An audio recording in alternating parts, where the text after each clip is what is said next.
Good evening, everyone. Hope you're all doing well, and welcome to another NES stream, where tonight we're going to do something that's been requested for a while, something I said I would do for a while, and that's play through Mario 1, 2, and 3 in a single stream. Let's see how this goes. I don't think I've ever in my life sat down and actually played through all three of them at once. But yeah, I guess we're going to see how that goes, and I think we'll have a lot of fun. Hopefully it should go well. Again, I've played these games many times. Just, again, not in marathon as we're about to do, but get ready. It's going to be a long night, and yeah, it's going to be neat to see how things turn out. But no shmups, Christian. Exactly. No shmups tonight. Although, I'm kind of left hanging after last night. I really kind of want to get back to Starship Hector as well, which will probably be tomorrow or Wednesday, if you want to see the conclusion to that. We have to be so close. I'm going to be so mad if that was the end, and it's just we need the, that little last push to get there. But we'll find that out again. Another time. No shmups tonight.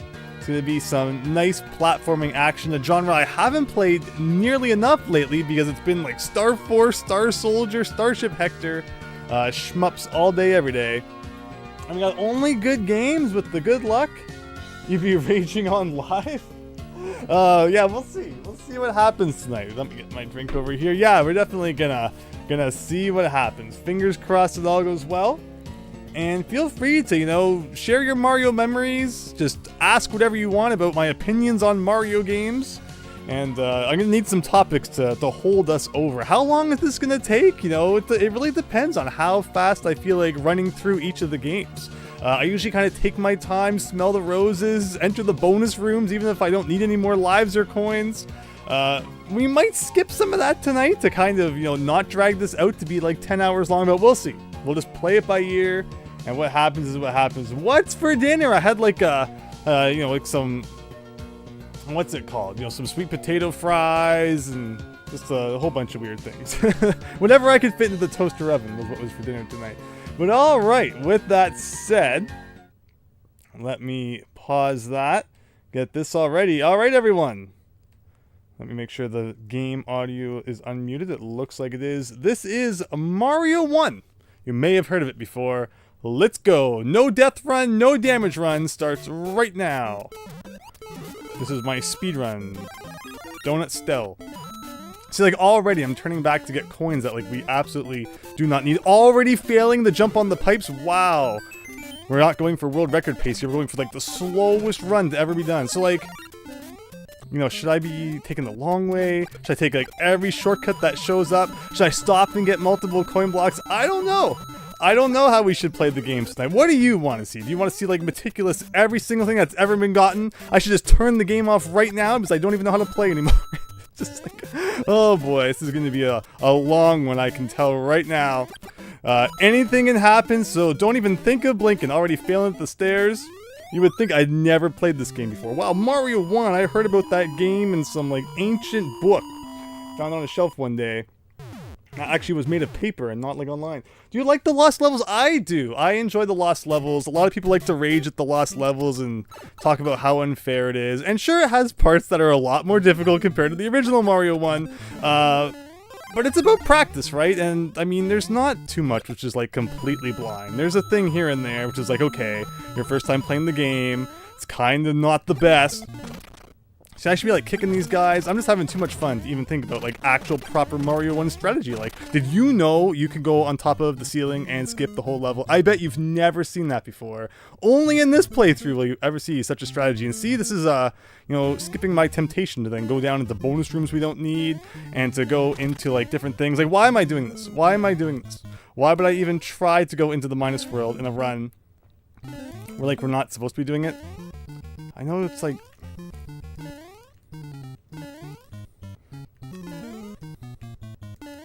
oh, no, okay, well, there you go. We could have done it. Why I just did that, I don't know. We're playing Mario 1. No rules, no regulations. All day, every day. Which of the trilogy is my favorite? Welcome, Edric. 91282. You can't go wrong with Mario 3. Mario 3 is probably the best all-around NES gamers. It delivers in every single department ever. Is it 100% perfect? There's no fault ever within it? Of course not. But, if you It's like no matter what you're looking for, you know, it's in Mario 3 somewhere. So if we want to get 1-ups in later levels, remember, the way that the invisible 1-up blocks show up later on in the game is you have to collect all of the coins in, like, the Dash 3 level that comes before it. Now, I might have missed one before it registered in my brain that maybe I should do that.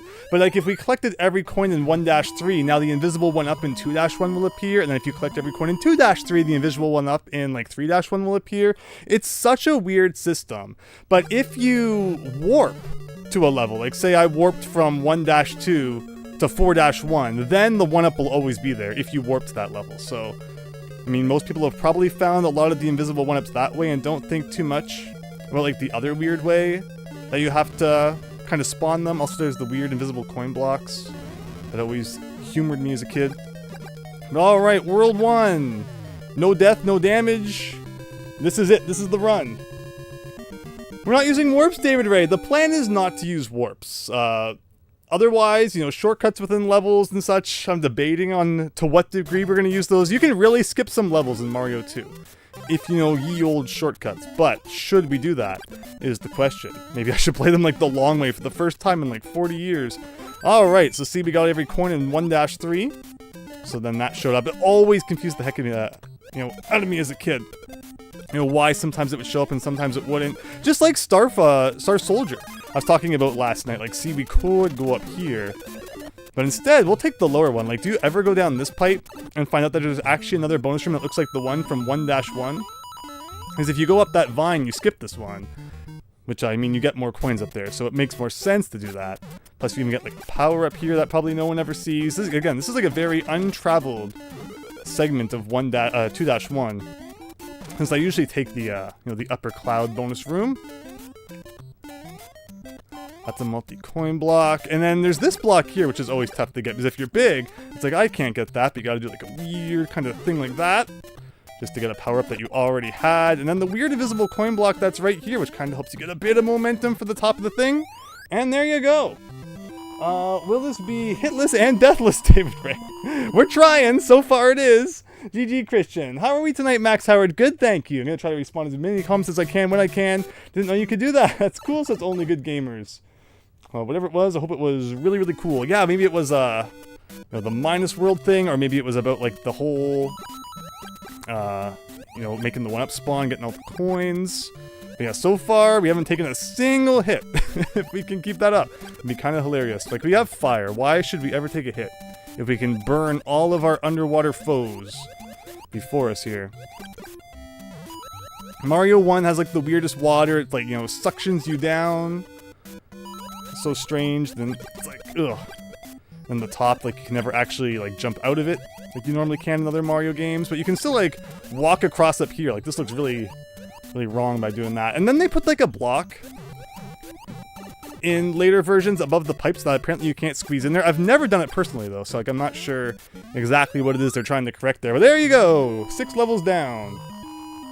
Hello, Random Productions! No, I don't have to apologize at all. We're all busy, but I hope you're doing well. And yeah, thanks for stopping by tonight. Let me just make sure, what else can I talk about here? Tuxedo Worth, wow, it's been a while. Hope you're doing well. If you can't play against Andrew, I'll play against anyone in the chat in SMB. Against in SMB. They're like versus. I mean, there is, of course, like the versus Super Mario Brothers. But it's more about like competing high scores and not like simultaneous battle to the death. But alright, Cheap Town USA going on here. Again, get all the money in the Dash 3 level if you want to get the 1-up in 3-1. But we're not going to be doing that from the looks of it. But can I not fail up the stairs? There you go. See, a little bit of warm-up. And somehow I like let go of the A button ever so slightly. Lost some height, and we only get the 2,000 points there. I'm a pretty skilled gamer, I'd say, from my seeing my videos. Thank you so much, Only Good Games. I really appreciate that. I try. But okay, let's not get hit by the Potabo. What else can we do here? There's a fire bar. There's another fire bar. 3 fire bars. Whoa, is this the lost levels? It's too difficult for me. Should I do it? Do I dare do it? I think, like, if I stand here... Why do I remember there being a trick like that? Where you can, like, stand on the elevator and you'll appear at the bottom. Whatever. Pretend that didn't just happen. I was trying to demonstrate a thing that I thought was cool. But see, that's what happens when you try to show off too much. Eventually you'll meet your demise. Do you really think this was going to be like a no-death, no-hit run anyway? Like, if that ends up being the only way that I die in the entire run, I'll probably cry. But it is what it is.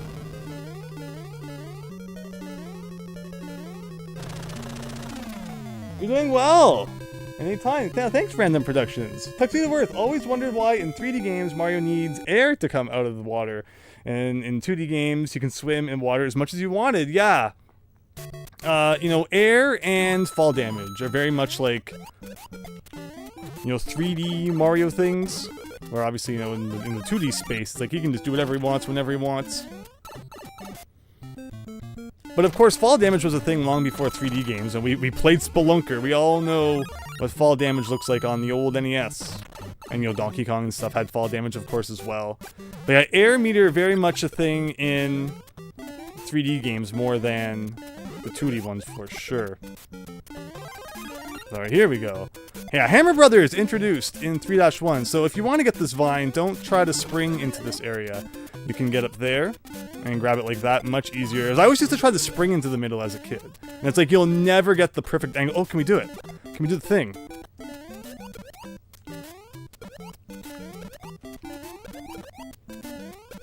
Come on, come on. Come on, come on, come on. You can do it. You can do it. You can do it, Mario. Yeah, there we go. Remember, just don't go too high or it'll, like, overflow, and that's the end of that. Playing Nuts and Bolts, do you think Tears of the Kingdom was somewhat inspired off of the building mechanic? It definitely has that, that feel. Oh, look, we got Crown G Lives. I'm totally the cheatingest guy who ever played Mario 1. I'm sure we'll need every one of those. But yeah, it's funny. A lot of people have compared all that trouble for a power-up I didn't even need. You know, Nuts and Bolts to Tears of the Kingdom, which is really funny. And, you know, I didn't play Tears of the Kingdom. I played Breath of the Wild. I didn't play... Oh, come on. Come on. Ugh, oh, wrong way. That would have been a 1-up if we had done it properly, because we definitely need more 1-ups. As, you know, we're currently at Crown G. Oh, and there's a hit. Kind of forgot about the, you know, the no-hit struggle we were going on for. I had that silly death. I thought there was a glitch. Is it only in the Japanese ones? I've seen Japanese streamers do it. It was in the Lost Levels maybe that I saw. But why would it be different than the Lost Levels? Where if you stand on a platform that's going straight down, you like reappear at the top of the screen. So maybe it's either Japanese exclusive or it's Lost Levels exclusive. So yeah, that kind of ended you know, our no-death run right there. Oh well. Now I can't upload my score to billymitchell.com. But we're having fun anyway, so I'm not too worried about it. But I hope you're all having a good one. But yeah, I definitely feel like, from what I've seen, it's funny that Tears of the Kingdom has like a Nuts and Bolts vibe going on. And I think that hopefully through playing Nuts and Bolts, you know, we've seen that it's not the horrible game some people might like to call it. It's certainly not the Banjo game we all wanted. And there's certainly some issues with it that would be nice if they were fixed, like, you know, the final battle crashing, as funny as that was, probably not something you want your game doing. But still, it's like, you know, we've had a good time, and I'm actually excited to kind of, you know, go back and clean some things up. Which I think will be really cool. Must be the Lost Levels, then, or one of these? Again, when people ask about the Lost Levels, I like the Lost Levels. And we will definitely play the Lost Levels someday on this channel. I have a plan to combine it with something else, which should be fun. But yeah, for tonight it's the North American Trilogy, Mario 1, 2, 3. Never played Tears of the Kingdom. I did not. There's just so much to play. There are just so many games to play, which is why like I can't even think about like a new Nintendo console right now, because I have like 14 games to play on the current one still. But yeah, I mean, I'm sure... Oh, wow, wow.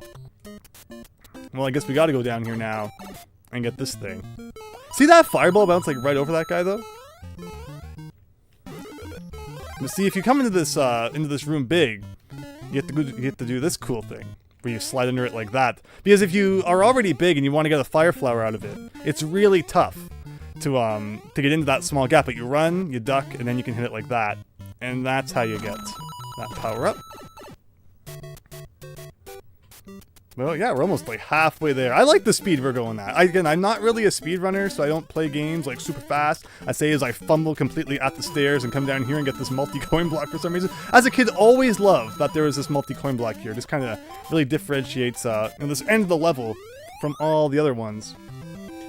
You plan to play all the mainline Mario games for Mario Monday eventually, Max Howard. I mean, that'd be cool if we did. I love the ROM hacks and stuff we've been playing too.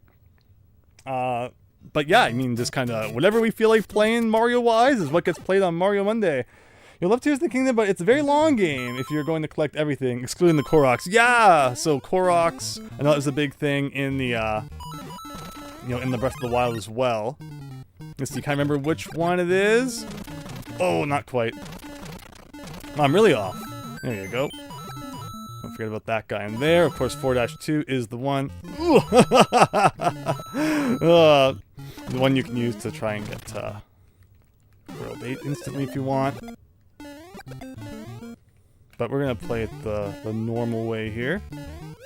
Which is funny because, I feel like I've played this level and used the warp more times than I haven't. So, well, it's very strange. Amazing. Good thing we have Crown G lives. Looks like we're gonna need them. Oh, yeah, we're back to Crown G here. We're like, where's the checkpoint in this level even? I don't know if I've ever died, like, in the second half of this level. So, you start there, apparently, if you die. And they put a mushroom right here.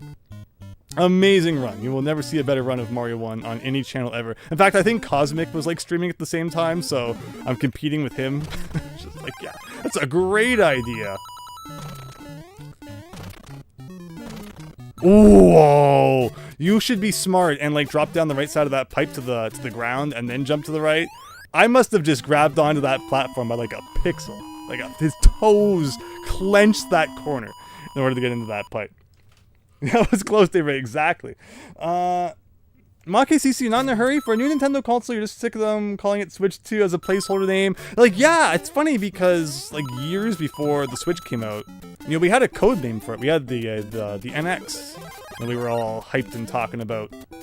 So it's weird that like no similar code name or whatever has been revealed yet for Nintendo's next console. And we only have to be like a few months away now. My predictions around October will probably see, a press conference for that sort of thing. This level's so cool. The only one where like you really see the the mushroom graphics. Those also get used in the kind of area where you warp to 6, 7, and 8. But yeah, otherwise, that's that. This tile set gets converted into the cloud one, which you see in like 8-3 of Super Mario Bros. The Lost Levels. But okay, who remembers the pattern for this one? It should be up. And then slip around into this corner here, and you're good. In fact, I don't know the last time I did like the wrong path in this level. I should have done it just for fun to see what it looked like.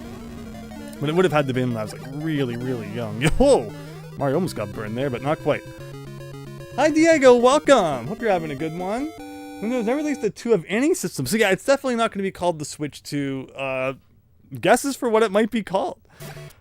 Oh, that guy I think was a 1-up. If I had hit him properly. There goes that dream. Again, I think we're good for the lives.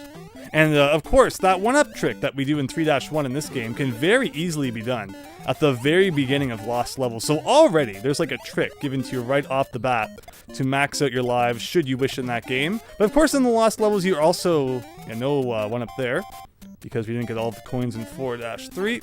Always loved that, that pipe was floating in the air. And that led to a secret bonus room down here. Yeah, Lost Levels actually gives you like a continue option if you get game over. Where in this game, you have to know ye old continue code of holding A and pressing start to get back to the world that you left off at. Hello, Chance71121. Seeing Mario 1 playthroughs reminds you of Mario 35 to this day. Oh my gosh, we played so much Mario 35. It was great. It was absolutely great. And it just boggles. Is that guy like never gonna shoot? Oh, there he goes. It boggles the mind why Nintendo would get rid of something that was so fun and like not replace it with anything. Like if they were gonna replace it with like Mario 335 or something, then like okay, fair enough. But and then Pac-Man like 99 came out after that, which is now already shut down. Do we do the weird underwater bonus area? That's not really a bonus area, more of kind of a side thing, which is probably more trouble than it's worth. But no one ever comes down here, so let's show it some appreciation. In fact, I don't even think it's like a shortcut, but just the fact that a Mario 1 level has like a split path, I guess is kind of neat because it's not something you see too much. And then I think by coming out of the pipe here, you don't have to fight the two hammer brothers that would normally be on those things, so that's kind of nice. But yeah, thanks everyone for the awesome chatting tonight. If I don't respond to your question, please feel free to keep spamming it. I'm glancing over at the chat as much as I can and really enjoying the interaction with everyone. But what else we got here? Finally some good NES games, says Diego. No, not into the shmups. No, I mean, I know we've been playing them way too much recently. Again, hopefully tomorrow, if it's when we end up playing it, we'll beat Starship Hector, and then, you know, if we can beat that quick enough, I'll even be up for streaming another game during that same stream. Thursday should still be Banjo Day. And again, you know, hopefully some other NES coming up soon. Definitely going to be streaming those 2 Star Tropics games.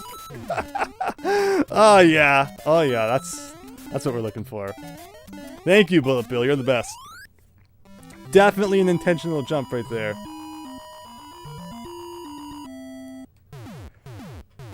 But hello, Super Tom brother, you're back. Sorry you skipped your last stream. You're getting tired of the shmups? No, nobody has to apologize for getting tired of the shmups, but we should be on like the tail end of it now. Well, look at that glitching out status bar up there. I don't think I've ever seen it that bad before. I like also, yeah, you can duck, and those upper ones will go right through you, even though it definitely doesn't look like they should. Yeah, again, I thought there was a thing here where you could phase through the bottom and end up back at the top. Again, maybe it's a Japanese version thing, maybe it's a Lost Levels thing. There we go. That one was Lakitu all along. Couldn't you tell? You love spaceship shooters, mod KCC. Yeah, I love shmups too, but even I'll admit that, you know, it's we've been playing a lot of them lately. Tuxedo Worth, if they can make F-Zero 99, they can make SMB 335 and call it Super Mario 99. Yeah, again, like why Nintendo got rid of Mario 35? I don't get it. And then, you know, it's not even like they replaced it with anything. You know, Pac-Man 99 came out. It's like, okay, big deal. Oh yeah, this is the level that has like the really random coin block somewhere, right? Like, where is it? Yeah, just the most random coin block in the entire game. I think it's so that, oh yeah, I think it's so that you can like get up here and defeat Lakitu if he comes back. But just, like, it's so strange, these blocks. Probably some of the weirdest invisible blocks in the game. Wow, see all the fire is just phasing through them. But there you go. And of course, this one right here is a multi-coin block. But you don't want to go too far. It's not worth it for like 10 coins. And thankfully in this game you always get like pushed to the right when you come out of a kind of squished gap like that. And let's not mess up the final jump, and that's 6-1. Mario 35 was meant to be for a limited time anyway, but why? It's not like it, you know, it had to be. We'd still be playing it today for sure. If it was around. Gotta play Grunty's Revenge one day, only good games. My bet is that gets released on Nintendo Switch Online.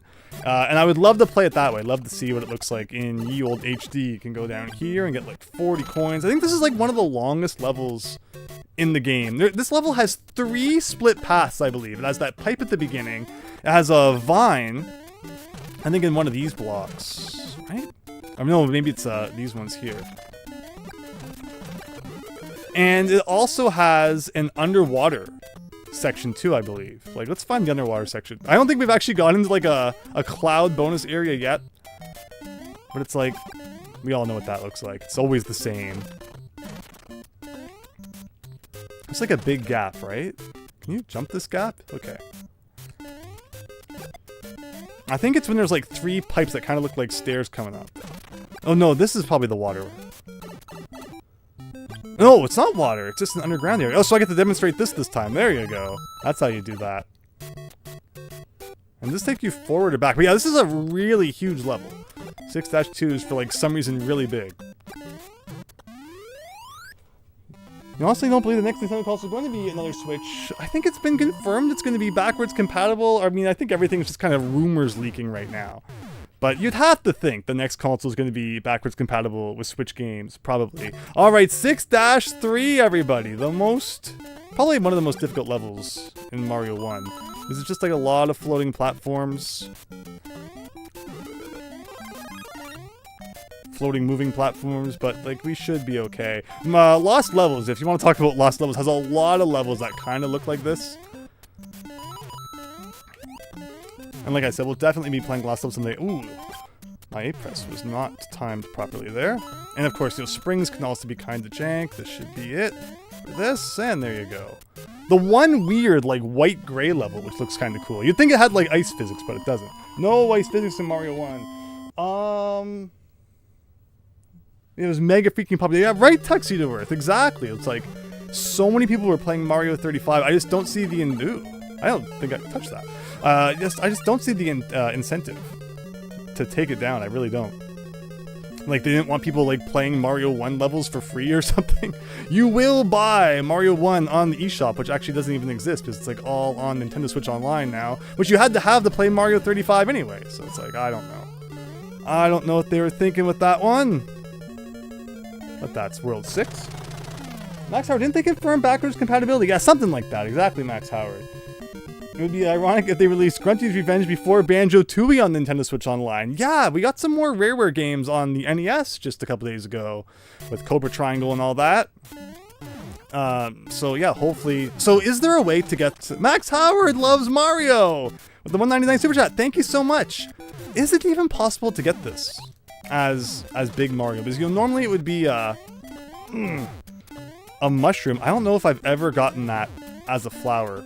And I don't even know if you can get it. I mean, there's probably like a frame perfect wall jump or something you can pull off if you wanted to. That was nice. So normally there's a 1-up like right here, but we didn't get all the coins in 6-3, so it's not there. Oh, look, it's another one of those bonus games that looks like the 1-1 one. I guess there's a couple more than I remember there being. I always thought it was neat how that pipe kind of, the bullet bill there phases through the pipe. Because of, like, you coming out of it. We need to get back to firepower, though. We're going into a water level now. We're not going to have any projectiles to shoot at things. Hopefully the notification for that pops any moment, Max Howard. I checked before the stream. They should all be good, but you know how weird it can be sometimes. I don't know why. I don't know why Streamlabs is so slow. Use a bullet bill to bounce off of David Ray, so you really don't get, like, any height in this game from bouncing off of enemies. Mario 2 Japan increases it a little bit, and then Mario 3 is, like, ridiculous in how high you bounce off things. Yeah! Glad to see it working again. Thank you so much, Max. Hope you're having a good one. Alright, man, this stopped being a no-hit run long ago. We've also had a silly death or two, but you know what? The silly deaths can be funny as well. Almost done Mario 1, though, and then we're moving on to Mario in Vegetable Land, Mario in the Salad Kingdom. Gotta love it. With Princess Tomato and all our favorite characters. But okay, let's just carefully go under here. So, again, it's just 2-2, but with a couple extra enemies. Well, that's a sneaky one. It was like if I tried to swim, I'd probably run into him. Alright, almost there. Almost there. Ooh, there we go. Alright, we got through 2-2 Part 2. Hello, Super Tom Brother. Did you do the staircase 1-up trick? Yeah, we did. I've been demonstrating all sorts of silly things. We even clipped into the wall to do the minus world, but then jumped back out. And just for fun, we did a bit of the 1-up trick. We think we've died twice so far, so one more, and it's like, a no 1-up run, no longer. Oh, that's a guy who's not there in the original version, I don't think.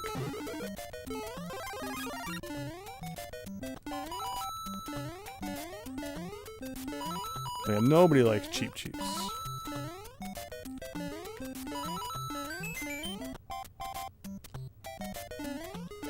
And there you go. Hello, Edric! 91282. Like the coin rooms, you find weird how they only 2 underground levels, 1, 2, and 4, 2. Felt like there were more. Yeah, right? Underground levels are cool. Have you ever played Pagemaster on Genesis or SNES? No, I have not. Coin rooms. Hello, Erica Towns. Oh, you're very welcome. Hope everyone's having fun. Hope you have a good night here. This is only part 1 of 3. 2 games still to come after this. Okay, what's the order? I think it's down, middle, up for the first half of this level, so it means we're gonna have to do it again. Go down, middle, up. And as Christian was so kind to correct me when we did, yeah, it was just a few days ago, we did Mario in Big Land. And he was like super massive, chunking through everything. This part I think is up, middle, up. which is where I was getting confused. There you go. And that should take us to the end of... Oh, so, unfortunately, because we never got our fireball back, you know, we're going to be going into World 8 now without a fire power-up, because there's no power-ups in 8-1. So we're going to see what we can do with that. It's another really long level, kind of like 6-2. Mario and his friends in Veggie Land, where there are vegetables. Exactly, MaKCC. Do you know the various shortcuts in Mario 2 USA? Yeah, there's some pretty massive shortcuts in that game. And I've been debating myself if we're going to use them or not. And we're not just talking about warp zones, of which there's a few of course. But there's a lot of Mario 2... Again, Mario 2 USA version. I don't think I got all the coins in 7-3. Is there to be a 1-up here? No. That will kind of like skip the level for you. Some which are more effective than others. I think this is our first time seeing this bonus room. Because I've skipped over any other ones. But I think I'm going to try and play the levels like as legit as possible. So we'll see how that goes. But yeah, 8-1's a lot of fun. Go in here. There's a multi-coin block here. I don't know what I thought I was going to accomplish by doing that. I thought maybe I would like hit it at the right time and kind of get a bounce off of him. But alright, now we got to do this small Mario here. This should be just fine. Trickiest part of the second half of this level is some of the jumps you have to do. But we'll be fine. This one. That one always threw me off as a kid.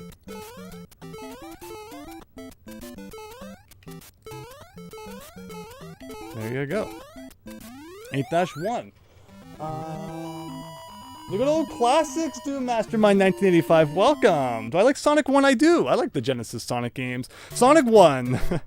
I mean, it has its moments, right? Like, you know, freaking Labyrinth Zone and all that. But...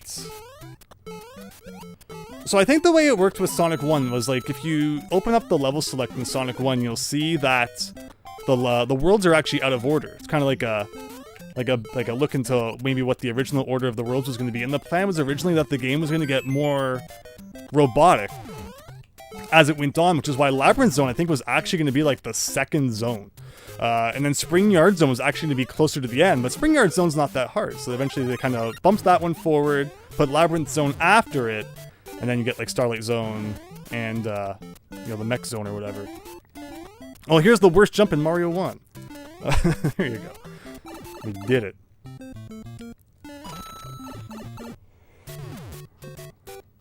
Alright, let's see here. Again, yeah, if you don't have, you know, firepower coming in the World 8, it's like pretty tough to get it back. We'll see what we can do in 8-3. 7-1 1-up mushroom is the hardest one to find for me. You keep forgetting where it is because, yeah, a lot of 7-1 kind of looks the same. It's just on top of like a random pipe. So you just kind of got to jump on top of all of them. Plus, you have to make sure you get all those coins in 6-3.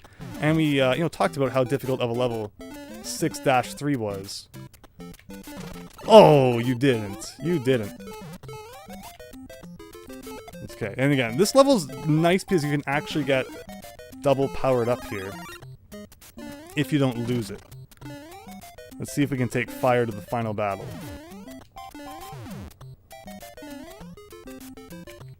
Ugh. Okay, this one's here. Now, having fire is really nice at this point, because you gotta go through, like, 4 Hammer Brothers. You can kick that shell at the first 2, but then these 2. Kinda gotta run under them if you don't have the fire. Always liked how the brick blended in with the background, and then the scary stairs at the end here. And that's that. Try not to lose it, says David Ray. Yeah, that's it. Alright. No damage run of the final level. Here we go. You played Sonic and Knuckles and Sonic the Hedgehog 2 the other day. Very nice, Doom Mastermind. Yeah, Sonic 3 and Knuckles is, like, amazing. You know, one big combined experience. Ooh, that's a scary jump at the beginning of 8-4 there. But we did it. We made the scariest jump in the game. No, we already saw that. There you go. I always like how that guy just disappears when you touch the pipe there. This was a funny one to play in Mega Mario mode. Definitely check out that stream from about a week ago. If you haven't seen that one, we played a hack where it's like Mario always has the Mega Mushroom from New Super Mario Brothers, but it's in Mario 1. And you just get to run through everything and crush all the blocks. It was really neat, actually. Alright, the really cool underwater green zone. That only appears in this level. Pretty neat. Because even in the lost levels, there's like an underwater portion in the last castle, but it keeps like the normal castle colors in that game. And doesn't go all weird and green on you, I don't think. But alright, the final thing here. This Hammer Brother's really nice when you got fire. Okay. And that was the real Bowser. You can tell it was when he flipped upside down. It wasn't just some random enemy. Thank you, Mario! Your quest is over. With a new quest, press B button to select the world. And there you have it. That was all of Mario 1. It looks like it took us about half an hour. Not too bad. Not world record pace by any means. I've always thought that, you know, if I really wanted to, it'd be interesting to see, you know, just what I could pull off speedrun-wise in some games, but these games have been speedrun to death at this point. The chances of getting like a, you know, 1 frame improvement or something, probably not there. But yeah, Random Productions, we did it! Yes! Chance 71212, 6 fireworks before the final castle. It looks like Cannonball's attacking Bowser's castle. That's a good point. Was Shadowbox confirmed? It's a new show today. Mario 2 only plays Luigi. Yeah, so I'll talk about how we're going to be playing Mario 2 in a second. Quest 2 now! So you get to choose whatever world you want, and of course all the enemies are going to be Buzzy Beetles. Now, we're not playing through the second quest. Just to prove to you that that's what it looks like. But yeah, very cool. We did a hack and quack, and thank you, Doom Masterminds. But yeah, that's part 1, and we're actually playing this on a real NES with real things. So I got to get up and change this, so give me 1 second here.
I turned it on the first time there and there was no music. That was kind of creepy. But alright, Mario 2 time, everybody. Mario 2 USA version. Like I said, we'll definitely be playing the lost levels in the future as part of a different stream. So if you want to see that, be sure to stay tuned. He's blowing into the cards as hack and quack. But yeah, now Mario 2. What capture card do I use? Oh, it's definitely join the Discord server. I always forget exactly what it's called. It's like this Japanese one. It's not like a big name thing or anything. It's actually supposed to be for like converting VHS to DVD, but it works great as a streaming thing. I got recommended to do it by another streamer, and yeah, I definitely would recommend it. It's great. But okay, so yeah, Mario 2, my strat for this game is going to be, every level we're going to play through it as a different guy, and we're going to start with the left and work our way to the right, and then back to the left. So I guess that means level 1 is going to be Mario 1. 1-1 here, vegetable time, here we go. So, of all the games we're playing today, Mario 2, probably the one I've played the least, but we're still going to try and have some fun with it. And let's throw those vegetables at those guys so hard they're not going to know what hit them. And of course, if you can hit 2 guys at once, that's when you start making the, the hearts appear. And of course, are we going to go for like every mushroom? Maybe. Maybe not. Gotta get that money so we can do some gambling at the end of the level. Don't tell Game Freak. They'll take it out. Get that POW block kind of glitch into the side of it. Who doesn't love it? In Doki Doki Panic, which I have played on the channel before, on like the actual disc system. And that game is neat because you actually have to play through it as like every character to get the ending. Where this game is just like, beat it as whoever you want, whenever you want. And, fun times are had by all. Oh, come on, we can do this. There you go. Cheating through the whole game, why not? So yeah, that's kind of like the shortcuts people are talking about, or the one here where you jump across this gap and you skip right the Birdo. Like, to what extent we're actually going to be using these shortcuts, I don't know. We're probably not going to use all of them, but we're gonna at least point them out anyway. Wow, how do I always, like, he was flashing, so I don't know how I pressed A and didn't end up getting a jump there. But it's Birdo, everybody. You take Birdo with the egg and throw it back at Birdo, and that's how you beat Birdo. I don't think you can like throw the egg and like grab it back. Should be kind of cool. Well, there's a heart coming up for some reason. There you go. Always enjoyed Mario 2 more than Mario 1 for some reason. No, I mean, it's definitely a good game.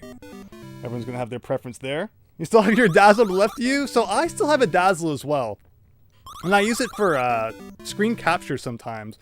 But when it comes to streaming, the Dazzle actually doesn't work with OBS.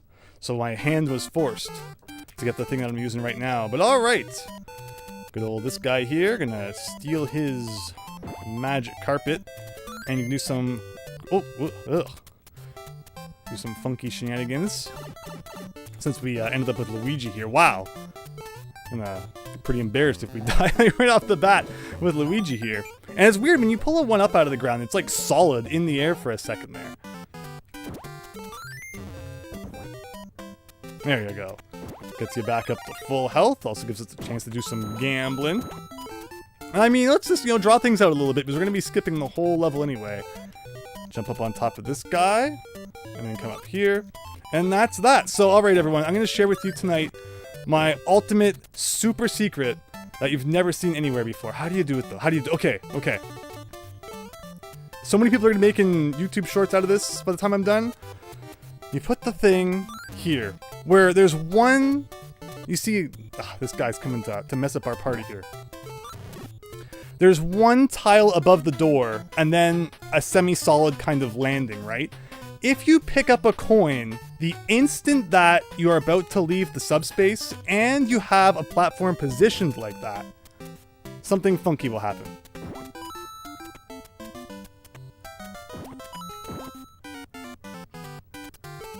I've done it before.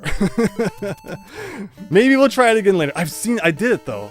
I thought that was how you could consistently do it. I'll try it again, should the opportunity arise.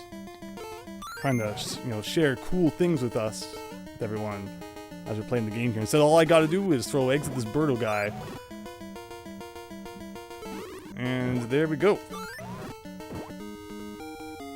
And got a heart for good measure.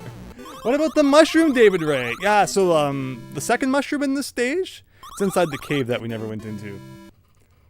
Love how many of the enemies wear masks in this game. It's neat how many things from Mario 2 kind of became staples in the series later on, where it's like, if this doesn't actually become Mario 2, and we get like the normal Japan Mario 2, you wonder how things change. Alright, Toad going into level 1-3. Is this a good idea? Bad idea?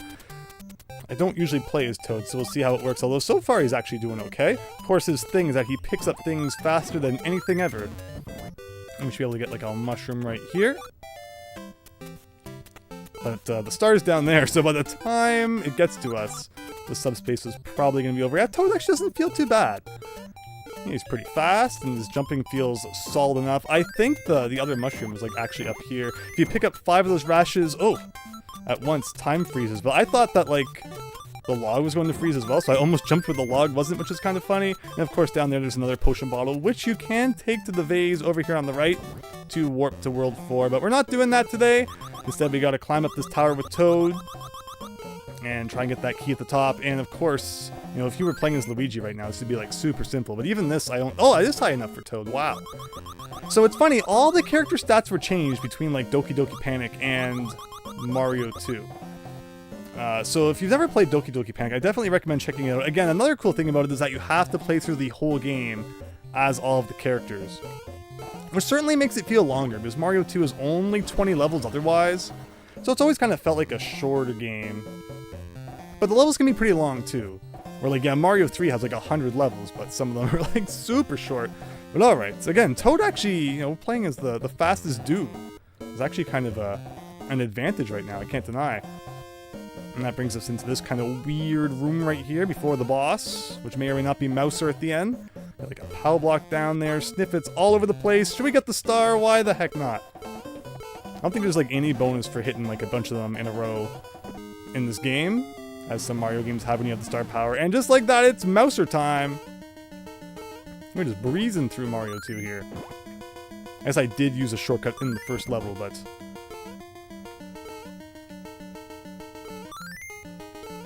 So yeah, Toad's cool because he can like pick up and throw things really nicely. Plus he's fast, and he actually has like nice control in the air as well. And don't dunk on Toad. He actually plays pretty well. Just, you know, dunk on my playing right here. Clearly, I don't know what I'm doing. All right, that's 2. One more.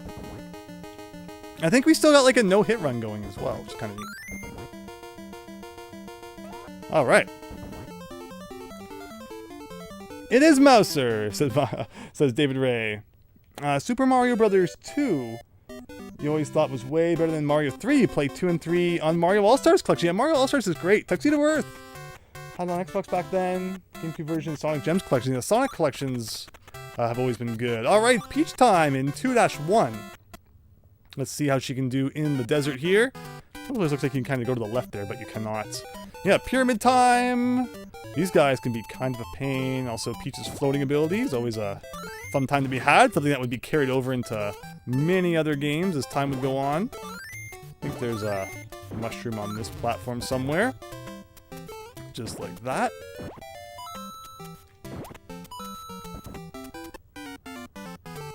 Otherwise, though, the 3 levels in this world all are kind of similar. They all end with a portion where you go inside. Ooh, this is not going to work at all. Unless he moves enough that, like... Yeah.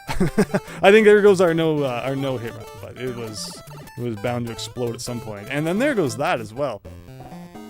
Now, let's pretend that that never happened. Let's work our way down the old sandpit here. So yeah, what I was saying is that each of the levels in World 2 end with a part where you just have to kind of dig straight down a whole bunch. And people taught me in Minecraft that that's you know, not what you're supposed to do. But I learned in Mario 2 that that is what you're supposed to do. So I'm very conflicted in you know, how to proceed about things. You were hit as Luigi and when that... Oh, very true, David Ray. So there you go. My no-hit run was gone long before I remembered it being gone.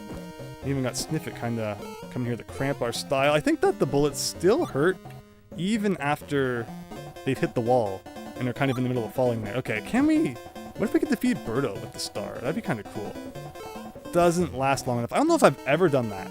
Because you know, there's never like any really cherries during the Birdo fight. So you would have to have the star, you know, go through the door and then reach Birdo while you still have star power. Although does going through a door get rid of your star?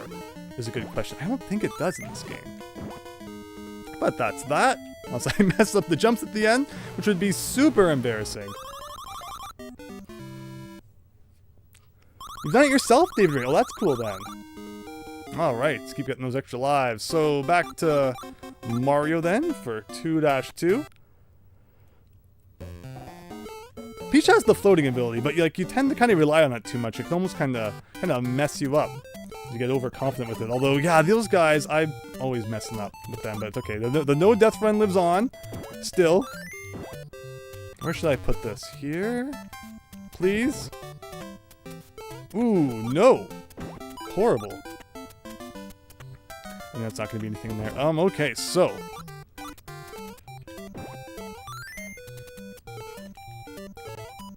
Let's get that. I think there's another mushroom coming up in like a door in the side of the hill here. Yes. Yeah, so it does continue on. Through the doors. And there should be another mushroom we can grab in here. As long as we don't get hit by these shy guys. Alright. Perfect. Mario has even stats. Yes, so in the Mario Advance 1, which we've played before, of course, Mario Advance, all the Mario Advance games out on the Nintendo Switch Online expansion pass right now, which is super cool. And we played all of them quite a while back. Not to like, you know, 100% completion. I kind of did a quick run through each of them, and that was a lot of fun. One real cool thing about those games is that between levels, when you're selecting your character, it does kind of give an overview of what their stats are. So you can kind of have a look at that. Overall, I really like the advanced games. They have some problems like the screen crunch and all that. Also brightening up of all the colors, because the Game Boy Advance, I guess they figured everything needs to be brighter so you can see it better in the dark and such, because the original GBA didn't have a backlit screen. But it's nice that some later games, which had like the Game Boy Player support, would have it built in that if it realized you were playing it on, you know, a newer Game Boy Advance console or on your TV, it would actually switch the colors so that They weren't so washed out. So here's something I want to talk about in Mario 2. In Mario 2, there's several instances where you're given a choice to go either left or right. And like 99% of the time, right is the correct answer. And that will be true right here as well. All the Shy Guys getting stuck down there. This is not ideal. How did they manage to mess this one up so bad? This is not what I wanted. Wow. I've never had this problem before, and I'm not really quite sure how to fix it. Thankfully, we don't have a time limit in Mario 2, but I guess the best thing to do would be maybe clear out some other area here? So I can do a thing like that at least. But not ideal at all. There you go. One should be able to deal with. But alright, so like I said, go down the right side, and that's the door we're looking for. You say go left and come back, it's just a dead end as you saw down there. And otherwise, what are we doing here? So we got Red Birdo, the introduction of Red Birdo here, who I think sometimes shoots fire and sometimes shoots eggs. So you gotta be a little more careful. Although they also give you these mushroom blocks in this stage, which you can be thrown around instead. No fire, maybe Red Birdo's just faster. That was an interesting kind of, oh, there's the fire. Interesting ricochet off of the mushroom block there. I mean, we could wait for this heart. Doesn't really matter since you get full health at the end of each level anyway. Or not necessarily full health, I guess it always takes you back down to 2. I like how in the later Mario games, remakes of this, it converts the, the health to hearts on the side instead of just like the weird diamonds. Hack and quack it, there you go. I thought there was a pipe in there. You must be thinking of Mario Advance 1. Yes, so yeah, Mario Advance 1 adds in fact, in Mario Advance 1, I think each level you can have up to 5 hearts, where in this game, 4 is the max. I think some levels even only have like 3 hearts. So definitely a little trickier than Mario Advance 1 would end up being. But okay. I think we're looking for the potion somewhere. It should be in one of these. You know it's going to be in the last one I pick up. Of course. Of course. And I think you got to bring it back here. Not actually where I meant to put it. And we get the mushroom here. But yeah, Mario 2 is a lot of fun. Definitely like Mario 2, even if it's a little bit different. So I recently saw a quote from Howard Phillips where, again, we were talking about the lost levels earlier. And yeah, one thing that he really didn't like about the lost levels was a lot of the supposed, blind jumps. And it definitely has its, share of kind of moments where once you know what's happening, things are easier than they were. But we'll definitely play lost levels at some point, and I'll have the opportunity to share all my thoughts in that regard. So yeah, there's that coin that kind of comes out, and there's that glitch you can pull off, which I'll try my best to show off again at some point. I think there's definitely a level later on where I should have the chance to kind of demonstrate that again. But alright, for health. In 2-3 here, we're going to have to fight a boss at the end of this one. I always forget that you can't ride on these guys' heads. You kind of walk along with them, which looks really weird. And Pokey, I think you can stand on top of as well. The introduction of Pokey in the Mario universe. So that's interesting. I don't know if I've ever... Can you jump up there? Oh, just barely. I'm going to say, like, what if you can go up there? It's like, glitches the game. But we can grab this guy here. Lots of Phantos. And once again, we're digging our way down, like I mentioned. Yeah, World 2 a little bit repetitive. Every level kind of ends the same. Have you ever played Doki Doki Panic or whatever it's called? Yes, definitely, if you wish to, search on my channel. One time when I came back from Japan, I actually brought back the Famicom Disk System version. And we checked that out. It was pretty neat. As mentioned, it tracks your progress, and that's the cool thing about it being a Famicom, Disk System game, is that those save your progress. And you actually have to play through all the levels as each of the characters, and it will remember that, so you don't have to do it like all in one sitting. Where obviously in this one, you're kind of got to do it all at once. But okay, pick up that key, back out the door. This one doesn't matter which side you go down. The door's in the middle, so you can kind of go down the left or the right. Phanto, if you just kind of take your time, isn't too bad. Sometimes you want to jump over, sometimes you kind of want to let them go under, and they're finally a hit, but it's just one. We got enough hearts, or diamonds, red diamonds. Shouldn't be too bad.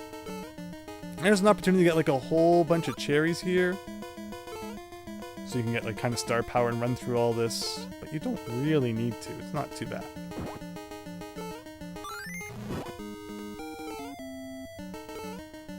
And that will lead us to Clyde, the boss of World 2. Shoots a bunch of fire at ya. I guess you could even, use this guy if you wish to. Throw it at him, but normally you would use the mushroom blocks to get some hits in. Does that defeat that guy? Oh wow, he comes back to. Oh, so it's like if you accidentally get rid of all the blocks, you can keep working on him. And that door appeared and just vaporized that guy. I wasn't paying attention. Did you play as Peach yet, Max Howard? Yes! Played as Peach once. Next up is Toad, though, and then Peach. Fun fact, the NES Classic has the Famicom Disk System BIOS file in it. You don't need to install a custom BIOS to play Disk System ROMs on your modded NES Classic. Yeah, the NES Classic is just, such a neat little device. And it's easy enough to mod that. It's a great way to, play some NES stuff on your HD TV. YS Bunny, hello! Playing Doki Doki Panic. SMA1 has a lot of fundamental differences from the original SMB2. Yes! I really like that once you beat the game. In fact, the advanced coins, or ace coins, are a big one. Me and my collectibles, love anything like that. And once you find all those, it adds the Yoshi eggs in as well. So you can fall down this waterfall, fall down that hole, take you to a room where you can warp to World 6, I believe.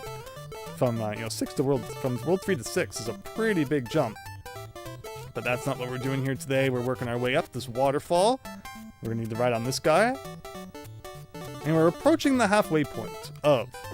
I guess not really. We've beat 6 out of 20 levels. That's okay. We're not really getting halfway there yet, but we're getting close. After World 3, we'll be about halfway to victory here. Is it 5-1 from World 3? That makes sense. Yeah, World 4 to World 6, and then World 5 to World 7. Thank you for the correction there. So this level has a shortcut where if you grab these mushroom blocks, you can stack them up on like these little clouds, and you can jump to a door that's over to the left. Very difficult with Toad because he has like the worst jumping. But it's not even that much of a skip because the room that you skip to is like just over... Oh, whoa, I was not pressing B, I was holding B. So him picking that up was a very big surprise. But like, yeah, see, it's not even that bad. Like, you're just skipping like this little portion here. Oh. I think there's a mushroom down there, but we don't need it. And then, yeah, it's like all you do is skip to this room. So it's not even that big of a deal.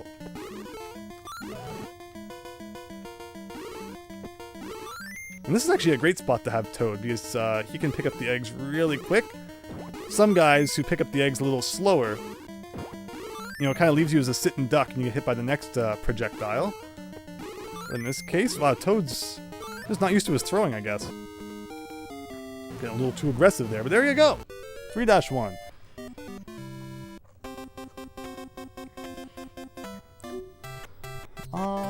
What's everyone's favorite Mario game of all time, KCC? I love Sunshine, I love Mario World, Mario 3. There's a lot of great Mario games out there.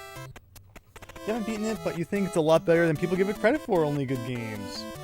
Also make for a very entertaining 100% speedrun watch. You love Zelda 2, you believe it. Believe it or not, became fascinated as an adult with many things. Get scared as a kid. Yeah, Zelda 2 is great. We definitely need to play Zelda 1 and Zelda 2 someday as well. But alright, it's Peach time for level 3-2 here. 3-2 is neat because it's kind of like this upper section, which then eventually transfers you down into that lower section, where you do a whole bunch of crazy shenanigans.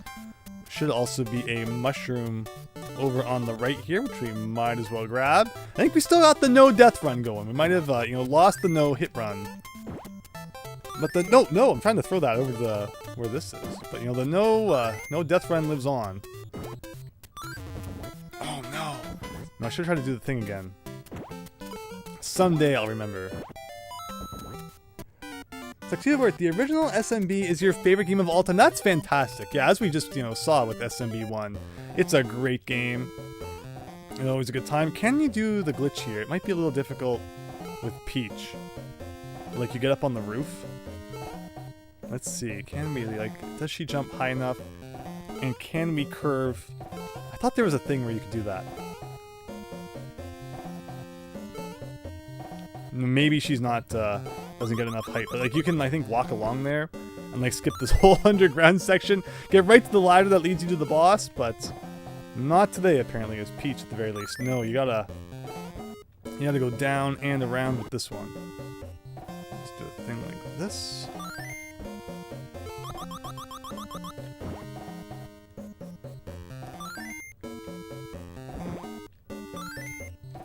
There's a lot of walls you have to break. Like, if you mess up with the bombs too many times, you could potentially have to, like, leave the room, come back, and it will reset everything, but looks like we got it done. Ooh, didn't get a 3 kill there. There's a mushroom here, says David. So, the mushroom, I believe, is in the next section. And it's another case of, what do you choose, left or right? Who remembers what I said to choose? You can kind of jump across there, I think, if you, like, have really good timing. But we're not going to risk it.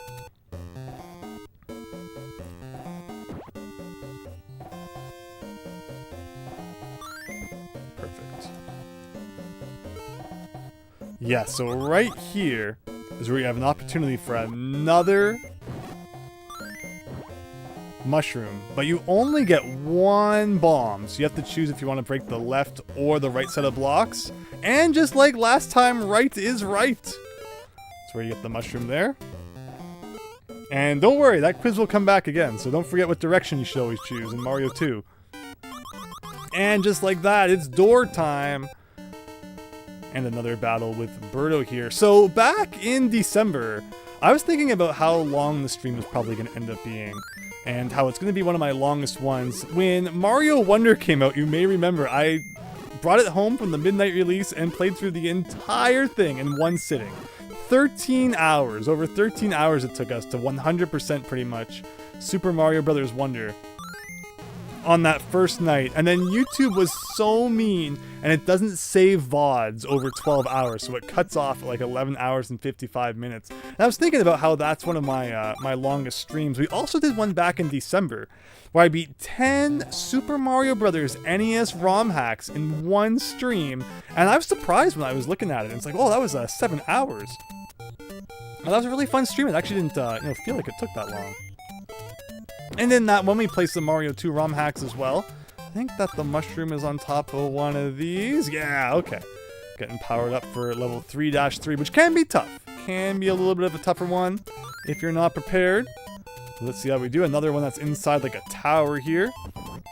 I like Mario 2's like inside levels. It's so odd for a Mario game to have like buildings and going in them and doing things inside those buildings. That silly bomb that you can find that does that. Oh, we can get a heart that we don't need. And this potion, I think you actually have to take like all the way to where the ladder is. And the mushroom ends up being like up there. No! I could swear it was around here somewhere. I'm probably off by like a tile. But it's on the side of the screen somewhere. And we need a key. So I think you go in here. Right? And this is going to be the room with the key in it. Again, when you start going inside buildings, it's kind of maze-like. Actually, this might not be the right room. I might have messed up. There's the red. Sniff it, everyone. So the pink ones, you'll notice, stay on the ledges. I think that's the only red Sniffit in the entire game. And you have to go in like this incorrect door to find it. So where did I mess up? Where's the door I'm supposed to go in? Not that one. Oh, it's up there. Okay, well, we are currently in the danger zone, everybody. Closest we have ever been to a death in this game.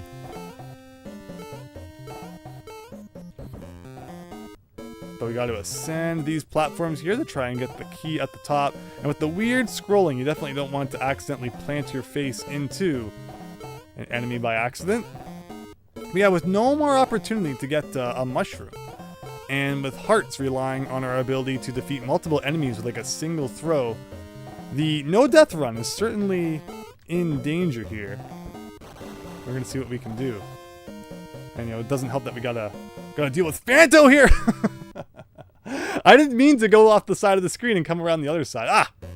But that's how it goes. It starts right at the top. Mario 2 is very generous in terms of checkpoints, at least, where like anytime you go through a door or whatever, it acts as a thing. But alright, let's see.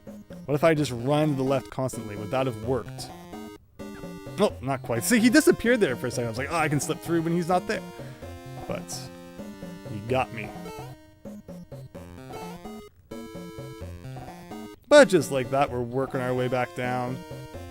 Jumping over Phanto there, jumping over that guy there. If only we had gotten that fourth health container, things would have been different. Oh my goodness, yeah, we definitely don't want to die now, because that would mean having to like go all the way back to get the key. And you don't want that, but now we're going through this corridor of D-pad shaped platforms. This is gonna be the level that loses all my lives, watch. I mentioned that 3-3 was a little bit of a trickier one. Running left works if you're fast. Go for the mushroom again. Oh, I guess we could have. If you go back out the door, the lock doesn't come back, right? No, it stays as like a black door now, which is really weird. But it's a scary thing to do, because like if you don't know if the keys, the lock's gonna come back. But yeah, speaking of which, isn't the mushroom... Like maybe I just didn't see enough of these platforms? I was sure the mushroom was up there. Maybe I'm getting it wrong. Maybe the mushroom's more to the left, and I'm thinking it was to the right for some reason. Or at least I'm pretty sure that's where the mushroom was supposed to be. One of those weird ones where, it puts the potion there, and then, the mushroom's like nowhere near it for some reason. But alright, 3-3, when the game starts heating up, and I'm worried about World 4. World 4 is the ice world. We all love ice, no doubt. So this door right here, if you fall down here, that is where, we went through another door and it was like a dead end. But see, like, things are getting a little trickier in Mario 2 now. And it's like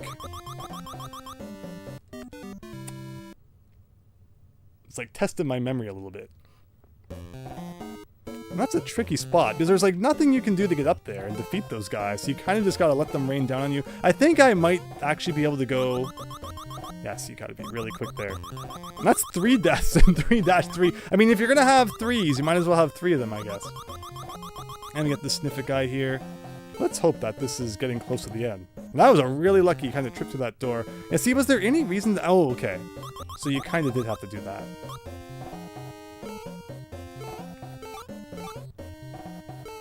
And there's a whole bunch of cherries here if you wanted to try and get a star.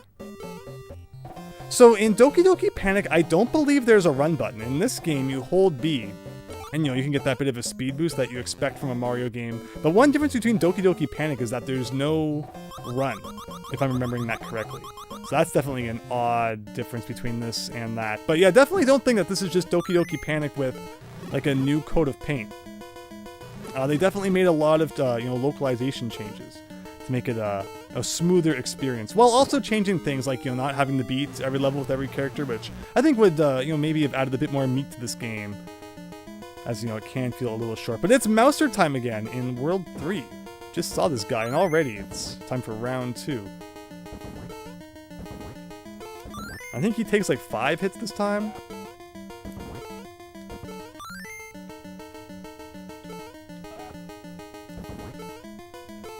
But he has like a new snazzy blue room, so there's that. That one definitely should have counted. That's 4. Yeah, get ready for the ice world, because that's where things are going to get very scary.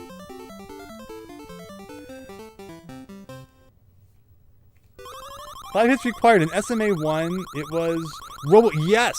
That's true. In Mario Advance when they add a new boss in there. Kind of like how Donkey Kong Country 2 on the GBA adds a new boss to the end of Cauldron Keep, where normally it's just kind of a nothing burger of a room that you go through. And then you go to the showdown up in the sky. But okay. Like I said, ice physics. Don't you love them? Oh! Like, I want the potion. And they keep respawning. You can really see how much you're sliding around. Okay, that should be good for the mushroom. No! Is there a glitch where, like, the mushrooms aren't appearing? No, I guess I just... Always off by, like, a little bit. And it throws, like, the whole world of enemies at you as you respawn. If I had been, like, a little more over, I definitely would have been toast. But okay, we made it to the end of the room. There's got to be a mushroom here, right? Oh, thank goodness. Again, we've all played the early levels of Mario 2 like 40 times, but it's the middle ones that can be a little, you can get a little bit rusty on. If you hold an enemy, does that stop the ice physics? I don't believe it does. If that's a thing that I've just never known, that'd be amazing. What does the M stand for? I always thought it stood for Mario, but then like, why would Mario have like a cannon shopping cart thing that he rolls around on? And like, it wouldn't be you know, Wart, unless he wrote the first letter of his name upside down. So I don't know what's going on. But there you go. Not even a boss in that level. It's right to the end. Flurries look like dumplings and chicken soup. It's on the other platform to the left, David Ray. Right? Like, there's so many little instances where it's like, okay, I know the mushroom's around here, but it's so easy to be off by, like, just ever so slightly. Selling it at local flea market. The game used to play on was Beavis and Butthead Mock KCC. No! No! I was mashing A for the, oh no! Luigi, it's not supposed to be your turn, it's supposed to be Toad's turn! And in Mario 2, when you die, you don't go back to the character select screen.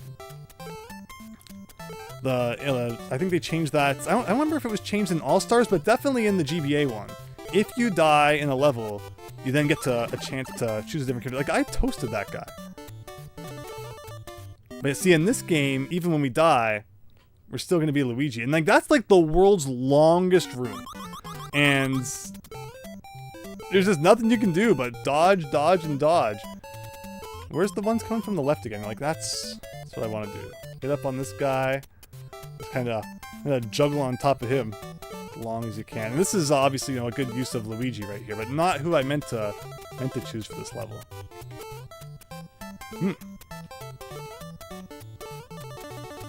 There we go.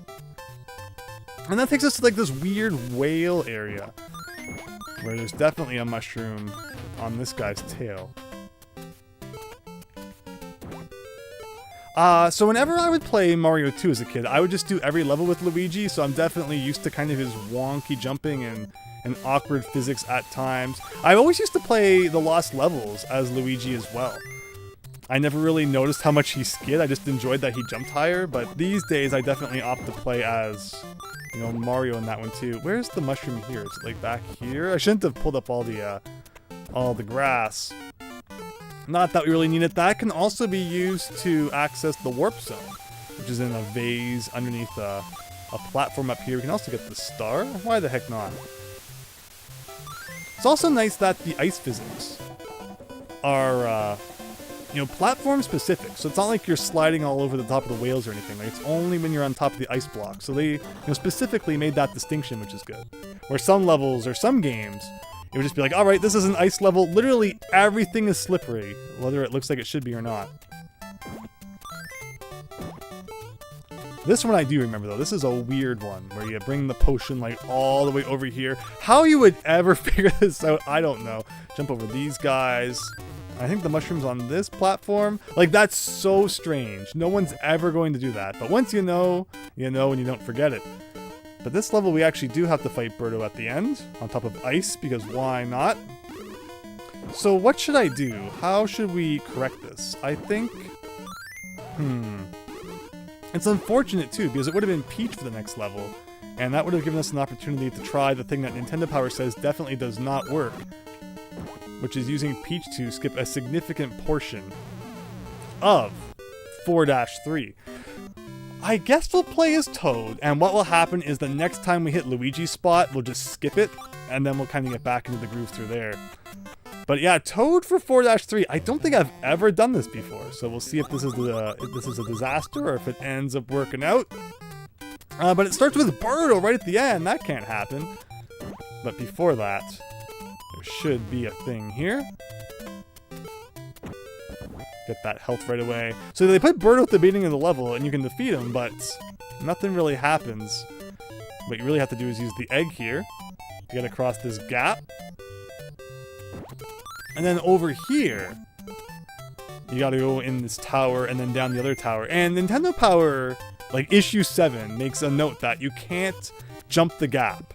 no matter what. But with Luigi you can, and I think with Peach, like, really well timed you can as well, so Nintendo Power was just outright wrong about that. But with Toad's jumping ability, it's definitely not happened, so I am forced to play this level proper. And then, again, another case where level, dash 3 is about climbing up a tower, and I love it, because I love kind of, out of the ordinary Mario level themes instead of just the usual desert, grassland, water, forest, etc., etc. Mario definitely needs more buildings. Like, I mean, Odyssey in New Donk City. There's that, skyscraper and stuff you climb up, which is cool. So here, now this is kind of the awkward Toad. No! Oh, that's right! I don't think... Yeah, you can't duck and jump and, like, still hold on to an item, but the mushroom is here, so I guess maybe just Toad can't do it. Because I don't think there was any way I was ascending those platforms without, the duck jump. So, in this case... Oh, no, it's the red one that walks off edges. So you gotta do this, and then just stick around for the ride. You want to see you play the whole game? No, we're definitely not going to be doing any warps. Sometimes, a shortcut within the level here and there, but we're not going to, skip too much. The intention is to play the entirety of the games. I think this is a key. And yeah, so Toad might actually be kind of good for this. But not if I'm, like, stuck underneath. Okay. Ooh. Oh, okay. The slippery ice physics not making it so easy to get through here. And what does the ground below me look like? Very nice that the screen wasn't giving me a nice view there. So you can kind of do that. Key is cool too, as it can defeat enemies. Yeah, we got this big winding path going on here. And, like, where does he go when you let go of the key? But you can kind of keep throwing it forward to try and get some more time. And just get in here before he comes back. I'm trying so hard. All right. And see, the door that we went in before is, like, directly to the left of us. So with a really well-timed jump, it's always weird how that extends to the right. There's nothing there. And you can skip that whole level, essentially. But you really need to be Luigi or Peach to do it. But okay. Brings us to Fry Guy, not the one from Paper Mario. And it is, I think they fixed it in Mario 2, right? Or maybe not. It's like later versions they fixed it in, but not in the OG NES Mario 2. You can soft lock yourself in this fight. But we're going to try not to. Yeah, so again, I've never done this as Toad. It really benefits you to be able to jump high during this fight, but...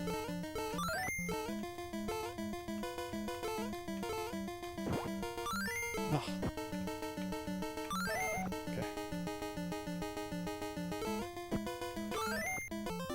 Okay, I think we're good. I think we're good. And that's 4-3.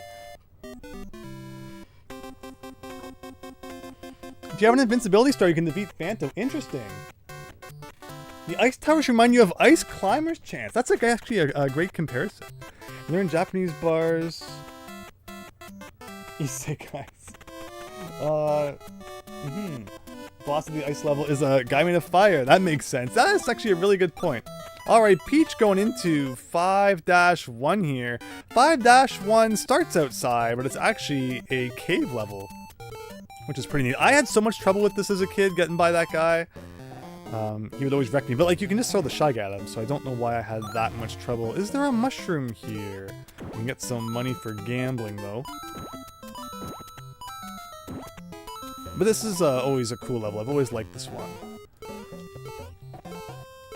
Again, Mario needs to have like a cave world or something at some point. We're going to be playing Mario 3 soon. So we're definitely going to be having lots of... Oh, no! What? What?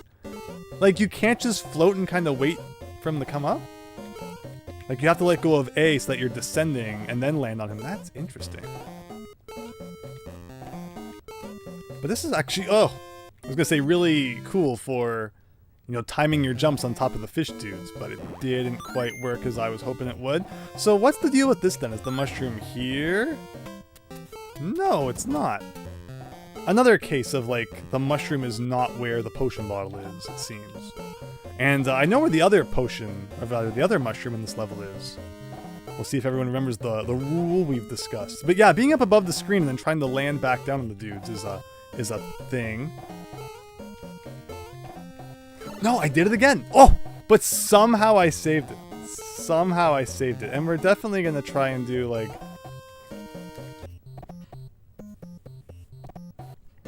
That's a 1-up up there, so, like, I really wanted it. Again, it's cool playing levels as, like, characters you don't normally play them as. But, alright, where is the mushroom? That's the mystery we're all here to solve. Where the heck is the mushroom? My only other guess is, like, it's over here for some reason? No!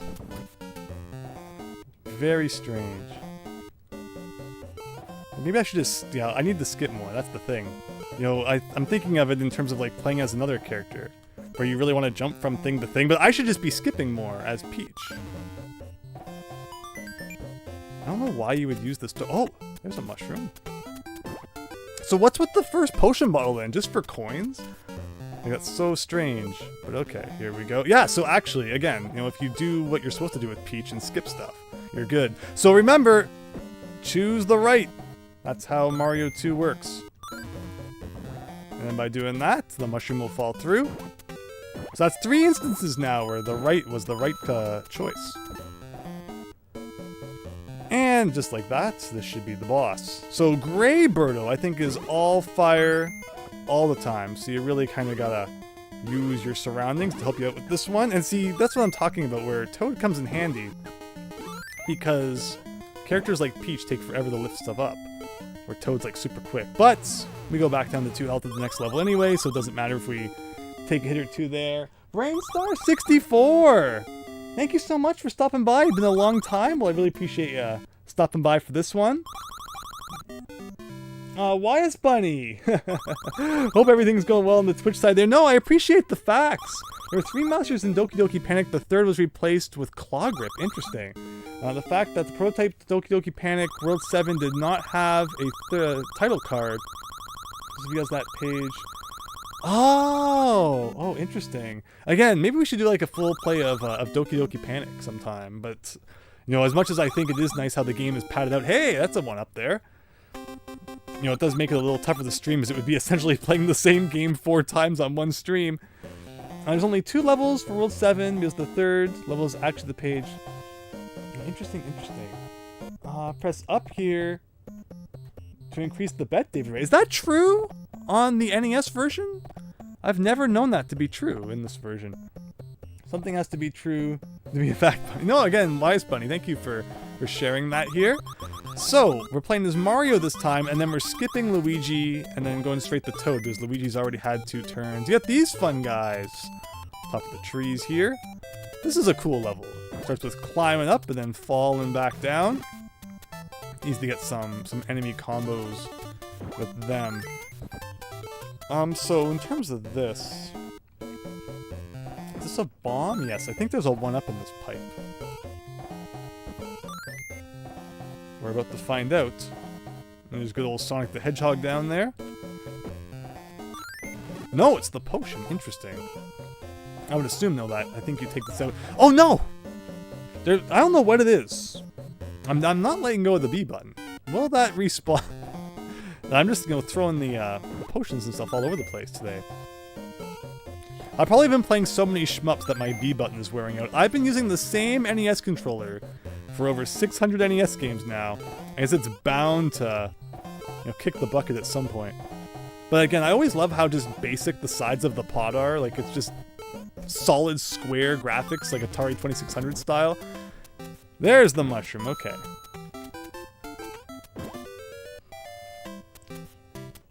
Your laptop seems to hate this router. I've been having internet trouble sometimes too. In fact, we used to have a lot of internet trouble during streams. Thankfully, it's mostly seemed to work out. I didn't know if that would work or not. Running straight off an edge and landing on that platform. Thankfully, it looks like it did. Oh, here's some fun platforming for you. Ooh, and then that guy. Thankfully, he seems to shoot, like, straight up. Mario 2 physics. You definitely feel the difference between, like, some of the other Mario games. In fact, that's one of the funniest things about playing all these games in a row, is that you definitely feel the subtle differences that maybe you don't if you kind of spread out your playthroughs. But yeah, here we go, climbing our way to the top of this kind of outside portion here. Looks a lot like part of 1-3, although we did, that's rather 1-1, kind of the ending section of that level, but we did skip that because we opted to use the door that led us straight to Birdo just for fun. So again, sometimes we're using the skip, sometimes we're not. In this case, though, here comes the descent. We only have one heart to lose here, and I don't remember the exact pattern. Other than that, I think there's like a spike in the middle here. Okay, we should be good now, I think. There we go.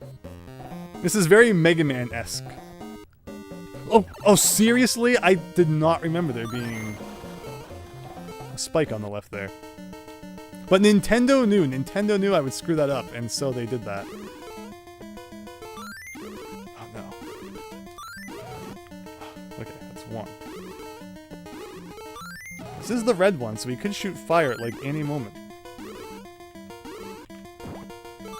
No!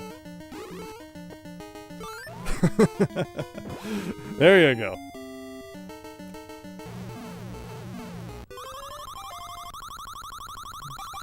So, oh, I can't do it now, but I don't think there's any way to increase the wager in the original Mario 2 slot machine. I think that was something that might have been introduced a little bit later. I wonder if they remade Mario 2 now, if they would get rid of the slot machine. Nintendo's stance on, you know, the gambling. Like, people always say that they were against gambling in, like, the NES days, but there's a lot of instances of, you know, games having gambling back then. And it seems like they're actually more strict on it now than they ever were. Now, what am I doing? What the heck am I doing? Whoa, whoa, whoa, whoa. Like, that other one has to be the potion.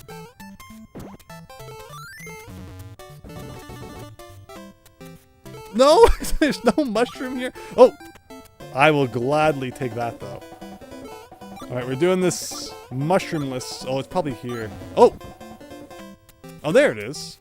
Oh, because the other potion was for the warp zone only, I guess. Which is so weird. Like, they could have just made you take this one back. So, World 5-3 is really cool. And again, another thing that, like, Mario games didn't do a whole lot of. Like, this level is you go inside a tree. Like, it's really, really a neat idea. You know, even though it, you know, it wasn't originally a Mario game. It's still cool to see some of the level themes here. So, this level, I think... Yeah, there's definitely a mushroom in there. But like, you're gonna die trying to get it. And now the door's gone anyway. Yeah, very tough to break these blocks properly. So we'll just go around the long way instead. And tackle the rest of the level with only 3 hearts. Like, you go underground now. I think this is the bomb guys start coming out, right?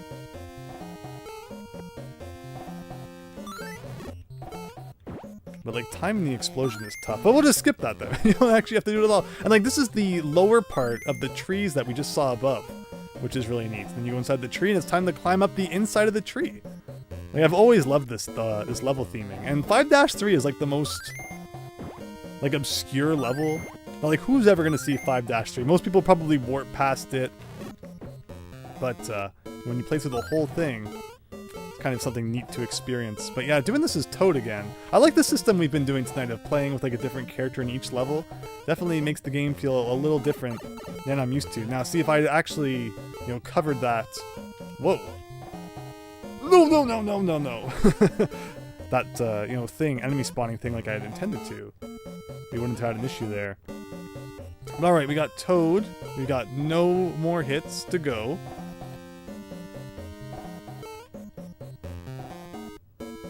Alright, perfect. So we're gonna have to be extra cautious here. Look at that guy.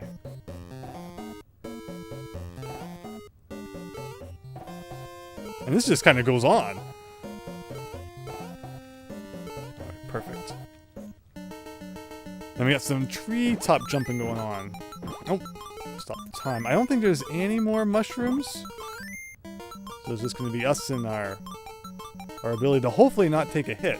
Although don't forget it is 5-3, so we have like a whole boss coming up too. I always get paranoid when holding enemies in this game because of, you know, like any other Mario game. If you hold an enemy too long, they kind of come back and hit you. But not in Mario 2. Ugh. Wow! Wow, I almost got, like, toasted by the only thing I threw. That's... oh. And again, that's the funny thing too about switching characters so much. Is that they all kind of have a bit of a different throw. So you gotta keep readjusting to that. Okay, that's the boss. Ooh, a heart? Can I grab that? Do you drop like a stone after you power up? No, you kind of keep your momentum. Very nice. Alright, who is it gonna be this time? It's... There you go, it's Claw Grip again. But no, you can't just pick it up like that. You gotta... you gotta take it to the face. That's how you do it. Alright, we got 6 lives to go. So no, you kind of gotta land on top of it. I've never been good at Claw Grip. No! Whoa, holding 1 for him. Nice shot. I mean, Toad should theoretically be like the best guy for this, but the problem is that he doesn't jump very high, so... Like, you just land on top of it and pick it up, right?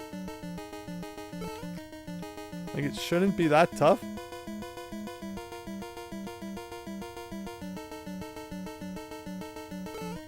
Yeah, like, that's not that hard. Oh.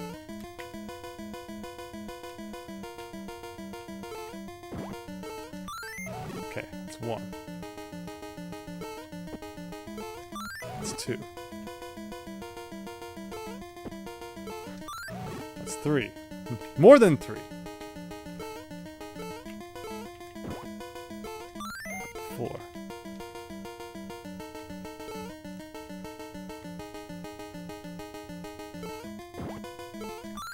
There we go. Good fight, though. Good fight. That's a stone, Luigi. You didn't make it. Classic.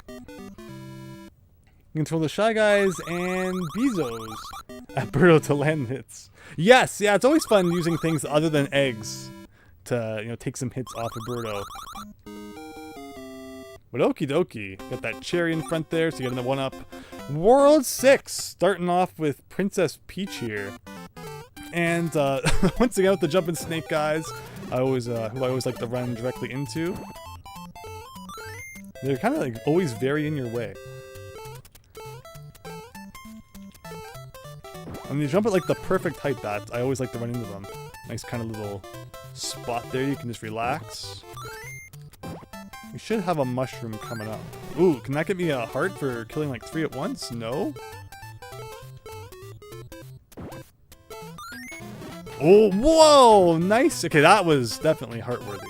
And I think we take this over to this building. Oh. I remember that giving me trouble before. Like, if we bring this... No, that's not where I wanted to put it. But yeah, the mushroom's definitely going to be here. There we go.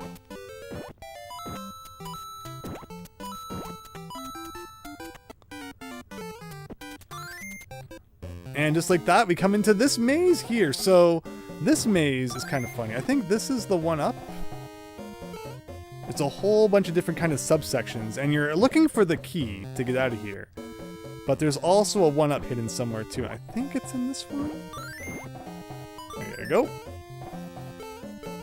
Yeah, at least Mario 2 has lots of opportunities for extra lives. No shortage if you know what to do. And in terms of the key, I think it's 5 from the right. So 1, 2, 3, 4, 5. Is this correct? Or is it 5 or 6? Oh, there's Phanto, so it is 5. So that definitely reduces the amount of time you're going to be spending on this stage. Otherwise, you're going to spend a lot longer kind of looking around for stuff.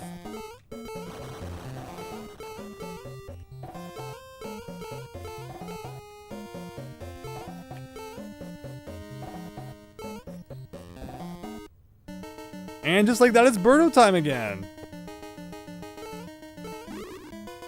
And we got green Birdo this time. So I think it was the same as gray Birdo, which we saw.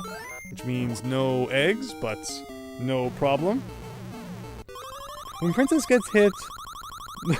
it is weird. The small sprites in this game are definitely strange. I don't think that Doki Doki Panic had small sprites. I think it was just, you know, if you took too many hits, you died. Welcome back to Mastermind! All 4 Mario characters, Super Tom Brother. Alright, that takes us back to Mario. And we should be back on track to using every character one more time, which will take us to the final level. So, okay, last appearance of Mario here. Not bad to have him in this stage. This stage is all about very precise platforming on top of these guys. And messed up somewhere. Normally there's like a higher up guy that I can stand on and you actually jump over things. Like maybe I should do some of this. Like there's Bezos, but remember, you can't stand on them. Like, I thought there was a higher up Albatos. So you get it, you can get across things easier. There we go. See, that's what I'm looking for. Now we begin the journey back to the future here. Might still have to jump there just a little bit. We have to worry about those guys now, but I think we're gonna hit a wall at some point, which is why you really want to get a little bit higher up. Like, see right here. But we should get a mushroom here, I think, so that will get us back to big status.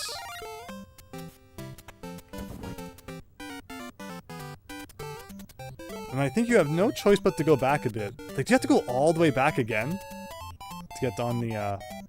Yeah, you might have to. So that's kind of a sneaky mushroom. Or if you decide to get it, you're replaying like a whole bunch of the level.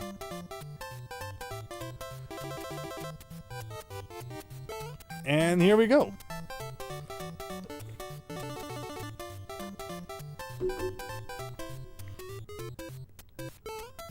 So is this one of those levels that only has one mushroom? Or maybe there's another one kind of at the end. But this is definitely like they ran out of time. So they just stuck a bunch of enemies in like a wide open space and called it a level. I mean, it works, right? Like not every level has to be some massive crazy maze. And this is kind of neat to just see, what kind of challenges they can make out of the enemies that they have. There's that one e-reader level we played. We did do a full playthrough a little while back of, I see no other mushroom here, of all the e-reader levels in Super Mario Advance 4 when that released on Nintendo Switch Online. And it's like level 10 is like the Parabeetle level, where you just have to jump like non-stop from Parabeetle to Parabeetle. And I love those e-reader levels. They are so cool. This is only... Oh no, oh no, oh no, oh no, oh no, oh no, oh no. Please do not soft lock me. That was scary there for a second. Like a weird little gap in the floor.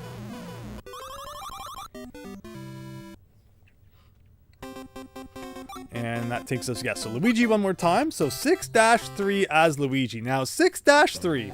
People were talking about shortcuts earlier. You can skip this whole level, like no joke, right to the end if you go underneath this wall. And I can't remember the last time I actually played through this level, like legit. So we're gonna see what happens. No power for me, but do the potion bottles come back if you leave the screen and return? They do. For some reason, I always thought they didn't, but I guess I'm just remembering that wrong. Is it over here somewhere? Aha! There it is.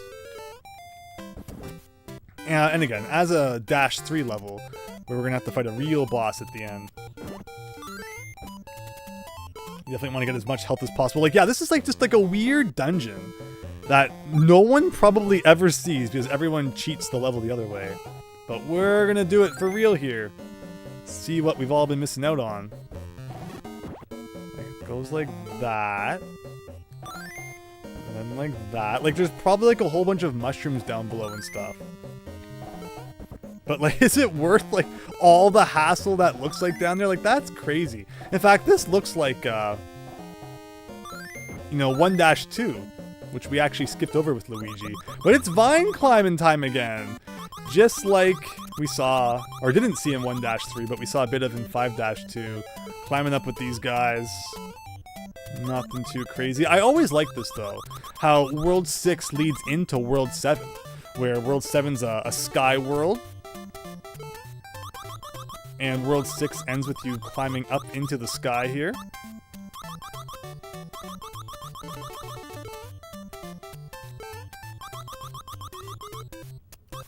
It's always neat when like a level leads into the next one. And Mario 1 kind of tried to do that too, where it's like each time you go into a castle, when you start at the beginning of the next level, and there's a castle there, it's supposed to be like that's the castle that you left, that you were just in, so... it's always fun when games try to do a thing like that. I think Yoshi's Island kind of tried to do a thing like that too. Maybe? Question mark? Maybe not. But there are other ones that do it for sure. This is just a lot of climbing. Nothing too crazy though. And that should take us up to a pyramid. Is there anything to the left? No. A pyramid in the sky. And if we had taken that shortcut at the beginning, it would have taken us up to there. And you kind of proceed to the left a bit, and you're at Birdo once again. So it's red Birdo, so means we can get some eggs as well.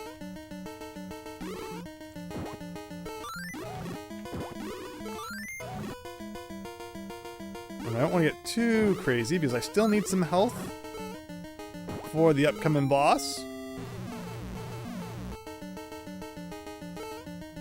And we kind of need to do a big jump here, which is Triclide once again. Triclide always being in the desert worlds, but this time, you know, you throw these mushroom blocks and they're going down that hole in the back, so you really can't miss. Not that it's like easy to miss.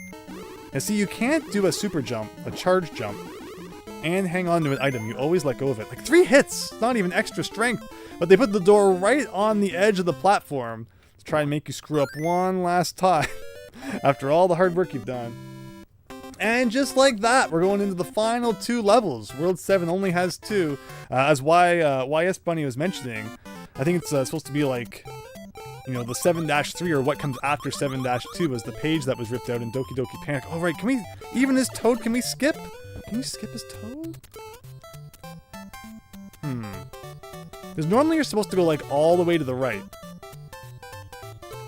But wow, even as Toad, you can get up on top of that guy and go to the left. Like the first time you ever play this, you're not going to know that you're supposed to go to the left. So you get, you know, you go all the way to the right and you're like, oh, what did I do wrong?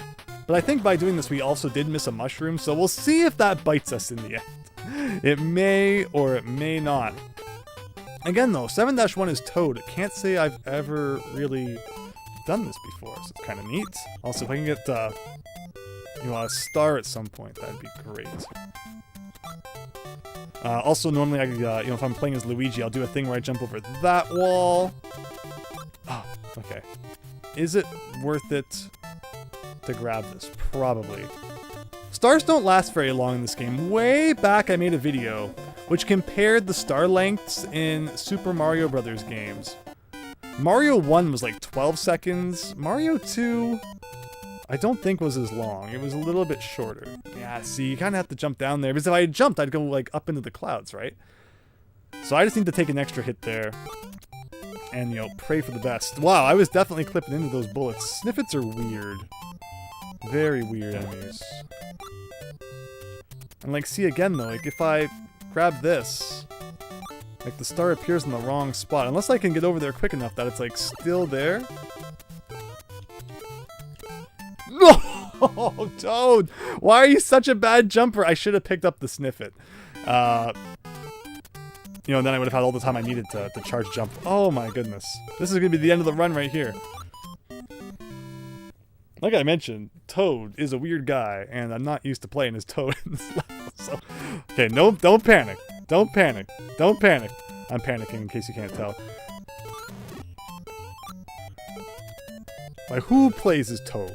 In fact, but if you speedrun, I think Toad's the fastest, right? So, like, people actually do play as Toad. But only, like, in extreme circumstances. Like, there's a heart, but I don't need it right now. Like, how are you supposed to deal with Ninja? Oh, maybe if I picked him up.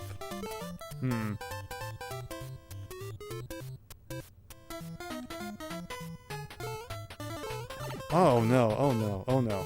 Come on, Ninja, jump! Jump! Let me grab you! See, I should have gone and got the third heart, I guess. Okay. Well, if I have him, I jump up here, maybe... Oh, thank goodness. Alright, well, at the very least, we're getting to the next room anyway. Or we'll probably also have just as much trouble.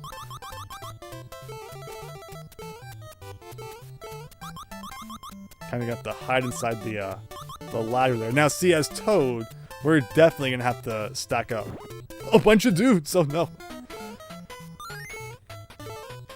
But, like, how many dudes we have to stack is the question.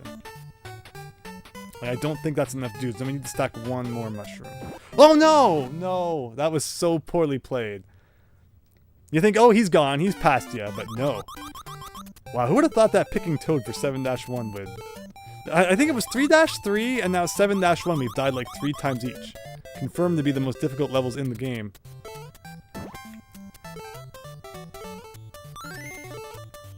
Like, just take our time. And that should be enough, I think. So actually, they're not even hitting me now because the mushrooms were kind of floating. See? That's the trick. Whoa. There's like weird, awkward floating ladders in the air. And this should be Birdo. See, our Mario 2 run, not as elegant as our Mario 1 run. Not that it was really, like, perfect either. But I think it's still been fairly decent. Goomba is actually, it's a really super Tom brother. Toad can run, Toad can lift, but Toad can't jump. No, he cannot. Alright, Princess Peach with the duty of finishing off the final level here. Which starts with a whole bunch of sniffits, which is pretty great. Alright, let's get into this building. Never again will we have to play that outdoor portion unless we game over, which would be like super embarrassing. Got conveyor belts. So during Luigi's Christmas Blast, I forget if we determined that going up or down was better. So either way, each direction has one of the mushrooms. So unless you take the time to do both, you're going to end up with just 3 health for the end. It's not even Wart that's the worst part. It's that there's you know, some Birdos that you have to fight and some not such ideal circumstances later on in the level. That can be kind of tricky on top of conveyor belts and all that. Like, let's see what we got going on here. Okay. That wasn't so bad. And we had that opportunity to get the mushroom coming up. So even if we took a hit here, we could at least correct it. And since these are like the only 2 potions in the level, I believe that these are also the locations of the Yoshi eggs when you play the Mario Advance version.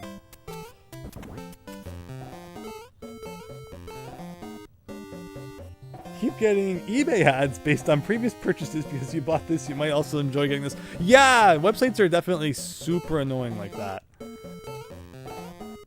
They always think they know better than you. But alright, here we go. Climbing up this chain. Again, the nice thing about the Sparkies is that if you're inside the chain, they'll kind of just go around you. Oh, that was poorly played.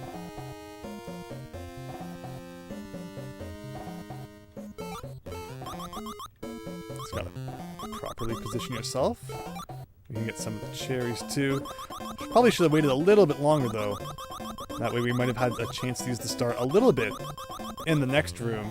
Yeah, I don't know why they make the invincibility run out so fast. It's almost kind of useless at the rate that it lasts. In Mario games today, it's a consistent 10 seconds. I think every single Mario game since New Super Mario Bros., the star lasts exactly 10 seconds. Where we're about to play Mario 3, and that game has the worst star power in the Mario series, lasting only 8 seconds. Like, it's completely useless. And the funny part is that, you know, an item in that game is getting to use star power at the beginning of any level that you choose. But it's so short that, like, you don't even really get to do anything with it before it's already gone. Now, again, I've never really climbed this as Peach before, so this is interesting. Had to kind of do a properly timed super jump there. And that Snippet's not really doing much. Let's just get up the chain, please. No, no. Okay, okay. No, don't fall off the chain. Thank you. Okay, so we got Birdo. And this Birdo is kind of just like in our way. We don't really need anything from this Birdo. But good luck getting to the chain without taking him out. There you go. Birdo, David Ray, yes, okay. And then this room gave me all sorts of trouble. I remember when we were playing the Christmas version. Because we have to get a key to that door. And that key is in here. Actually, Peach's floating is interesting. Oh, so yeah, here's Birdo. Birdo again. Birdo's Revenge. My favorite Mario sequel. It's one. 2. Oof, 3, okay. So get the key in the door. So you can use the key to defeat... Oh, the heart, please. That was interesting how the key kind of kept moving even while I was in the powering up animation. Get that in there. So yeah, when I was doing the Christmas version, I kept forgetting that you could like actually use the key to defeat enemies. For whatever reason, I always think you can't do that. And this time, you gotta defeat good old Bird Brain here.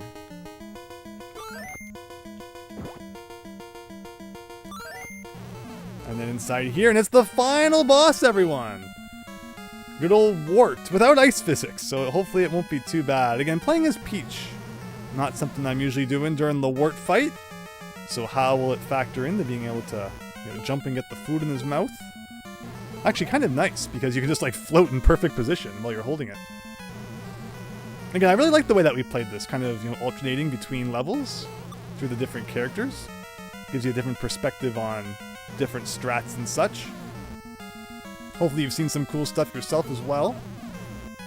But yeah, Wart doesn't do too much. He kind of just stands up there and barfs a whole bunch, but you have to grab the vegetables. And I like how all the vegetables in this room are like different than the ones that appear throughout the game. Like onion! I don't remember that guy. That wasn't even in his mouth. That was like thrown at his stomach.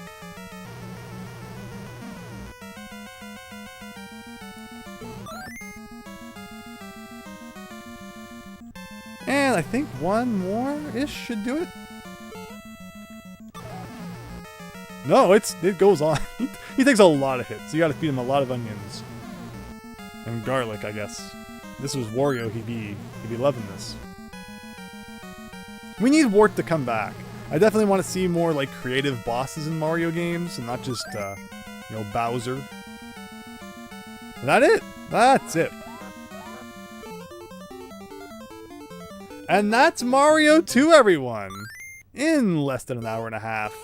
We did all 20 levels. 6 hits to defeat Wart.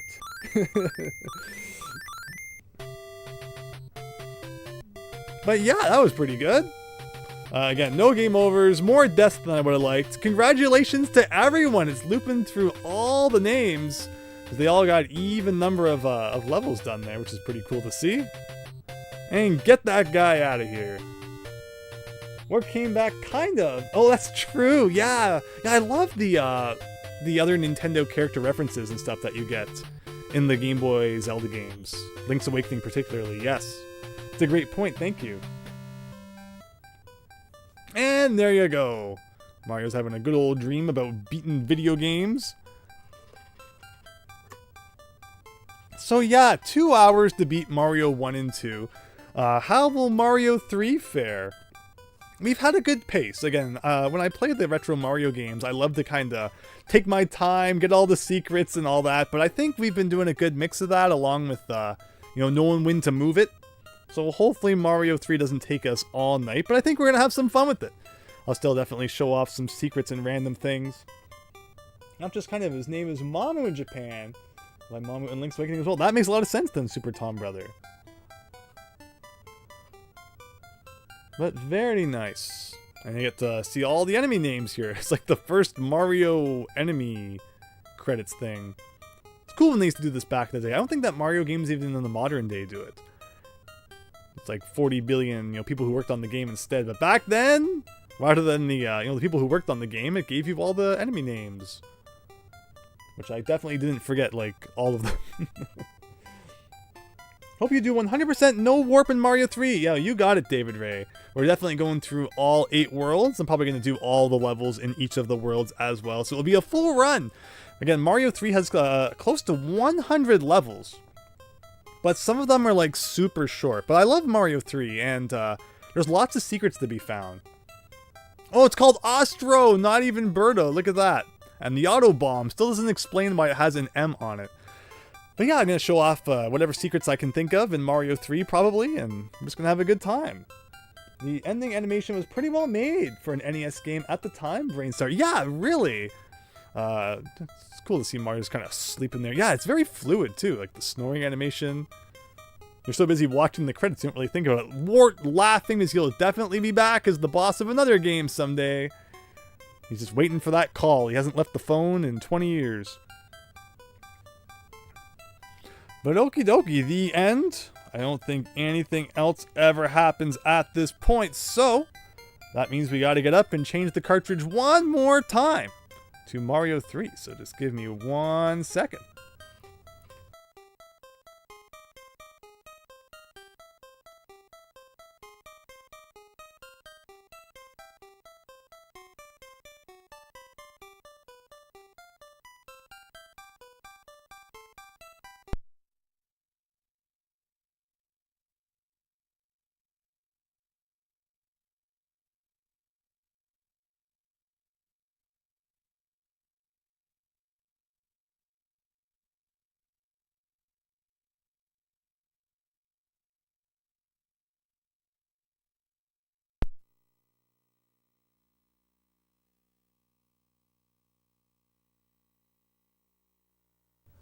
Alright everyone, it's Mario 3 time, but before we get to this, since this game's definitely going to be longer than the other ones, might as well take a quick break here, and then we'll be ready to settle in for all 8 worlds of Super Mario Bros. 3. Thanks everyone for hanging out tonight, it's been so much fun so far, and hope you're looking forward to the conclusion here, and I'll see you all in a minute.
Hello everyone! Thank you so much for your patience there. We're just about to get started with Super Mario Brothers 3.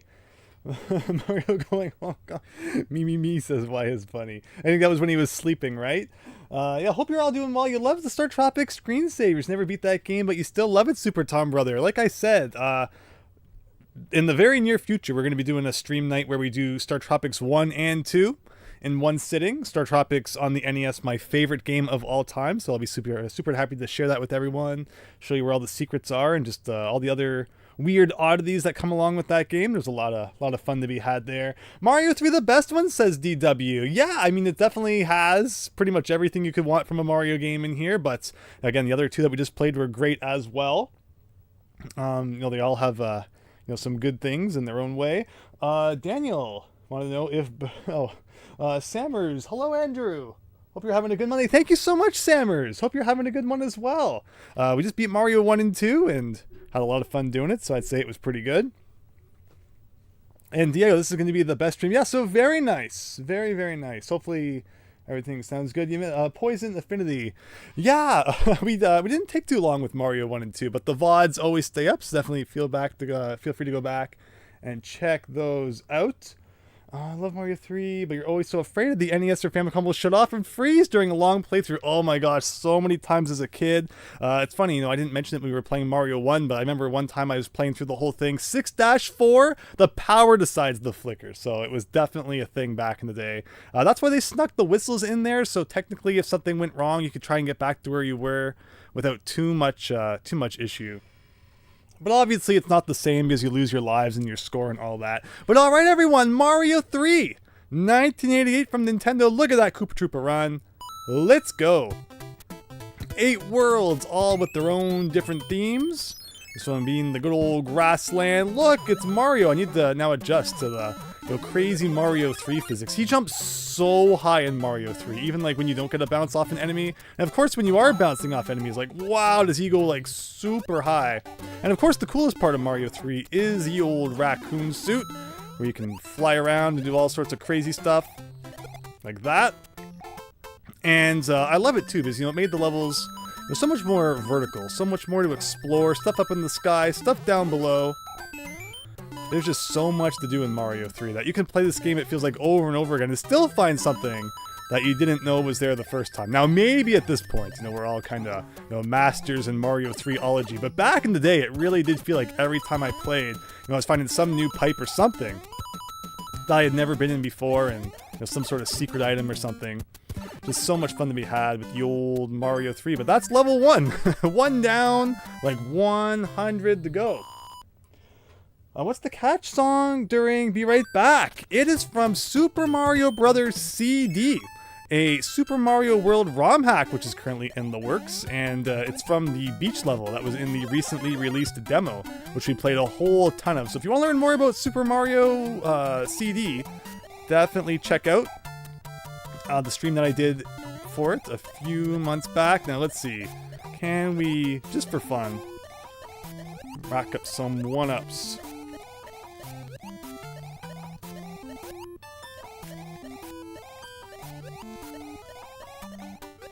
This is the classic way to kind of get your head start in Mario 3 if you want just a little bit of an extra life profit going on right at the beginning of the game. But we're not going to spend all day doing that. In terms of this right here, well, that was kind of weird.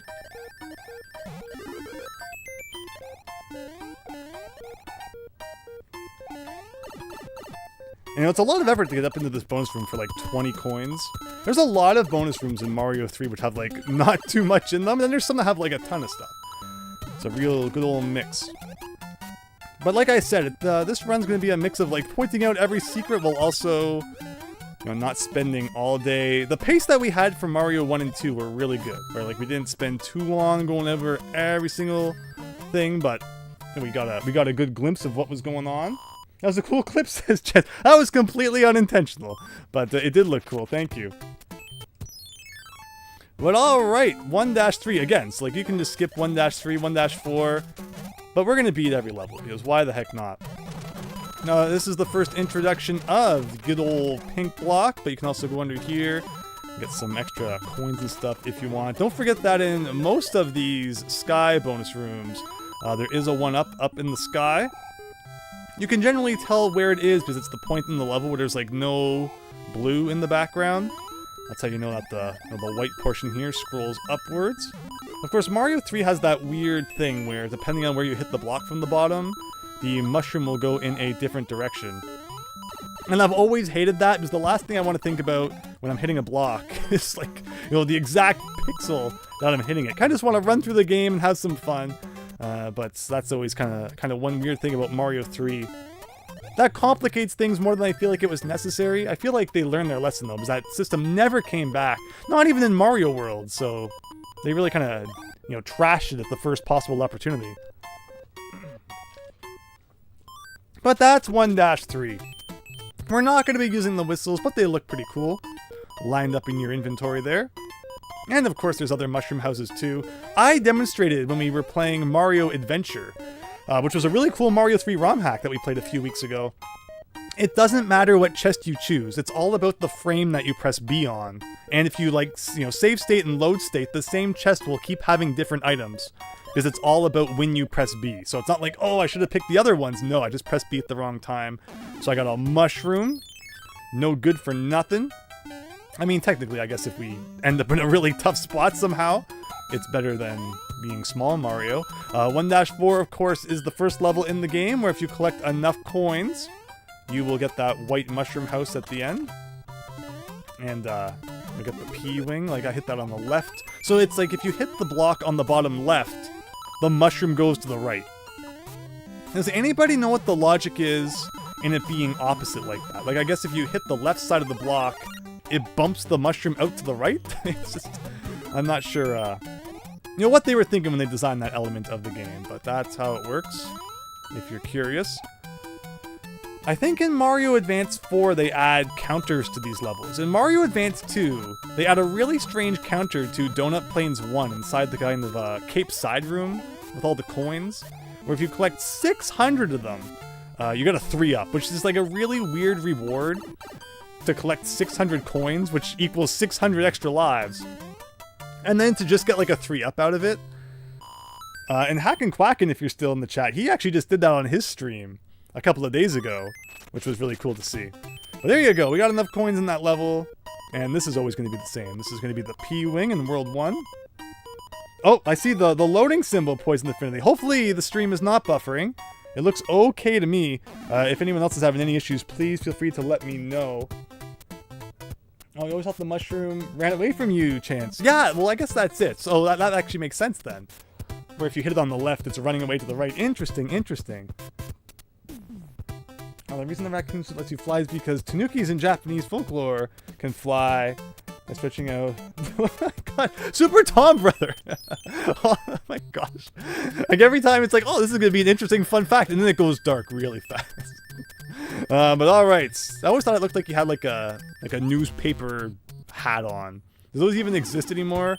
Back in like the 80s and 90s, you'd watch like Mr. Rogers, and he'd be like, today we're making, something out of construction paper. Construction paper sales must be way down since the 80s and 90s. But anyway, let's see what's going on in this level. Like, this is another one where we can go up and get a whistle should we wish to. In that room to the right, there's like the crushing ceiling, which has like a Mario World Layer 2 feel to it. And in the Japanese version, that room's actually more difficult because the gap in the ceiling that you can safely duck under is much smaller in the Japanese one. In the Japanese Mario 3, you also get like that level entering effect as well. Or rather, what's it called? Like from the map, it gradually closes to black. But in the Japanese version, it like opens from black as well. But they got rid of that in the North American version for whatever reason. I would love to have a talk with Howard Phillips someday and hear, how some of his thoughts may have influenced some of the decisions that went on with games back in the day. I would love to have a talk with Howard Phillips about Star Tropics. Star Tropics actually got delayed. There was a big Nintendo Power feature about it. I think summer of 1990, and I think it was delayed until like late 1990, early 1991 for unknown reasons. There is a prototype floating around, I think from those summer 1990 days, which people report is generally the same as the finished product. But unfortunately, it's not a publicly available prototype, so no one really knows for sure. And as someone who loves Star Tropics and knows that game like the back of my hand, I'd love to dive into it and see just what's going on there. So, the N-Spade matching game shows up anytime you exceed a multiple of 80,000 points down there on the score counter. And thus, here it is. But which pattern do we have today of the, I believe, 8 different patterns? I think the bottom is always mushroom, flower, star, right? So we always know that's a star. If it's a mushroom, then we know that's a mushroom. If that's a flower, we know that's a flower. But now it's kind of up in the air to what's going on. Like, well, shoot, when the 20's there, isn't it like over here? No, that's the one up. Is the one up here? Yes, it is. See, I remember like little things about it. Flower. Uh-oh. Flower? That doesn't feel right. Like, that'd be like way too many flowers, like, together. Oh! Close enough. Well, we got a few items, which like, I probably like won't even use, but it's always a good time. Card matching games are super fun. Yeah, I agree. Yeah, Mario 3 definitely introduced like some mini games and stuff to kind of break up the platforming. Overall, Mario 3 is just so much fun, and like all the different stuff it does. You can always have a good time with Mario 3, and like I said, there's just so much to discover in this game that you can play it over and over again. And it's like, you know, each time you're still kind of coming across something new. Like, I know you can fly here over this area, and there's like coins up in the sky, which you normally don't see. There's one of those cases where the screen doesn't normally scroll. So, I mean, that's kind of cool. And of course, if you're getting a running start, you should get the star every time. Any card matching games always remind you of Gigapets growing up. Interesting. I'm not familiar with Gigapets. I remember Neopets and all the crazy mini games you could do on that website. But alright, what will it be this time? Remember, the chest you choose doesn't matter, and of course, it's once again a mushroom. Really weird that the matching game doesn't have the leaf available, considering that's like, you know, the staple thing of this game. And this is not the one that has the fire flower in it. So depending on where the Hammer Brother is on the map when you encounter them, that can change the arena a little bit. As we'll see in World 3, like if you encounter the Hammer Brother over a water tile, then the battle will have some water in it. And in this case as well, there is one spot where when you run into the Hammer Brother, there's actually a power-up in the far right block, but that was not the one. YS Bunny, Mario 3 has rather short levels, doesn't it? It really does. Has about 100 levels in all, but they're like half the length of like the levels we've seen in the other games. Mario 2 has very long levels. So yeah, even though it's the shortest of the bunch, you know, it can take a bit to beat because of just the length that you have there, especially if you're game overing and stuff. And in Mario 2 is interesting because you get limited. Excuse me for a second.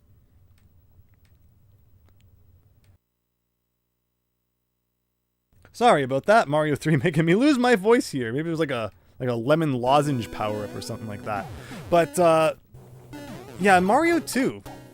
It's like, no, that's not our first hit. We lost hit to the Hammer Brother as well. The point I'm trying to make, though, is that Mario 2 actually has limited continues. You only get 2 continues in that game, where Mario 1, you technically like don't get any continues, but if you know the code, which again is mentioned in the instruction manual, you can continue as many times as you want. And in Mario 3 as well, you can continue as many times as you want. So yeah, Mario 2 actually kind of candidate for most difficult NES Mario game when you really think about it. When you do the warps, it's not too bad.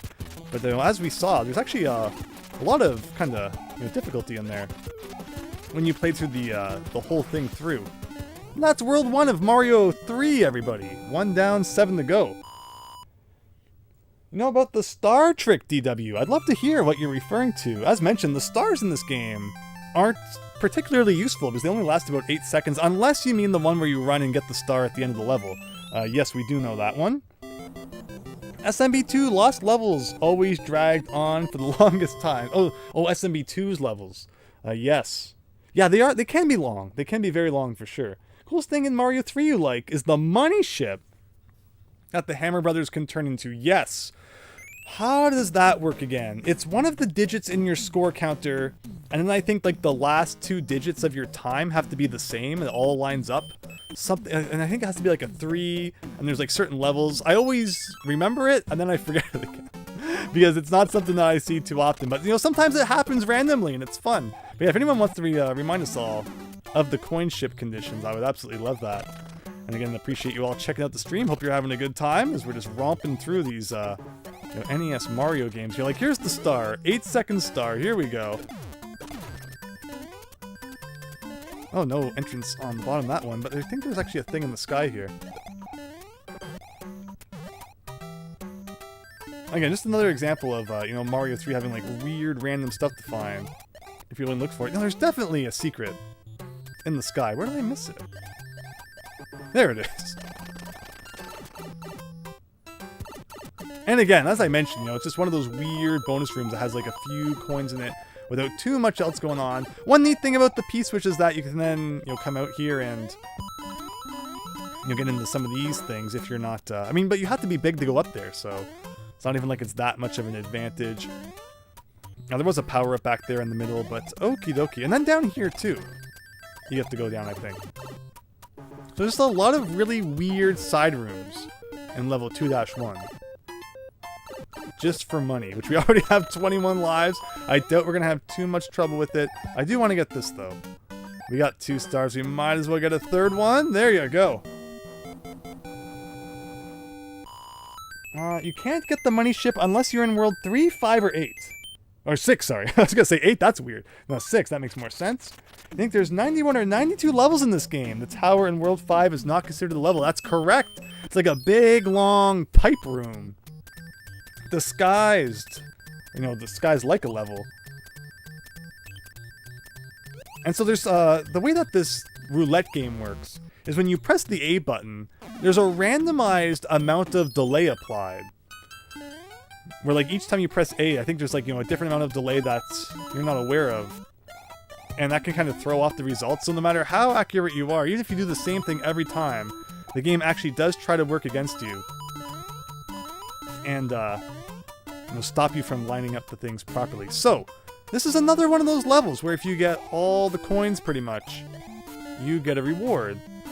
And thankfully this platform comes back.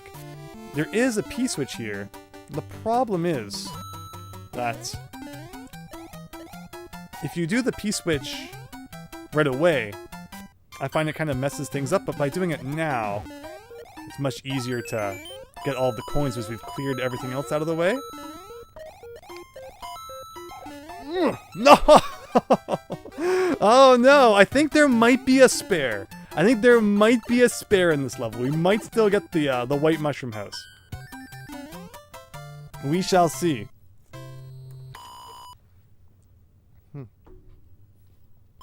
Ah, 1 spare. There must have been 1 spare. So the reward for getting all but 1 coin in 2-2 is that you get another chest, but this time, in even-numbered worlds, you get the anchor. And that is for if you die to the palace at the end in the airship level, and the airship then moves to somewhere else on the map. If you use the anchor, the ship won't move even if you die again. Which is like, in terms of usefulness.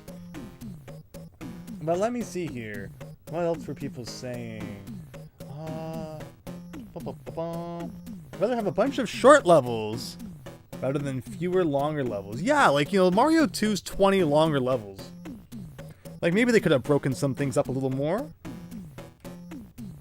Mario 3 brings you memories of visiting Grandma and Grandpa's old house. They had an NES with 2 controllers and an outdoor poolside. Oh, that's so cool. Yeah, Mario 3, I feel like a lot of people, if you played Mario 3 back in the day, you probably have some interesting memories associated with it. Like, even into the 2000s, when I would, you know, do trick-or-treating around the neighborhood, there was one house, and every single Halloween, when I went to their house, they were playing Mario 3. Because I guess that's just what they would do, right? They would sit by the door, handing out candy, and they would just boot up Mario 3 and play through it while they waited for kids to come by. And you know, just a neat thing like that. Everyone has some sort of memory associated with this game. You know, playing it back in the day, seeing others play it back in the day. What did I hit? Yeah, you can go under, or you can kind of jump over the top here. But yeah, we hit something up in the sky. It stopped being a no-hit run a while ago, but it's still a no-death run from what I believe.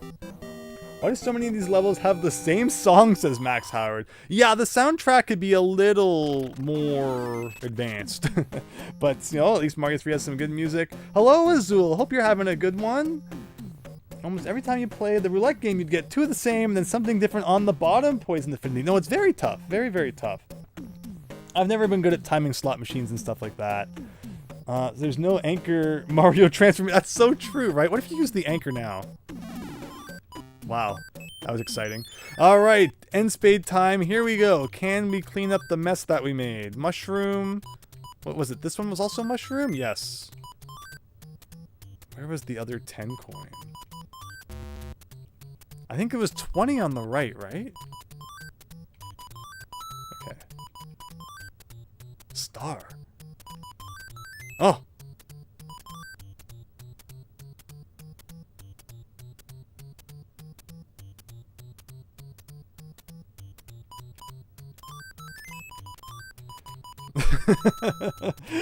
had to think deep there for a second. All right, so then the next time we get the end spade, it'll be a completely new map.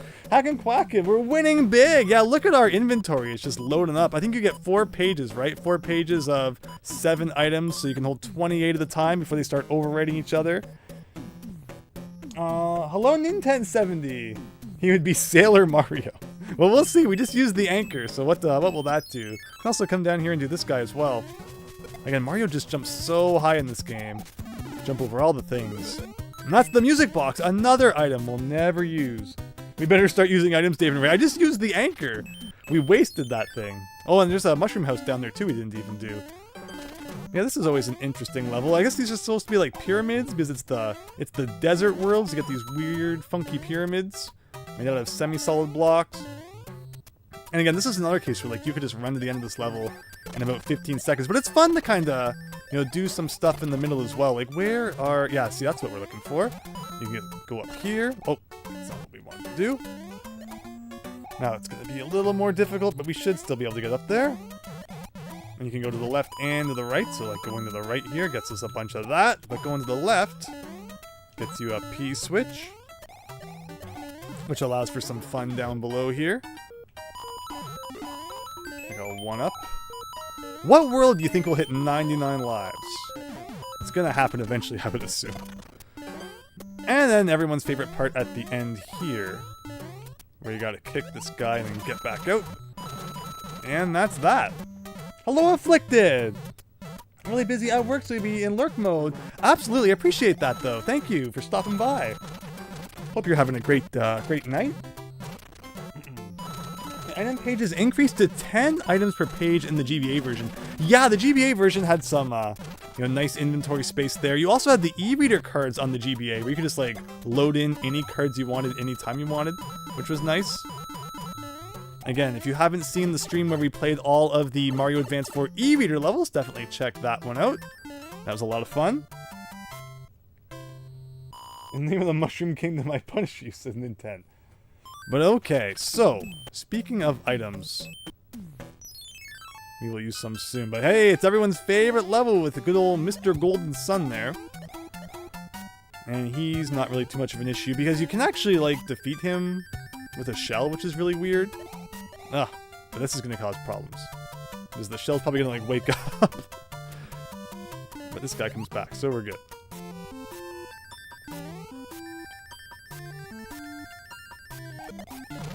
But like, see, like, that's how easy it is. No more sun to worry about.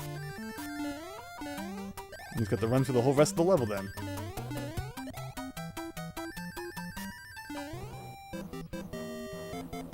Worse than the nuclear waffles, yes.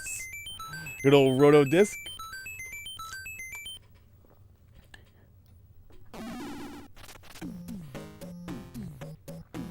Alright, so where do we want to go from here? Actually, we never did do the other mushroom house, did we? And just for completion's sake, of course, it is impossible to 100% Mario 3 if you include all of the mushroom houses inside stuff, because you're not given enough hammers. Another mushroom. I think we're 3 for 3 mushrooms from mushroom houses now.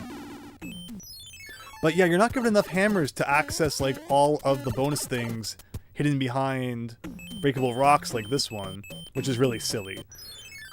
So you have to kind of pick and choose exactly what you do. Like, we'll probably get the whistle in this world just because we've been getting all the other ones. Another mushroom! 4 for 4 mushrooms from toad houses, which is kind of cool. Although I believe the first toad house that we encounter in World 3 is like a guaranteed frog suit mushroom house. So we're not, toad house, so we're not going to be getting a mushroom from that one. Now I know one of these is a P-switch, I think. But I always forget which one. It's going to be like the last one I hit. There it is. And again, this is just another, like, here's a bunch of coins up in the sky sort of deal. You have a lower path and an upper path. You kind of have to choose what you want to do.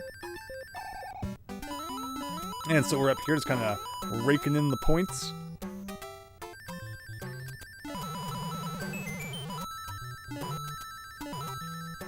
This kind of gives me a Super Mario Land vibe with the palm trees in the background. Overall, just lots of background elements placed all over the place. But, like, there's not really too much going on in this level, as we're already going to be done.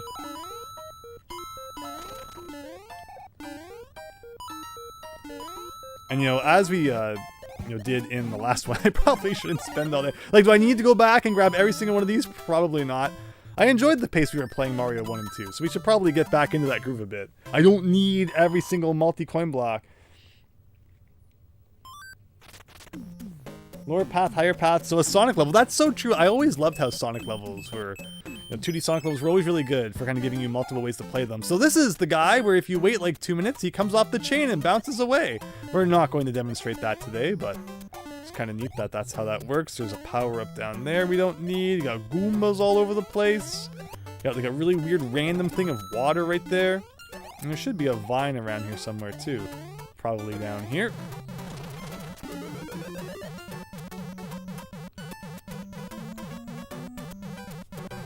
You think it's 1 minute, David Ray? That sounds good as well. Because, yeah, this is another one of those games where the time counter down there, it's a little bit faster than, like, 1 per second. No, it's not even the 1. Like, there's that. I think this is the P-switch here. I always had so much trouble getting it without, like, wrecking the whole formation. I'm not sure what their expectation was here. It's like by the time you get to the P-switch, it's like all the blocks are already broken anyway. So you're hardly getting any money. And like I mentioned, it's another one of those side rooms with some coins, but otherwise not too much going on. I always thought it was cool how the question mark blocks kind of froze in place after the P-switch was pressed. And there you go.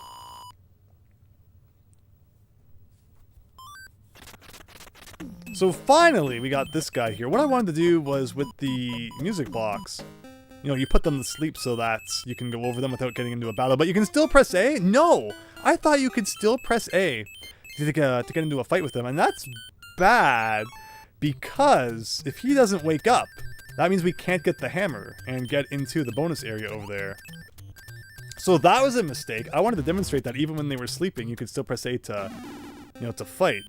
But that looks like it's not happening now, which is kind of concerning. If you go into a pipe, I wonder if it will, kind of run the timer on that. I forget exactly like how many levels you have to enter before they wake back up again, but it's like such a silly power-up. It's not like the Hammer Brothers fights are ever like that bad that you have to skip them. But alright, it's a spooky maze, everybody. Don't get lost now. I like how you can always see, where the invisible block is here, because that patch has a couple of lighter stars in the background. Again, I think we talked about it before when we were playing Mario Adventure. I always thought it was weird how the underground background kind of looks like a starry night, but it was mentioned that maybe it's supposed to be like crystals in the background, which I guess makes a little bit more sense. Where's the block? There it is.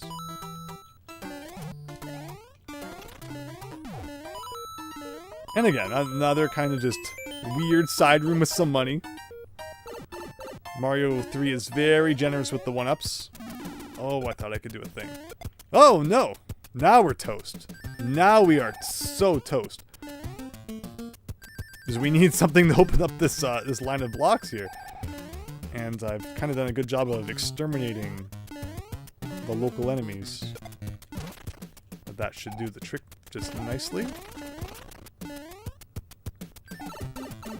Oops, says David Ray. Truer words were never spoken. But alright, so if I can get the running start, we can get another thing here. Perfect. You want an HD remake of the original GameCube N64 Animal Crossing game?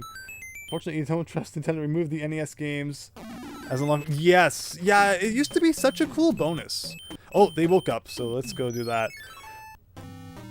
The GameCube era did that a lot. Like, you could play the original Metroid and Metroid Prime, and you know, obviously the NES games and Animal Crossing to, you know, stick retro games into newer games as like a bonus unlockable feature. But now, obviously, with, you know, virtual consoles and online storefronts and subscription services and all that, you know, companies would rather kind of, you know, get your money that way than give you a freebie, which is such a shame. But yeah, GameCube generation was really good for companies including like their older games as unlockable features. I love that. You know, Sonic Adventure DX is another one where you get those Game Gear games before they would later include them in Sonic Mega Collection Plus and Gems Collection and all that. All right, so once again, we know that the bottom right always go mushroom, flower, star. So there's a star. There's a 1-up. No. Easy enough. Oh! It's okay. We're loading up on items anyway. I should probably start using some things. We're already into the 3rd page. Gonna be doing that though. To come over here to the secret area. I'm sure you've never seen before. Only I and 2 other people know about that. And here, so I know I mentioned the Mushroom House in World 3. Forgot about this one, which also has all frog suits, which is such a shame. It should have been, you know, something cooler, like what? You know, like hammer suits and Tanuki suits and stuff. But instead, I guess they're getting you ready for the water, so they give you a free frog suit in World 2. And I mean, I don't need to do it, but we have so many items. What should I use? Should I use one of our 40 mushrooms? It's kind of a neat formation that you got laid out there. Ah, what the heck. Secret area, what? Poison Affinity, right?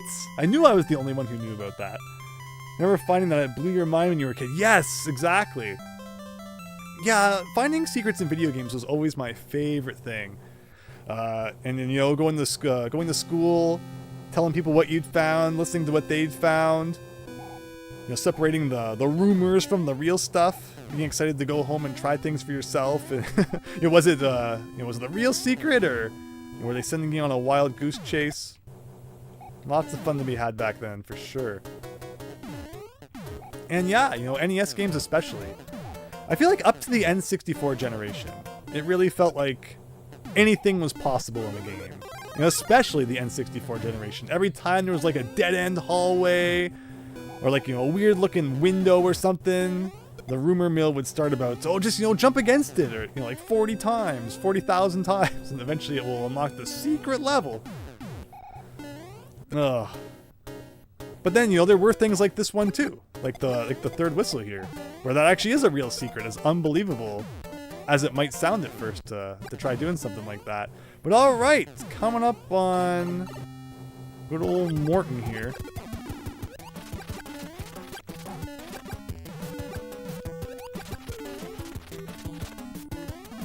And that's that. 2 down. The no warp record of this is insane, says Joseph. Yeah, again, all the retro Mario games, the speedruns have just gotten crazy. Crazily optimized. But, I mean, just, you know, just for your own personal enjoyment, it can still be fun. Super Andrew Bros Loot, welcome! Hope you're having a great night. Disappointed in the TMNT arcade ports included in GameCube TMNT 2 and 3. Was that true, Super Tom Brother? I wasn't aware of that. Interesting. Friend didn't believe you that there was a secret because they never tried using a hammer on that rock, right? So here's another instance of like, you know, I don't have the hammer now to get in there and get that spade game. And yes, you will get a hammer later on in World 3, but would you rather use it on that, or is there something else you'd rather use it on? I'm not sure if you get game over if rocks come back. Like, if you get game over and you broke one of those rocks, and you had to play the world again, would the rock stay gone and then you could get another hammer and break like the other rock? Like, could you game over to get everything in Mario 3? I don't know. But it's a weird thing to have to think about. Of course, one of the coolest things about this level is you can run across the top and get a power-up. I probably haven't seen what's going on beneath these blocks in like 20 years. And you can even go down here and try to get a 1-up. We definitely need more of those. No way to defeat the lotus plant. And that's a mushroom where you definitely want to make sure it goes the way you want it to. Otherwise, it's very likely going to go down that hole. And that's 3-1. Sorry, Andrews. The game displays in another castle. 1-3, says Lutz. You always knew there had to be a secret in World 2 because you can still hear the movement of hammer rows. Oh! That's awesome! I never thought about it like that. Very, very good observation. So this is one of those levels where you're supposed to be able to get like a bunch of stars if you hit the blocks in sequence. And I've always been super horrible at it, but maybe today will be different. Maybe today we'll actually get to see more than like 3 seconds of star power. So far, so good. I'm actually a little bit surprised. But that's where it ends, it looks like. There's a P-switch. Why? What does that accomplish? I think that's a power-up, like, in... Like, this is such a weird, like, little thing at the end of the level.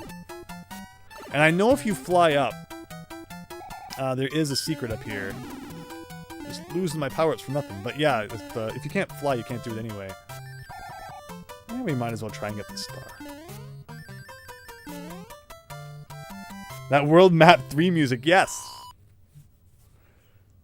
3-3 is scary for kids. Yeah, boss bass. Oh, I should be using the frog suits. I'll use the frog suit in the next level. If I get eaten by boss bass, it's all your fault. It will ruin our no-death run. I'm kind of enjoying the no-death run though, so I hope it doesn't lead to a dumb death. But it probably will. Maybe boss bass doesn't like frog. But like this isn't too bad. Question mark. I mean, at least Frog Mario kind of jumps okay. Uh-oh. I called it. I totally called it. Just as I was saying that, Frog Mario can jump. No, you know what's better than 1 Frog Mario attempt?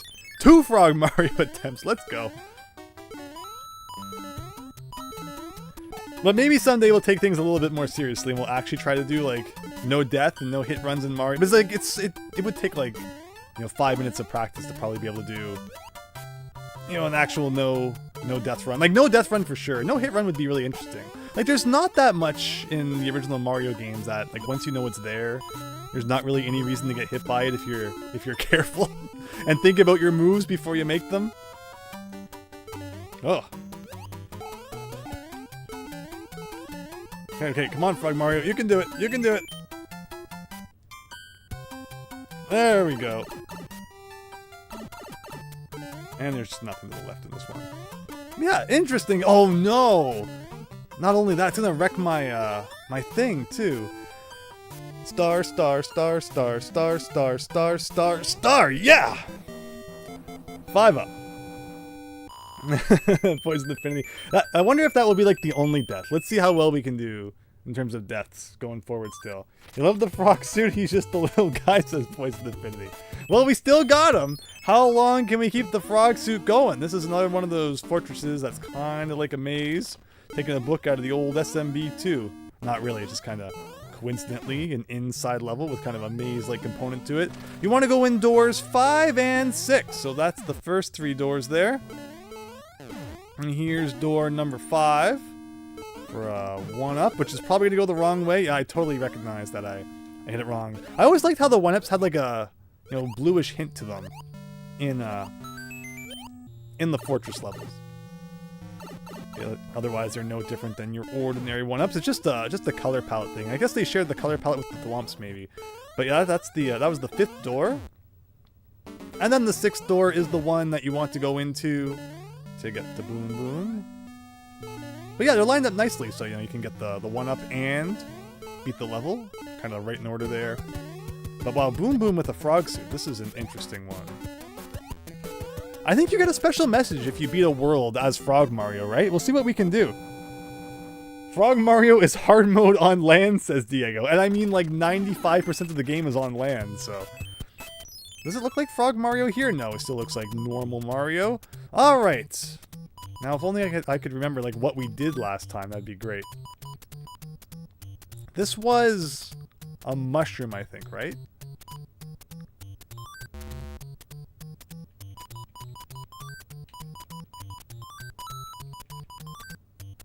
Oh, I did this before, too. That's a mushroom here. Any guesses? Any guesses on where it is? The king says something like you've been transformed. Yes. Maybe we can do it. Mitch Flower Power held the record for many years but was beaten this year, Joseph. Yes, I know all about Mitch Flower Power. He's recently started playing Mario 2J. And he has a lot to say about that game. It's not that bad. People exaggerate about how bad Mario 2J is, I think. We'll get it next time. And like I said, we'll definitely be streaming Mario 2J someday, so if you want to see that, stick around. Alright, maybe we can finally win this thing. Yeah! There you go! Just passed 50 lives. Alright, so now, okay, this is where we lose our suit. So see how the Hammer Brother level was over top of the water on the map? And that's why there's water at the bottom here as well. Alright, the hammer suit, the frog suit lives on, as we just unlocked another hammer there.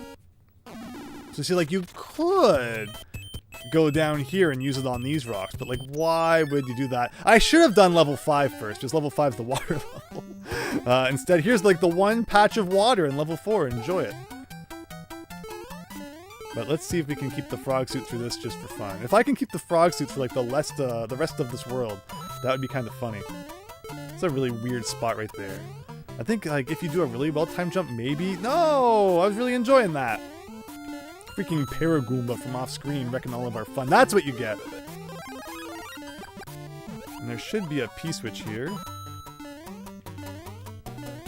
And some blue coins. I always like the blue coins, or like the white coins, I guess.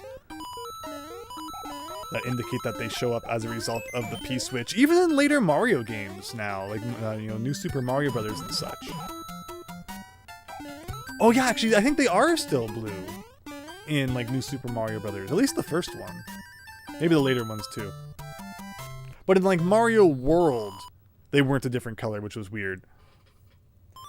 Congrats! Too bad you cheat by using Nintendo Switch Online's rewind feature. I mean, hey, you know, enjoy the game the way you want. But see, now this time, because we encountered the fight on land, I almost let that guy get me. It is on land this time.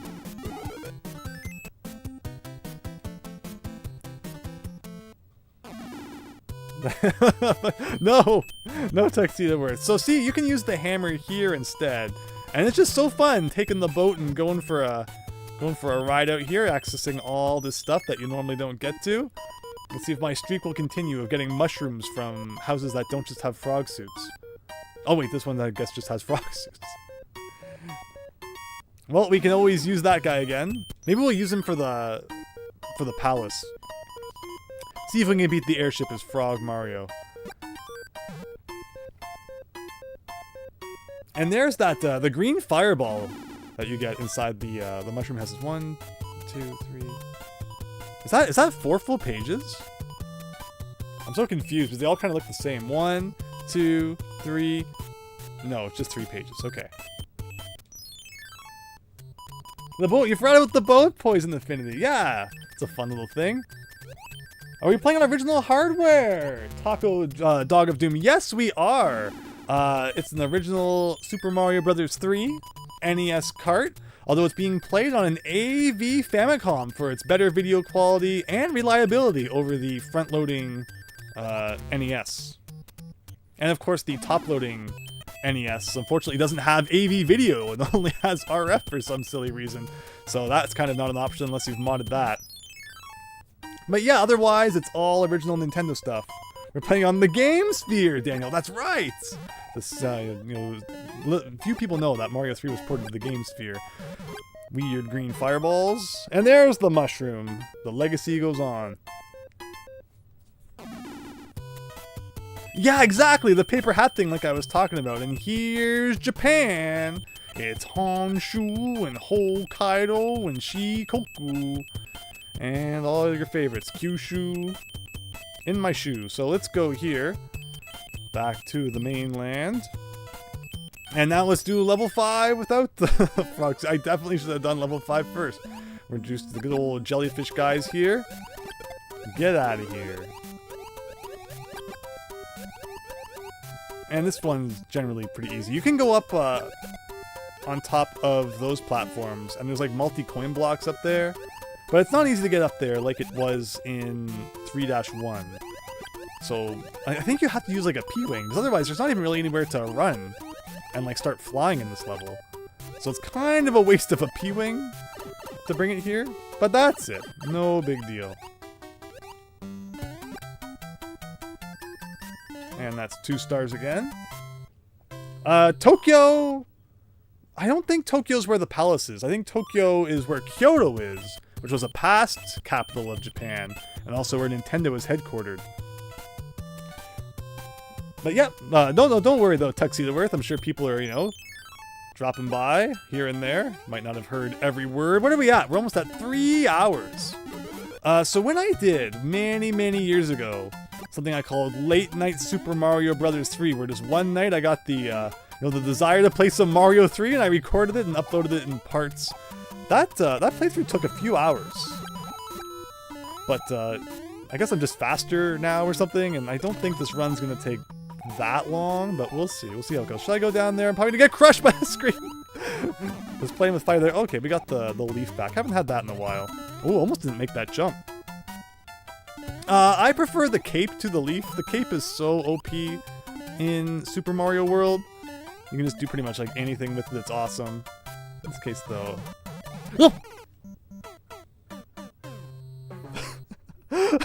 That scared me.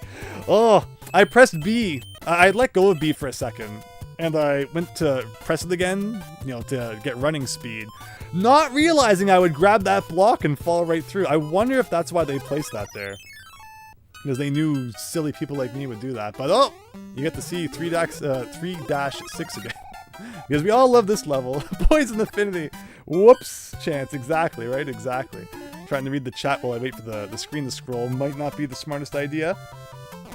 Oh no! Yeah, see, this is a horrible idea.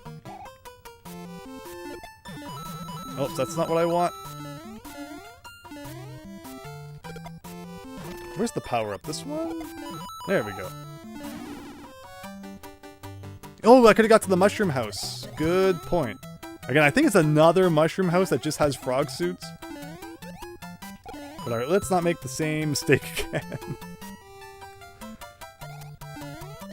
I guess they're there because you can use them to break the blocks and stuff, but... is this the level in World 3 that gives you a mushroom house? It might be. Come to think of it, I don't usually get the white mushroom house in World 3. So that's probably why. It's probably this one. And I didn't do a very good job of getting the stuff, but oh well. We don't really need any more items. Well, I'll take some more lives. We haven't maxed out yet. You might need frog for end world might save you. Yes, yes, yes. So that's the one reason why frog suit would be kind of... Oh, it did it. It'd be kind of cool. We'll get to it though. We could also skip level 7 and go right to 8. Playing things out of order. Uh-oh. We'll definitely go back and play the other ones. Don't worry. This is a very strange level. Has vines all over the place, which you can use to kind of get away from boss bash, but otherwise... it's not like super eventful. It's nice though that the shells can also take him out. So use that opportunity while he's gone to kind of make some progress before he respawns again. And there, that was my bad. Does give us a chance to go get the mushroom house though, which again I believe is all frog suits. We were doing so well in the World 3. I think what's that, like my 3rd death to boss bass. Also, finally a leaf out of the Toad House. A weird green leaf. when they're red in the levels. Not sure why they did that. Ah, Hex says Poison Affinity. Munch says Super Tom Brother. And 3 oh, Edric, oh, thank you for reminding me. 3-8's the mushroom house? Well, maybe, just for fun, we'll try and get that to spawn then.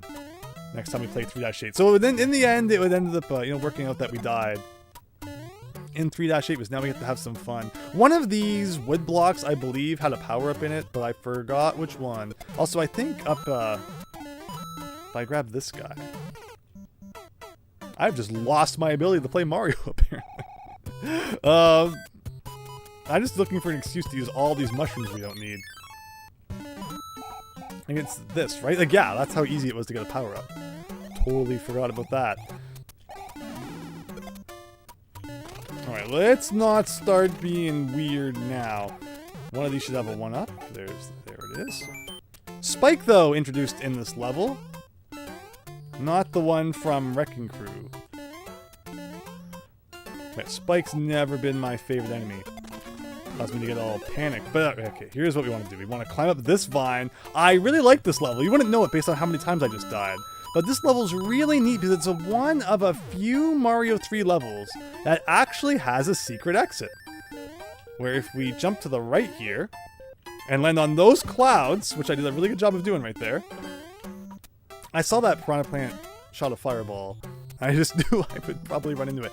Again, you can't really see the clouds. Okay, you can see them like a little bit. Hit this. Go up here.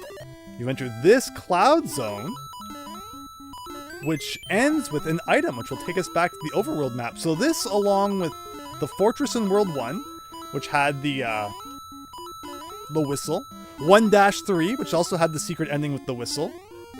Now this one, which has Lakitu Cloud, which takes us back to the overworld map. And then 5-1, and that might be it in terms of secret exits. But I love that there's, like, little hidden things like that in Mario 3, which you don't really expect. You never knew about the secret exit in this level until your late night Super Mario Bros. 3 run, says Edric. I'm so happy I could, introduce things to people through my runs. Sometimes I feel like, oh man, everyone knows all these things I'm pointing out, but appreciate you saying that. And, I always love the chat too, teaching me things I didn't know about games, so the feeling is certainly mutual. But alright, good old underwater fortress here. Now this would be a nice one to have the frog suit for. Lots of things being introduced here. Get the good old, boo guy here. That's a tough little spot to get through.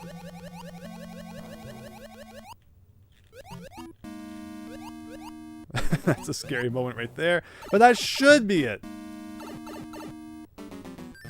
And then it's boom boom time. Like weird blocks in the middle. And that's that.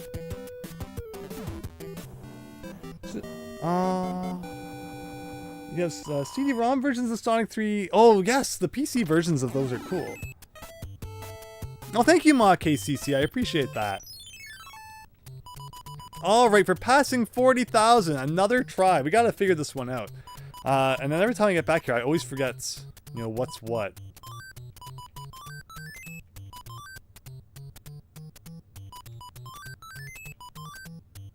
Where have I seen this? Yes. Okay, we should get this now, because we have, 2 chances still.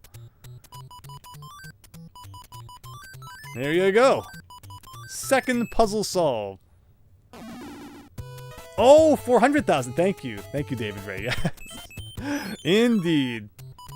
I can't even, blame the fact that we've been streaming for hours. It's only been 3 hours. Curious how long this one's going to take. Overall, I thought this might end up being like an 8-hour stream because of, how long Mario 3 can take me sometimes. But we're just having a good old time. Just trying our best to do what we can do. So this is the level, apparently, then, that has the white mushroom house. I don't know if I've ever gotten it. And Boss Bass just being his typical Boss Bass self. Not that we don't have the lives to spare. Let's get our anti-Boss Bass gear in order here. And see what we can do in terms of items in this level. So no coins there. This, I think, is a multi-coin block. So 11 coins out of that. Pretty good. No rush. This isn't the long level.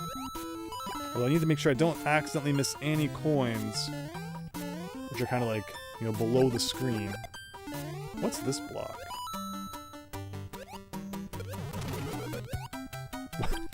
I don't even know what came out. Oh, it was probably a 1-up.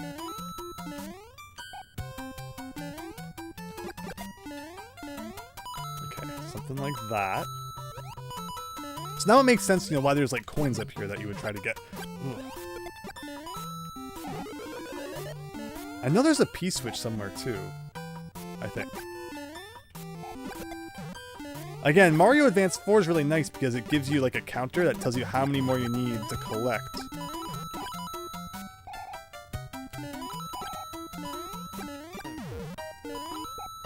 Is that all of them?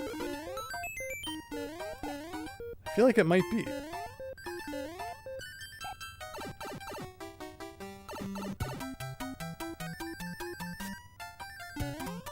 I realized I kind of slowed down there for a second. We don't need to get 3 stars every time. Ah! So I don't know if I've ever seen this one. So this will be another P-Wing for an odd numbered world. Not that we're really using them too much anyway. Again, there'll be some interesting tricks we can pull off eventually with P-Wings, but nothing for the time being. Wow, yeah, we are almost full of items. We're just cruising here.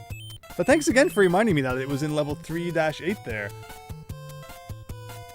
World 5 is usually where you run out of steam during a run and consider saving and quitting. Super Tom Brother. No, I mean, it makes sense to want to, you know, break up your play between a couple different sittings. Yeah, Mario 3 can definitely feel like a long game.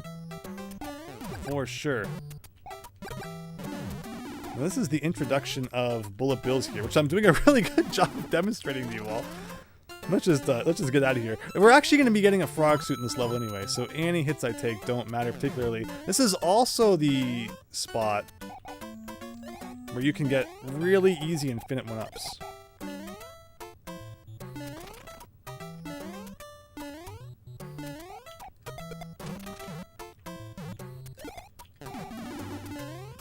But you gotta be on top, so like that. There you go. Just like that.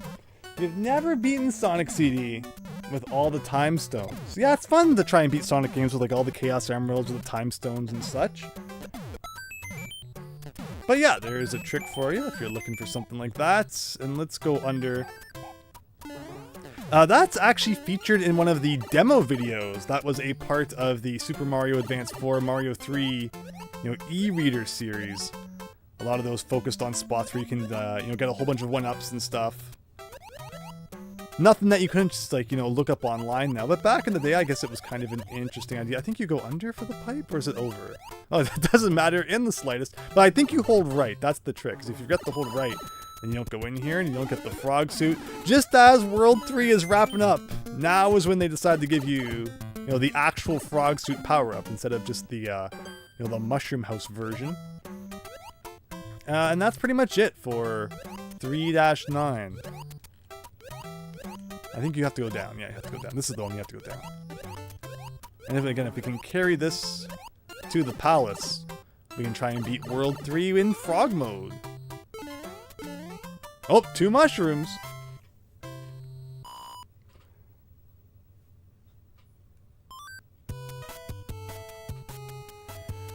Everyone in the retro community talks about Sonic's Mega Collection, but they never talk about Sonic's Ultimate Genesis Collection. Overall, that generation was just so awesome for game compilations. You had Mega Man's, you know, Anniversary Collection. You had Sonic Mega Collection. You had all sorts of, you know, Namco and just different collections. It was great. And Sonic Mega Collection is one that I remember really fondly as well. But Sonic's Ultimate Genesis Collection was also very good. I don't think it had Sonic 3 and Knuckles, though. That's a really funny running animation there. So that's one thing it unfortunately doesn't have on Mega Collection. Mega Collection also has, like, the comics and some of those things. I don't think, you know, Sonic's Ultimate Genesis Collection has that. But obviously, you know, it has, like, a lot of games that aren't, you know, Sonic on there, too. Like, you get to experience a lot of different stuff on Sonic's Ultimate Genesis Collection, which is pretty cool. Alright, what are we doing here? I'm I'm gonna try. I'm gonna try and beat this Frog Mario. I tried. I really did. You need some speed to get through there without taking... I mean, I guess I could have tried going on top. You don't really get a bounce off of the cannonballs, though. That's the problem. And, you know, as high as Mario's, like, always seems to be bouncing in this game, for whatever reason, they programmed cannonballs to where you don't really bounce high off of them. It's really weird. I think you can go over this wall, yes. If I had just, you know, survived that, we might have been able to do it.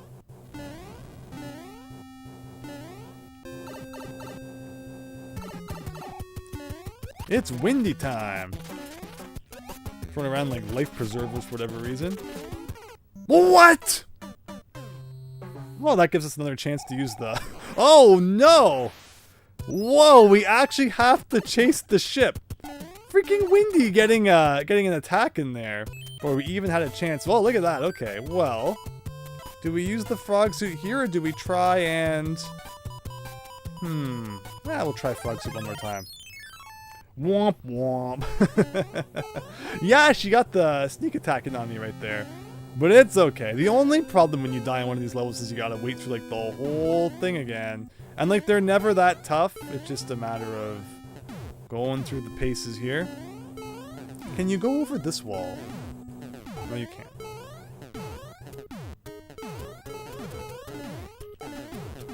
Can I get over this one? Ugh. Can't do anything apparently. Like, see, that's not that hard. I could have done that. Next time we get a frog suit for sure. Is there another time when you get a frog suit? I think there's maybe like a couple. But it's obviously mostly in World 3 because that's where you're going to be using it the most. Oh well. You find 7-4 much easier with the frogs. That's true. I shouldn't be wasting all the frog suits for that water level. But we'll see what we can do. Alright, Windy. Don't throw your life preservers at me this time. Like, see, she didn't shoot immediately that time. Oh, boy.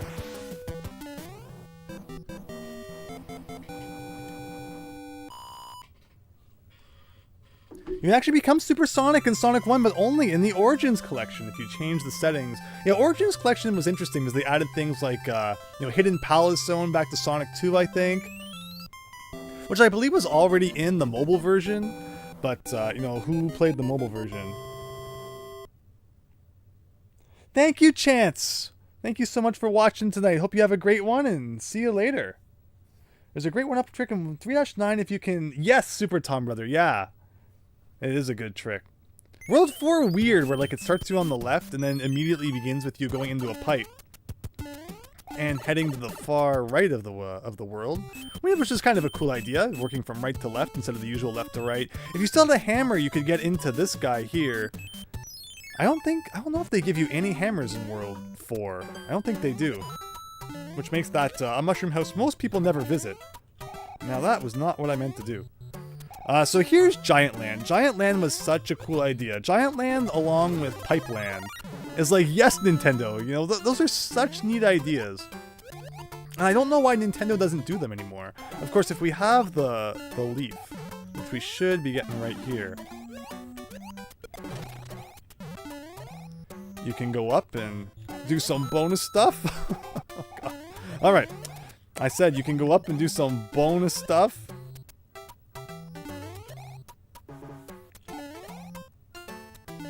There we go. Oh wow, it is way over here. We should be able to get some running speed here. And again, another one of those situations where like you're rewarded for flying up and exploring, which is kind of cool. But, you know, it's our favorite enemy, but these aren't the ones that eat you. These are the ones that, like, shoot babies at you for some reason. And there's, like, an opportunity for a couple one-ups in this room. Although if we spawned two at once, the other one would disappear. And that block on the ground, I believe, by people who have looked inside the ROM, have confirmed... Wow! It is a one-up, but you can't use your tail underwater. So there's actually no way to hit that block. I guess unless you brought a Koopa shell in? Is that a thing you can do in Mario 3? But alright, otherwise I think we're good for that. Now to immediately fall into a hole or something. after skipping the rest of the level. And now to attempt to get a mushroom. Mush, mush, mush, mush, mush, mush, mush, mush, mush. No! Almost got it. Poison Affinity. You believe Sonic X is 21 years old. That's crazy. Currently watching Sonic X, but it's in Japanese version. I mean, hey, no, subs are cool. All right, 4-2 is the World 4 level with the White Mushroom House. For another anchor, since we used our other one. This is much like 2-2, where to get all of the coins, there's a P-switch involved, so you have to be quick. It's not what we want to see, so like there's that. Get these, and get these so it will make it easier. And now we'll go back and hit the P-switch. But we're going to wait until the blocks are all the way up so we can see what we're doing.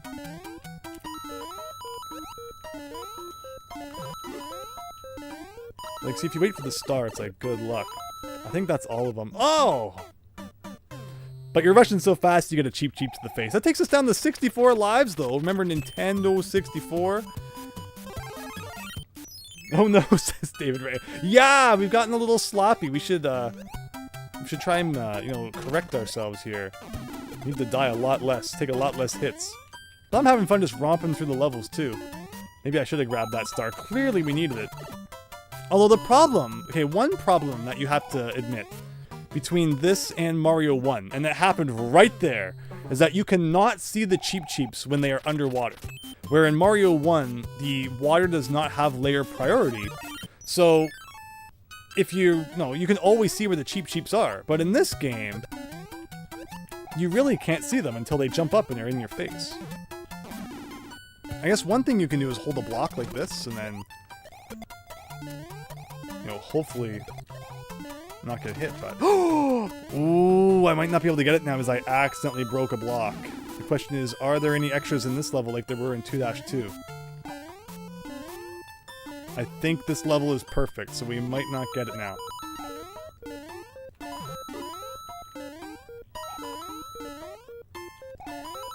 Well, we're about to find out, assuming I don't die in a hilarious way.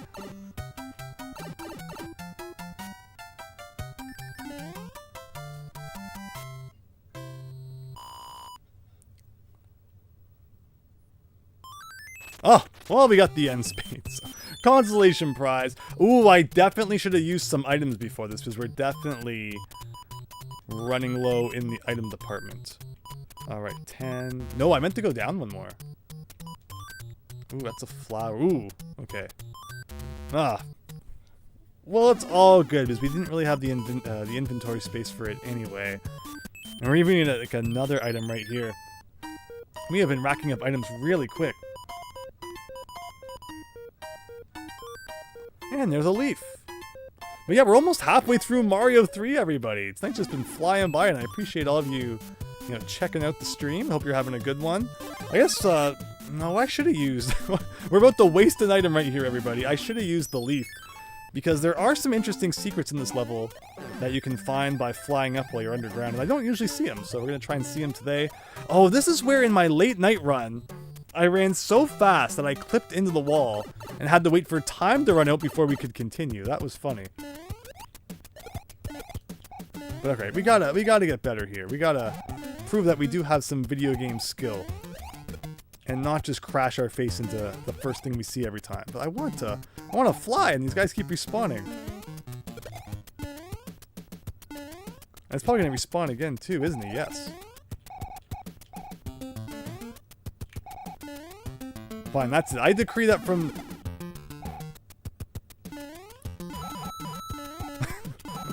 Well, there goes that theory I was about to say. I mean, you saw me too. I was holding that shell, and that guy went right into me.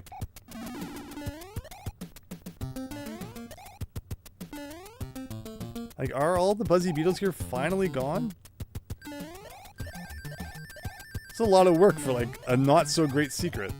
Like, you get to stand up there, but no, there's more than that. I'm sure there's more in the ceiling.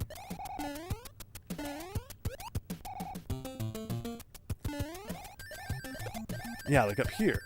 Like, you've probably never seen this before.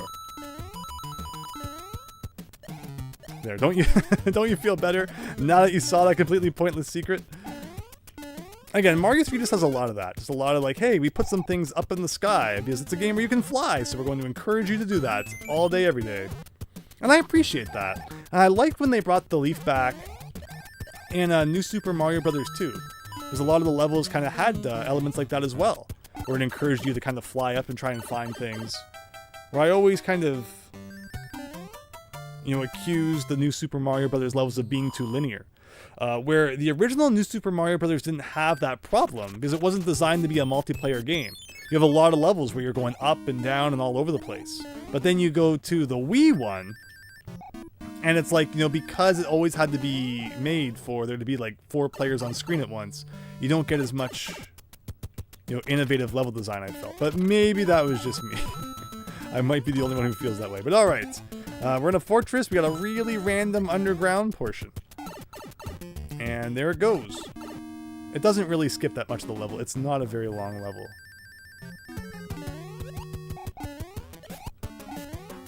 But alright, from now on, no more hits. Let's get serious. You know, Seinfeld's building shown in every episode is actually in LA. Now that's a trivia fact.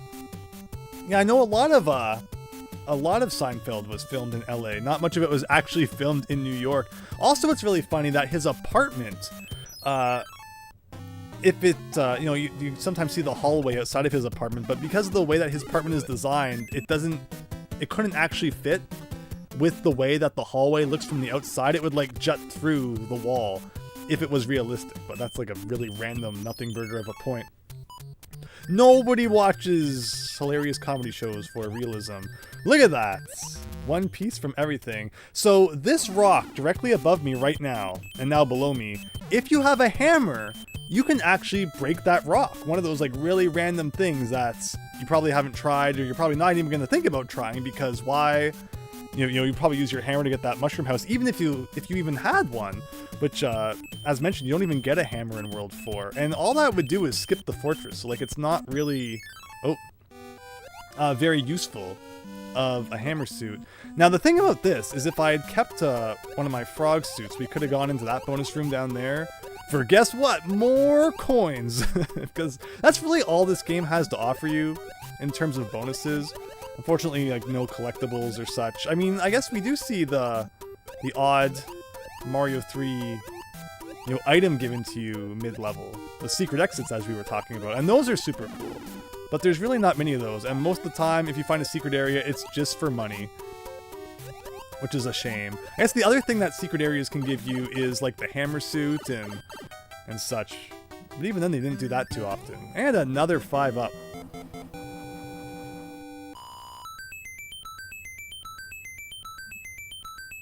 Monkey C used to play Super Mario All-Stars Star Collection. All-Star Collection on SNES together. That's awesome. Yeah, sorry about that, Monkey CC. Yeah, Tuxedo Worth, remember the design they were originally going to give Sonic before all of the backlash? Like, why? What was so hard about just making him look like actual Sonic? Hey, another mushroom. I'm really good at that tonight. But yeah, we gotta start using more of our items, because we're just getting so many items and not doing anything with them.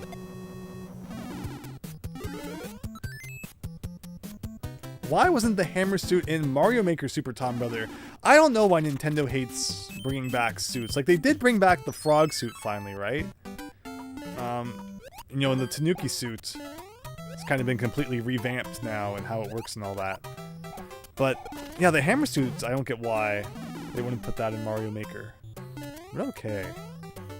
So this level, you know, speaking of the Tanuki suit, this level's kind of cool because it gives us our first opportunity to find the Tanuki suit mid-level by hitting this block here and climbing this vine here. We can come up here and grab this. And that's the Tanuki mode, where you can turn into a statue and not take damage. If you can clip through this wall, there is actually like a secret goal on the other side from what I've seen. But I don't know how to clip through walls in Mario 3. If I was pro. Mitch Flower Power, help, how do you do this? Oh, it's probably even going to make it more difficult because of the whole statue thing now. But like, if you can just Again, another case of I saw it in the Japanese video, but I think it would probably work in this version too. Yeah, that's not gonna make it easy to clip. But if Mitch was here, yeah, it's not happening with the statue. And all right, what else can we do here? We can do like this, and just skip the whole thing. There you go. But yeah, almost wrapping up World 4. And again, I can't believe just how fast things are flying by. Only over 3 hours here. And of course, the worlds do get longer as the game goes on. Alright, see, like, we already have so many items. Oh, I was gonna do the statue on him. And he jumped right into me.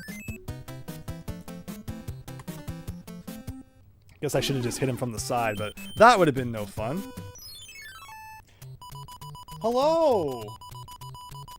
Greetings, you're Retro Gamer from Brazil. Nice to meet you. Well, thank you so much for stopping by over on the Twitch side. I really appreciate that. We've been playing Mario 1, 2, and 3 tonight, and we've already beat Mario 1 and 2, and we're, gradually making our way through Mario 3. Another case of getting one from each of them. But we're going to pick our game up, though. Starting in World 5, it's going to be a no-hit run the whole time, I swear. We're going to get through this thing. Oh, shoot, I don't think I ever got an end spade appeared. I don't think I ever did it. So this level would go on to be like the inspiration for, Big Small Land in Super Mario 64. Where you get like the big version of it, and then you go through the door, and it turns into the small version, which is cool. Otherwise, unfortunately, there's like not really too much to this level. Like, it's a neat effect, but it's not like, you have to switch back and forth to solve a puzzle or anything to, reach the end. It's just kind of you get to pick whichever one you like. And there's some 1-ups that only appear in each of them, so you can hop back and forth if you want to try and maximize your 1-up pick-upage. And that's that. You love that world in Mario 64, Ma KCC. Yeah, that's a fun one. Mario 64 all around. It's fun times. So was there? Yeah, there's the end spade. Thankfully, it doesn't despawn. And I still didn't, clean out the inventory, but oh well. That wasn't it. Mushroom, flower. No, I think we might have known that. Again, but we don't need the items anyway. Oh, we have 4 full pages now. 1, 2, 3, 4. I just gotta use stuff to get rid of it. What else can we use? Don't use a whistle by accident. That would be bad. This level here has a bit of a tricky beginning. That always messed me up as a kid because I would hit the ceiling on this one. No, was it this one? Or maybe it's this jump. I thought there was a jump here that was tricky. Oh, this one. Yeah, this jump, you kind of have to have full speed. And as a kid, for some reason, that was tough. So this is an interesting fortress because if you don't do the thing, it's like already over. You can see the pipe right there. But if you know where the door is, and you don't have to hit the switch, but it gives you a hint to where you should press the up button. You get like a whole bonus level that otherwise you don't ever have to play. And it's your first introduction to these blocks, too, of all things, which I think otherwise don't show up until World 7. So it's kind of an odd area. But yeah, as a kid, this is one of those things where I figured it out. I saw the formation, I'm like, if you press up there, maybe. And it kind of blew my mind. Yoshi didn't have his shell power-ups in Mario Maker either. Yeah, Mario Maker's an odd game. And we played through that entirety of that Super 1-1 world that was introduced to us by David Ray, who I know was in the chat earlier. And... oh no. Can you get enough running speed to just get up here? If I had, like, max speed, maybe. Nope, it's not gonna happen. Yeah, it's not that big of a deal. But, like, Mario Maker 2 makes some really weird decisions. Like, the spike hitboxes are awful. Like, why are they so unforgiving? Compared to, like, anything else in any Mario game ever. It's just so strange. So you get this weird room with coins, but somewhere here, there are 1-ups. The thing is, though, the screen doesn't scroll upwards unless you get, like, a like a run here. So if you want to know what you're doing, you gotta do it like that. And is that it? I always think there's more, but maybe that's all. And I think in this room, you get like 3 anyway.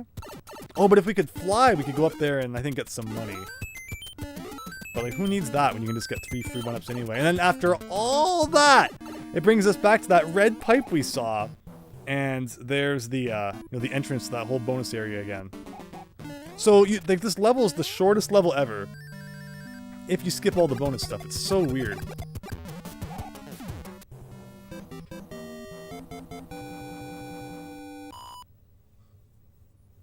Sonic 3 the movie's gonna have Shadow in it. Yeah, and Jim Carrey's coming back. It would have been really sad if he didn't finish off the trilogy. So even though, he said he's done with acting and all that, it's great to hear he'll be back for that one. Ah, the Tanuki suit. There we go. Not the frog suit, unfortunately. So we don't have another chance at seeing what hilarious message we might get at the end here. But like, we're Fire Mario. I guess that's how we'll go into the end of World 4 here, about to reach the halfway point. He's not your favorite. I think he does a good Eggman, and he's done some movies that I like Liar Liar and such. Oh, and the Truman Show. You can't go wrong with the Truman Show. But okay, here we go. World 4 Airship. World 4 Airship is interesting. I think it's one of the only ones that has a power-up at the end, right before the boss. So I guess Nintendo thought that this boss was going to be like super tough. Also, love to see the coins there not animated, because nothing is animated on the airship. Tile-wise, anyway. Obviously, sprites are a different story. But alright, everyone. After this, we're doing World 5. No hits. It's going to be good. I need to make up for how sloppy we've been playing a little bit. As mentioned, this is my first time ever playing through Mario 1, 2, 3 in one sitting here. And it's been fun. I've enjoyed this. Mask was good too, says MaKCC. Dumb and Dumber hacking quacking. See? Lots of Jim Carrey movies out there. Oh, you meant Shadow Poison Affinity. Oh, I see. Yeah, I was always more of a Sonic guy than a Shadow guy, but obviously they're both cool. As long as we can all agree that Sonic Shuffle is the best Sonic game, then we're good. Anyone who disagrees is instantly banned. Should have been one and done Sonic Adventure 2. Third movie should have had Metal Sonic as the big bad. Interesting. Sonic Pinball. Yeah, I was never a big Sonic Pinball fan either. First introduced to that one through the Mega Collection back in the day. Seems like we keep looping around back to that. Sonic Shuffle. Carbuncle ate itself. Yeah, Sonic Shuffle is so weird. And again, it's coming up. Oh, doesn't this look like it should be a door? But nothing happens if you press up. I feel like it's just about time for me to get into my Sonic Shuffle mood, where I haven't played it in like a few years. And I'm at that point where I'm like, why was that so bad again? And then I try it and I go like, oh, that's why I wasn't a big fan of it. Every few years I go through that cycle. Maybe this time I'll actually stream it. We can suffer together. Maybe it will be more fun together too. Definitely feels like it'd be one of those games where we'll laugh and it'll distract from how not so great it is around the edges. But that's World 4, everybody. Half of Mario 3 down in about an hour and a half. Which means we're probably about 2 hours out still from the end of the stream. If we keep this pace up. I was really running through some of those Mario 1 and 2 levels. It was fun kind of just cruising along. But like I said, now we're getting serious. In World 5, we're not going to take a single hit. As she gives us another P-Wing here, which, again, our inventory is getting scarily full. In fact, it is full. So let's use that. Because we're going to want to do another secret exit up here. We fly straight up, go inside this pipe. And the reason you want the P-Wing is because it allows you to fly while ducking here. And the reason you want to do that is so you can get in here, and it brings you to a treasure chest. So there's a whole weird thing that goes on with 5-1, where in the original Japanese version, to the right of where Mario is right now is actually a level-ending card that you would pick up to beat the level. But in the Japanese version,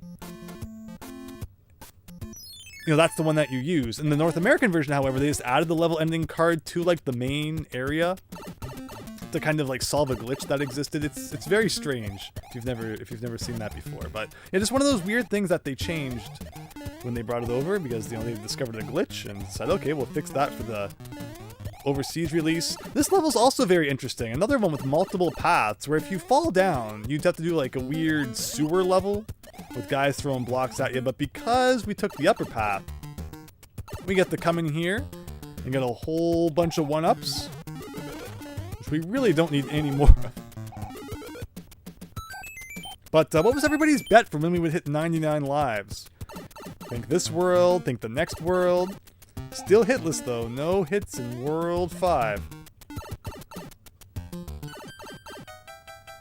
Can we get the 5? There we go!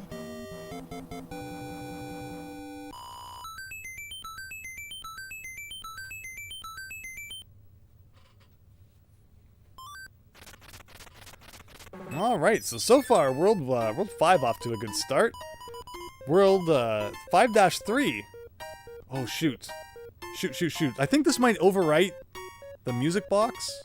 Which is like, we didn't really want the music box anyway. There, that's what it looks like when it overwrites an item. Who needs that thing? But my gosh, there's so many items. I don't need them. I really don't. I guess we should just use some stars for fun, because like... I mean, that will help with the no-hit run. Anyway. Oh, shoot! I shouldn't have used it before I went into the pipe. I forgot it would work inside the pipe. And you can't... I'm holding up. That's interesting. You can't go through the pipe while the star power is active. Well, that was fun while it lasted. Yeah, pipes are funny in Mario 3. In Mario World, it's just like an instant. You press A or whatever, or press B, and, you know, it takes you to where you want to go. And I don't think that overwrote anything because I used the star, right? Just have so much stuff. Alright, here's a question you might have had, but you've never tested. If you use a mushroom when you already have like a power-up, what happens? He actually powered down! Interesting. I've never done that. And that doesn't count as a hit. Although now if I take a hit because, you know, I'm less powerful, that would be pretty silly. This is probably actually a leaf. But the fact that they wouldn't, you know, account for that. It's kind of like how in Mario World, you know, you can get a mushroom and it overwrites your better item in the reserve box. Or how in this game, if you have the Tanuki suit and you get a leaf, you power down to Raccoon Mario. It's like, there's no reason you would ever want to power down, but they let it happen. But alright, Karibo Shoot time. And if you get hit with Karibo Shoot, does that count as a hit? But here we go. How many consecutive bounces can we get? Oh! I mean, again, it's debatable if that counts as a hit. So we'll just kind of leave it off the chart. And that's the last you'll ever see of Karibo Shoe until the E-Reader levels. Uses mushroom and powers down. Hitless run overs. Well, exactly, right? This has always been a cool fortress. There's a secret in this one where you can fly up. Here.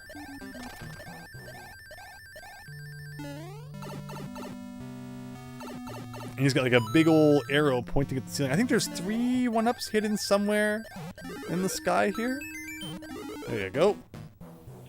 Like a little nice formation up there.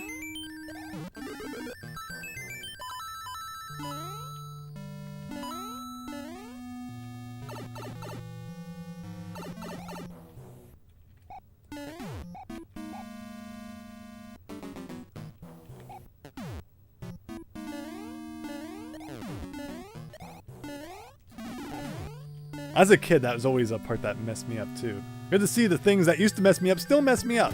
But at least I didn't die. And that's another boom boom fight down.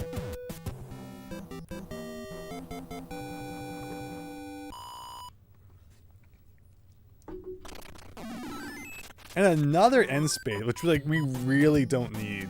I should just use all of the mushrooms, actually. Mario's gonna be really buff after eating all these mushrooms. Alright, I think that's pretty good. Hey, well, that gives us like a whole extra page now. Should have thought of that sooner. But now I need to remember what the heck was going on here. 10. 1 up. Flower. Oh, God. Well, at least we don't have to worry about items. Poison affinity. And here's that tower coming up we were talking about, where it's not actually considered a level. It's actually just a really long pipe transition. Just like when you enter the pipe here, and how you go from one end to the other. That's exactly what's happening inside of the tower, where it ends with a pipe. Just it's, you know, disguised a little bit so you don't realize it.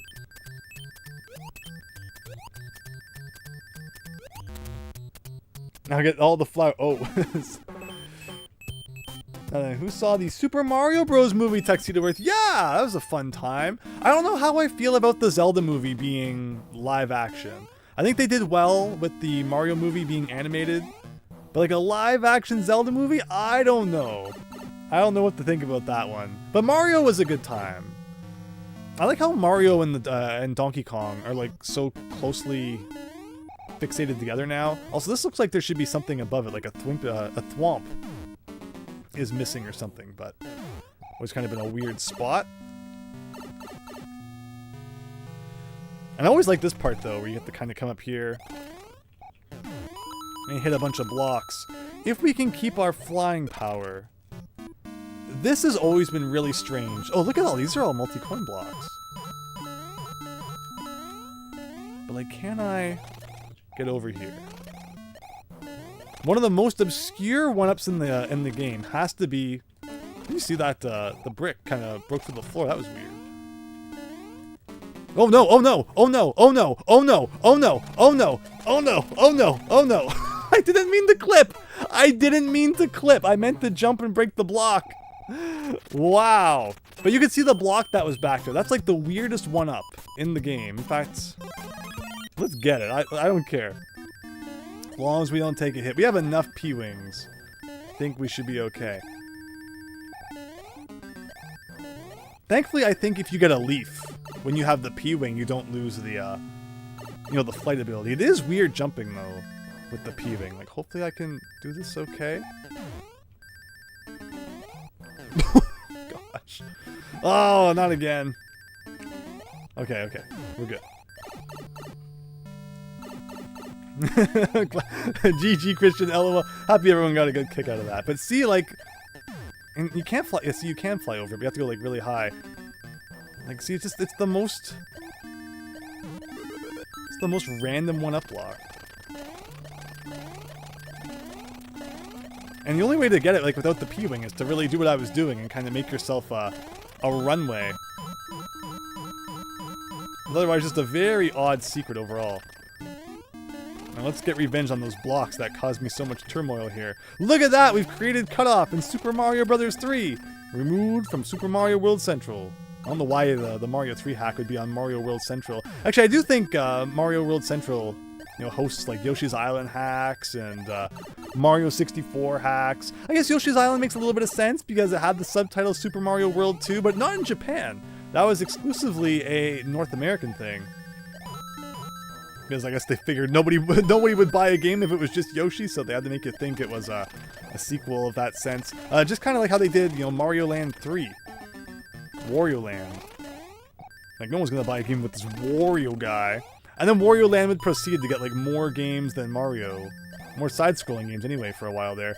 I don't think I've ever flown this far to the right, and there's, like, nothing over here. So that's kind of weird. Because the level ends up here.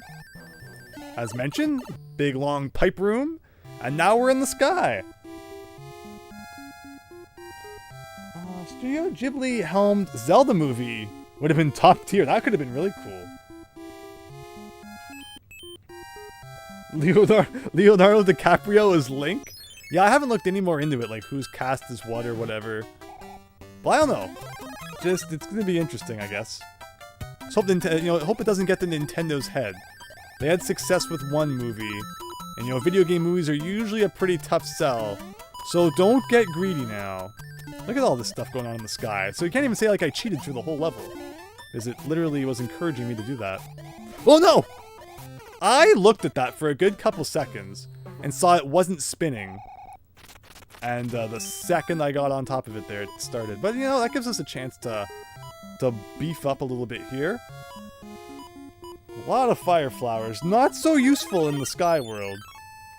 It's raining fireballs, everyone. But, I mean, we can just kind of do that. And there you go. I cheated over the whole level anyway. That was no fun. So let's see what we were missing out on that whole time. They should have colored them differently. Like the ones that, you know, stop sometimes and the ones that never spin. There you go. That's how easy that level was.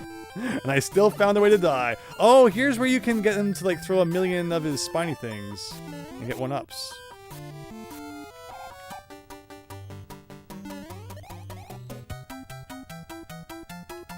Come on, do the thing!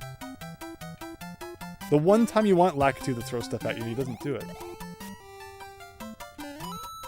Nah, see, that's not enough. You need to do one more. GG, Christian. Alright, level 5. I think this one... Is this the one that has the Tanuki suit in it? Yeah, the weird, weird donut block. So in Japan, I believe they're called Chikuwa blocks. So, like, they're not supposed to be donuts at all. Another case of the localization calling something that's not a donut, a donut. But did anybody notice? No, so there you go. So here's a case right here where, like, if you get that leaf now, you lose your Tanuki suit. Like, you literally just got it. And then you instantly lose it. I looked over at the chat for a second. It was not smart. And while you're on the fence with the Zelda movie, you were with the SMB movie, right? Yeah. It's a jelly donut, says Christian, right? And I'm using my frying pan as a drying pan. Drying pan power, frying pan power up in Mario Brothers Win. Come on, Nintendo! You should have thought of that before you thought of a freaking squirrel suit. All right, let's actually try to do this. Let's try to get the star. Ugh, well, there goes that. We can get the mushroom though.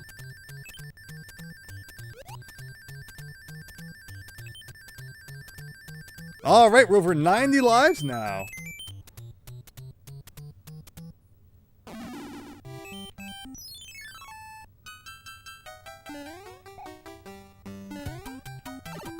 So this is a lot like that level in the e-reader, where you gotta bounce on the paratroopas. In regards to Pokemon Hack and Quack, and you said you've been having fun with Pokemon Channel recently. Pokemon Channel is a really cool game. I always thought it was a lot of fun, and it was always, like, pretty widely dunked on by people. I don't understand. People always are like, what? You know, if Pokemon were real, and then you're given this game where, like, you get to live with Pikachu and, like, buy stuff off of the shopping network on TV. It's like everyone's dream.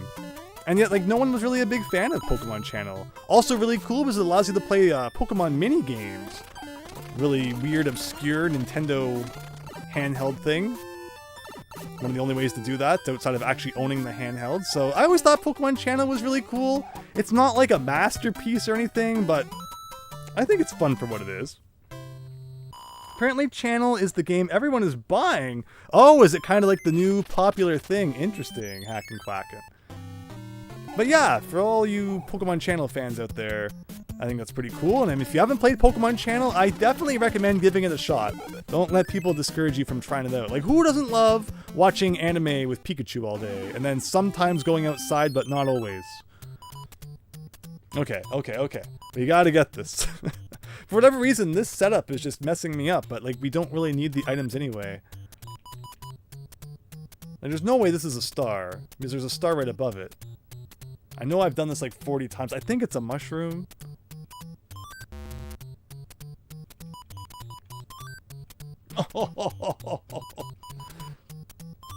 Oh!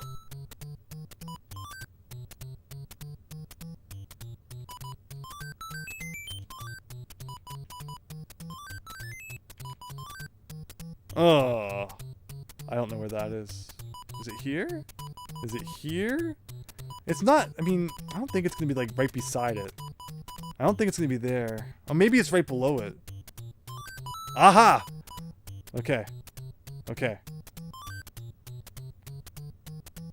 Now where?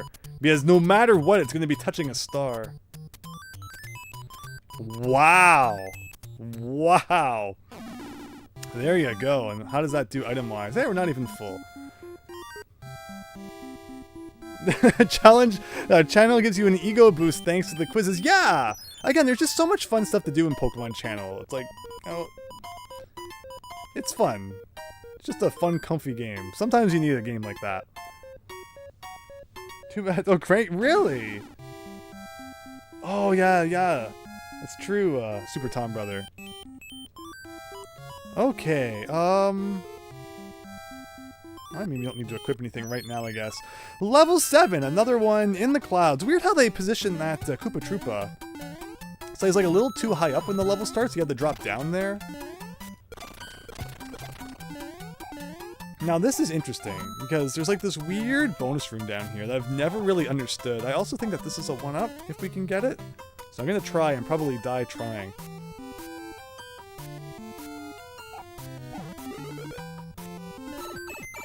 Was it worth it? Probably not. So again, this is the weirdest bonus room in like the game, where you go all the way to the right and you got a star and then like you run back to the left for some reason. I don't understand it. I'll never understand it, I think. Right? It's like where, how does, oh, there's the star. And like that's a star. And I think if you hit that block, it's like also a star. But it's just such a weird room that I've never really understood. It just feels like something the devs used to like test out things that somehow made it into the game as a bonus. I don't know. But there you go.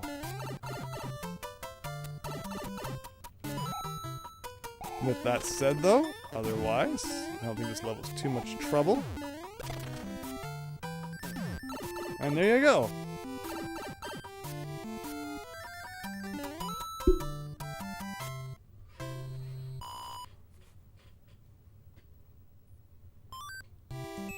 Now this fortress was always tricky for me as a kid. It has a star in it. Maybe we'll equip a star just for fun, because once again our inventory is kind of getting full. But this jump at the beginning, I mean, it didn't help that Mario was doing like 40 somersaults a second, so maybe we won't use the star. But yeah, I was always really bad at that, and apparently I'm still very bad at that. Little do you know, this is just me. I found like a VHS tape of my old Mario 3 recordings, and that's what you've been watching this whole time. Did you really think I'd play 3 games in one sitting? No. But this has been fun again, everyone. And one thing I did do back in the day was I did tape me playing Paper Mario on a VHS tape, and maybe some other random odds and ends as well. But it was like never anything particularly important. It's not like, oh yeah, you know, this is a really good part of Paper Mario, I'm gonna tape it. It was just me like walking around doing random stuff. But still, as a kid, I thought it was the coolest thing to be able to record myself playing games. Now, for some reason, a whole bunch of people watch me play NES stuff online, which is funny to think about. But alright.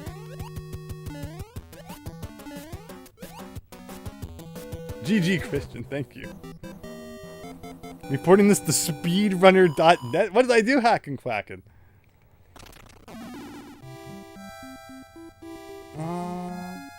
Yeah, silent protagonist turning into a movie is definitely interesting for sure.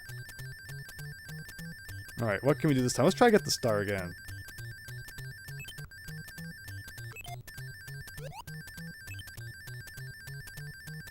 Oh, he has a mustache. Oh, VHS tapes. Oh, he can see where I spliced it. But okay, here we go. Yeah, World 5, it's like you don't really think about how long it is, because the lower section is only like 3 levels plus the fortress. And then you come up here and it goes up to like 9, there's another fortress. Now remember when I said it was going to be like a no-hit run? That didn't last more than about 3 seconds. But we'll try in World 6. One world, we'll have to try and get a no-death run going. How's he ever supposed to throw in that... Oh! I think I did it, somehow. Lots of 1-ups around. Only need 5 more. And another end spade. And shoot, I don't think I emptied my my inventory enough. It's gonna start overwriting things. But alright, here we go.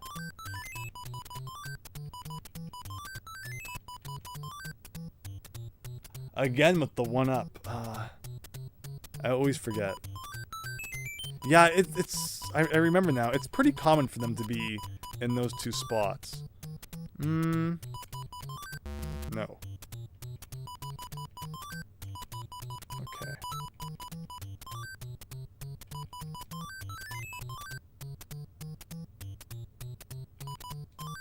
Oh, close. Again, not that we need the items.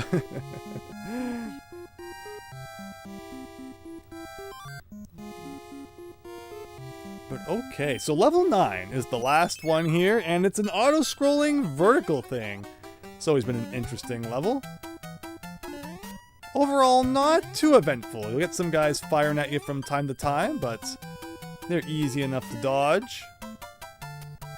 Again, Mario 3 is so interesting because a lot of the levels are like not super involved, and they can be on the shorter side. Where Mario World definitely beefed up the level length quite a bit. In fact, you know, Mario 3 never has checkpoints in its levels, where Mario World does. So that alone shows you kind of how they increased the length. Mario 3 also having, Mario World having like 96 exits too, so definitely a long game. Well, here I was dissing this level for not being too eventful. I'm getting wrecked! And once again, the familiar ending here.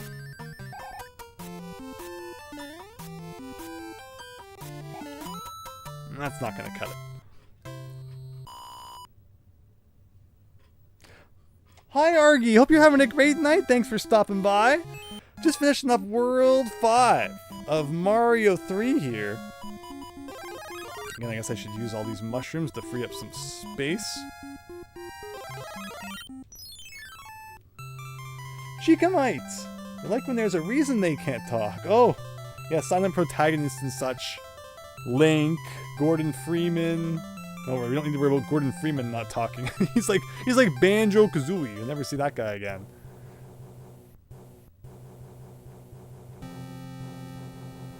But okay. World 5 airship, here we come. Again, it's so weird that you don't get a better bounce off of cannonballs. Is that just like, I mean, it's like every enemy in the airship, I guess. You don't really get a good bounce off of it. Even the bullet bills, maybe. No, actually, see, the bullet bills, you do get a good bounce. I believe this level has some opportunities for us to kind of get on top of things and skip a bunch of stuff. So that's what we're going to try and do, or not.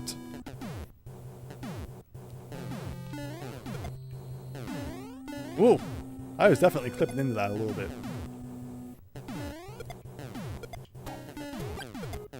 Ooh, just barely. See, like, yeah, it's no fun being down in the middle there, but if you can get on top, then you're good. And that's the level.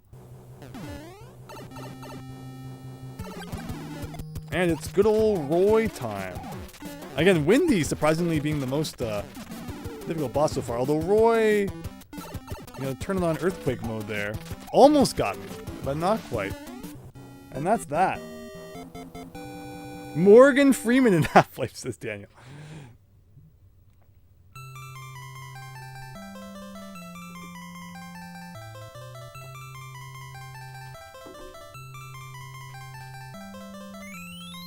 So next up, the Ice World.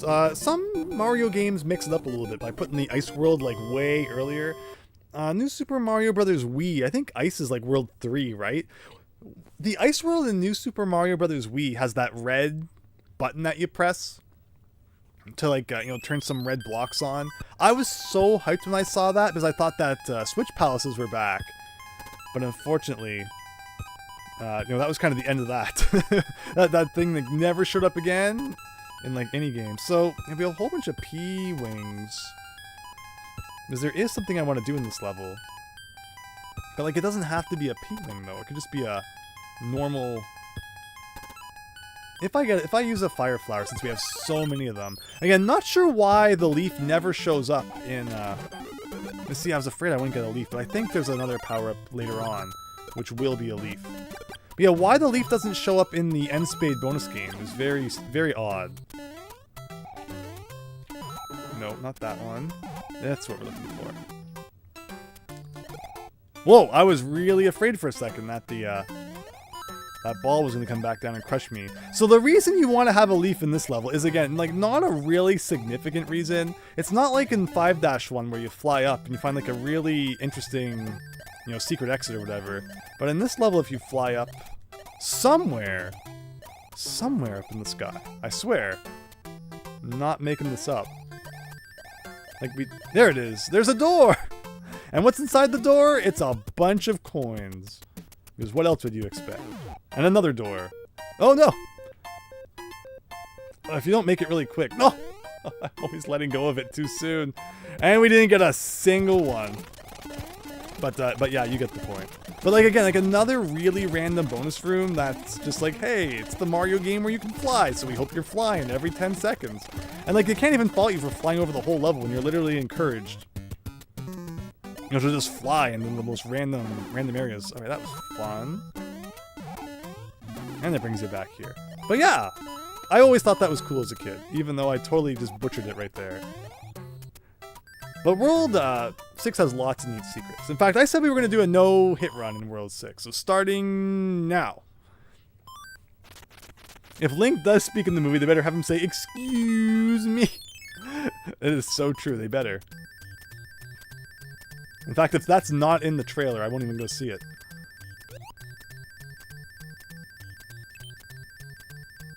So yeah, I mean, there is examples of, like, you know, talking Link already. Who could forget the CDI games? I can do the duck walk. Alright! 98 lives. One more. And we're maxed. And I don't think it counts past 99. So if we die, it will just like go back down to 98. But okay. I guess that's what we're doing. Is this the level? No, this isn't the one where you get a white mushroom house. I think it's like 6-7. In fact, I forgot to try and get it in World 5. Whoops. Not that we really need any more items again. I've said that a million times this playthrough, but I think it's just it's like the motto of the playthrough. Too many items.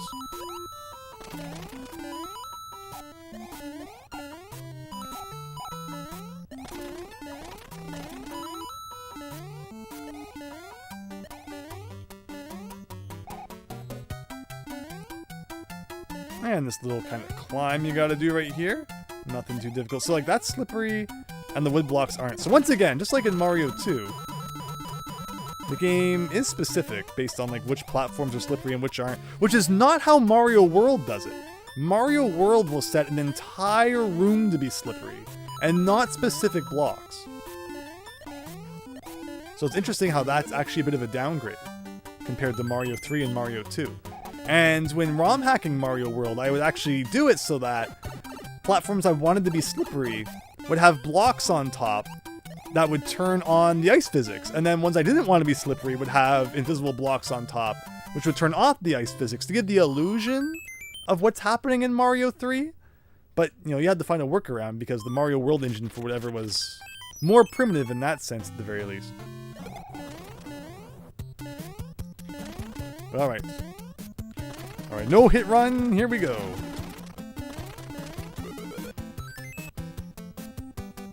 What do I think of the 80s Zelda cartoon? It's fine to just kind of, you know, have some fun watching from time to time. Never took it like too seriously or anything. So the hammer in this world, like, is there even like really a good use for the hammer in World 6? I don't think there's really any more like, you know, good hammer spots. This we have room. I think this is like a guaranteed hammer suit. No! Wrong about that. Tuxedo Worth. Andrew, my boy. I think we all like to forget those CDI games. Ugh, true enough. True enough. But okay, another slippery ride in the sky here. Again, I don't think this is the one that you have to do a thing, but there is a secret up here in this level, and this should be a Tanuki suit. Ooh, and a secret up there too, nice.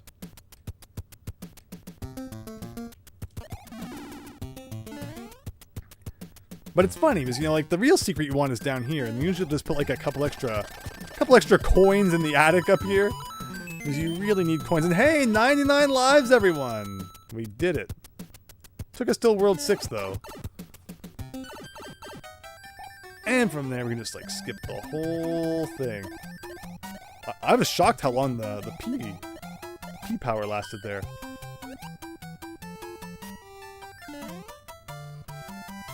Which Zelda game is the movie going to be based on? Will it be a love letter like the Mario movie was? Yeah! I mean, Zelda has so many like different timeline splits and stuff. They could kind of go whatever direction they want. And then just write a book about how it fits in somewhere. Oh no! I don't want to get anything because I think my my hammer's going to get overwritten. And like I can't even waste any items right now because I don't want to lose the Tanuki suit. I mean, I guess I could use a star. But, silly items.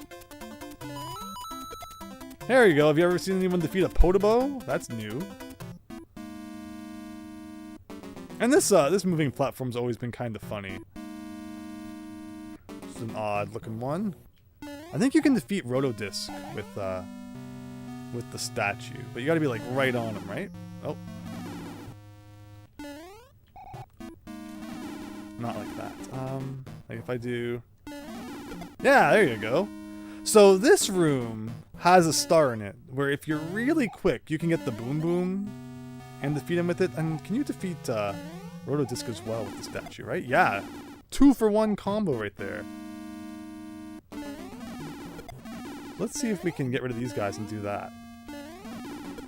Cool. There's also, and I don't usually get to do this so easily because you have to worry about the Rotodiscs, but up here, there's also a 1-up. Oh, another. Cool. But yeah, so what we're going to do is we need to get the star, which is in one of these.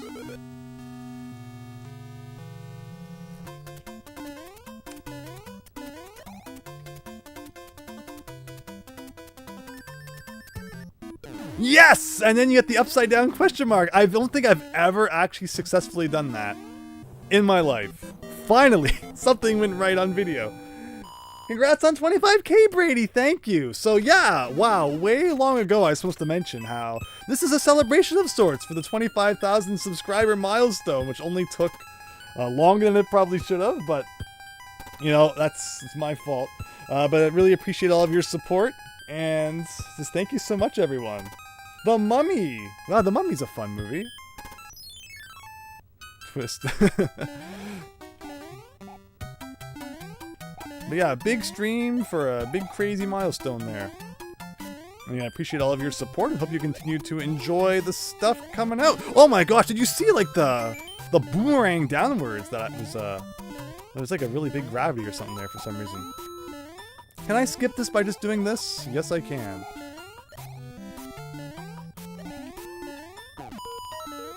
Now, is this the one where I should have been trying to collect more money? Maybe. But no, this isn't 6-7. I think it's 6-7, for whatever reason. There's like another auto-scrolling one or something.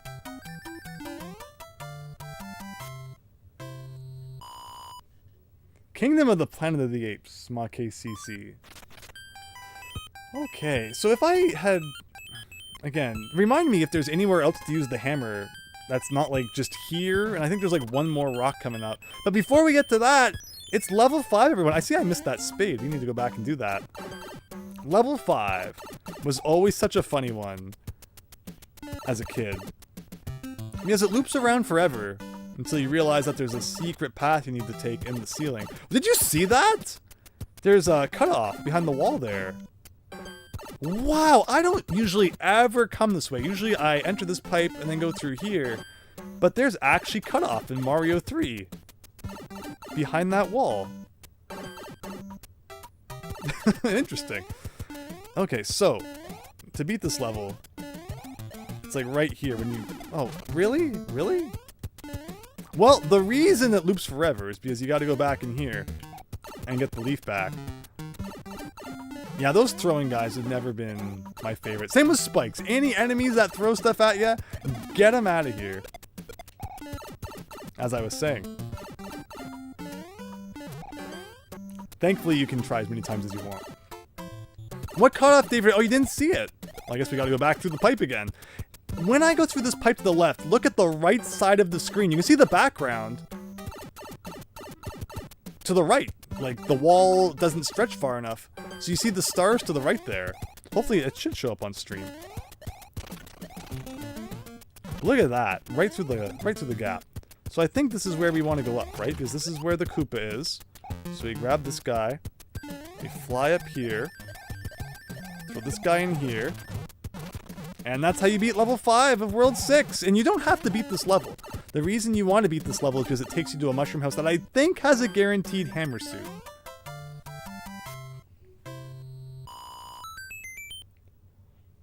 Oh, Poison Affinity going to a concert. Hope you have a great time. But this is a problem again, item-wise. Because the inventory is just not big enough. There's that hammer suit. We definitely don't want that to get overwritten. I mean, I guess we could use, like, Lakitu Cloud. Just get those out of the inventory. I could also use the whistles just to get them out of there. They're a great use of that, guys. Great use. Of course, it's one of those instances where in the English instruction manual, the Japanese... Oh, really? The Japanese name got carried over for whatever reason. Jugemu, I believe, is Lakitu in Japanese. So it's like Jugemu's Cloud or Kuribo Shu, where those names, you know, didn't get localized properly. But yeah, there's that. Good use of that. Oops. Broke a few too many blocks right there, but we saved it. All that for a star. Too bad you didn't keep the Tanuki suit, as you could defeat the snappers as a statue. Yeah, there's a few cool things you can do as the Tanuki suit. We have a couple of them in our inventory along with that guy. This is a level where if you have a P-Wing, you can fly over it. Otherwise, there's not really anywhere here to build up enough speed to do so. But this has always been a funky level. And more Spike, my favorite.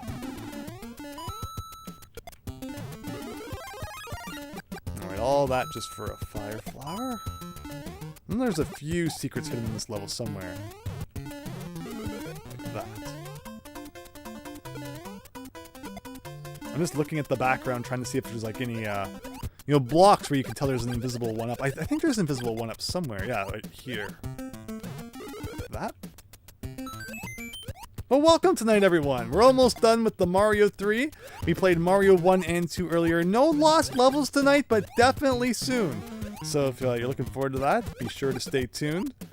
We'll be playing a lot of other crazy Mario stuff as well. We're also playing Banjo-Kazooie Nuts and Bolts every Thursday, which will be true this week, but not next Thursday, because that's the day that Nintendo World Championships releases, which we'll definitely be checking out at launch. Seeing how that goes. Where is the snow and rain, Christian?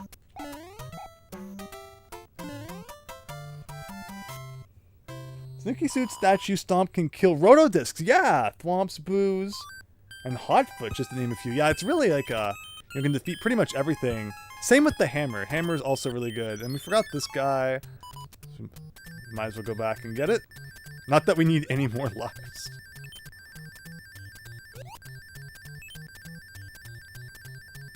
Oh, Mustache Toad again. But yeah, we're coming up on the end of World 6 here. Just a few more levels to go. Again, I think 6-7 is the one with the white mushroom house. So see, I think this is the last rock that you can break in the game, right? So, like, we might as well use the hammer on something. What's this pipe go to?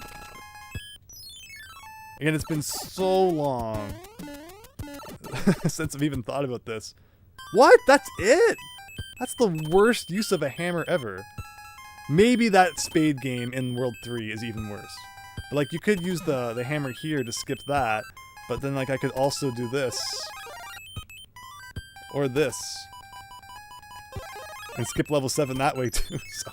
Oh, well. But alright, so this one we're actually going to try to get all the money and see if we can make the house appear. Probably would have been good to have a leaf, which there it is. Wait, like, what was that? Like, what? I'm waiting for the donut blocks to drop, and by the time they drop, they've, like, despawned from the screen, so I just do a fall. Where is he going? That is gonna be a pain if we die again. But alright, alright. I'm up for the challenge game. I hear. Actually, why did I use a leaf? I should have used the fire flower, and then the block would have been a leaf anyway. Whoops. Oh, do you? That's true. That's true. Well, there goes that. And did I have another cloud in there too? Again, my inventory is just so cluttered, I don't even know what I have anymore. Okay, so that's right. Thank you, David Ray, for the reminder. I forgot about the coins at the end. That's right. Okay, so yeah, this should be interesting. I like how fireballs defeat that guy. A big ball of fire defeated by fire. It makes about as much sense about being able to shoot fire underwater, I guess. What is this block? Oh, it's a coin. I almost didn't hit it because I thought it would be a leaf. Oh, no. Like, I'm scared now because I really don't want to power up. I mean, that one would have been okay, I guess, but...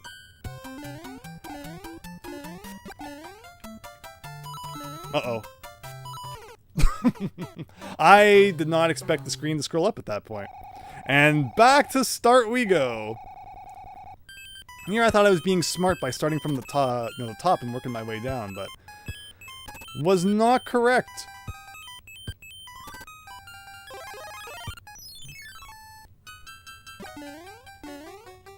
But okay, here we go. This time we got it. It's not a hard level. It's just like you gotta know what it's gonna do before it even does it. In fact, I could probably grab the leaf and, like, then grab a fire flower later if I wanted to. Oh, we're only at 98 lives, everybody. That's scary. We gotta get back up to max quick.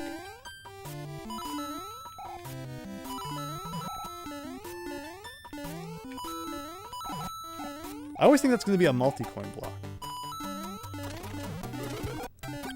Or like one of these is gonna have something, but nope. It's like this time we won't make that mistake again. There you go. It actually wasn't that hard. Is that it? I think there's a little more, right?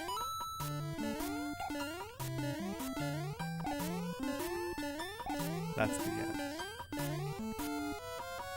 There we go.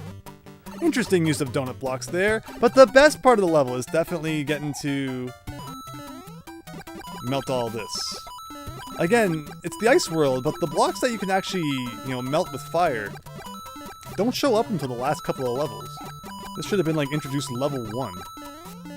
And I think that's it. Actually, I could have brought the Koopa shell with me to the end here and transformed him into a coin to get me even one more, but I think that ship has sailed. If this was Mario World, defeating an enemy with fire would still give us a coin. And there was actually a switch card for Mario Advance 4, which made enemies do that, which is pretty cool. Now, I think the white mushroom house did appear, but it's going to be, like, way back at the beginning. Whoa! Double rainbow, everybody! So which one do you think will activate when we go on top of it? Will it be the mushroom house, or will it be the end spade? Speaking of which, we should probably empty out the old inventory a little bit. What should we get rid of this time? Like, I hate to get rid of anything. Stars are so useless, though.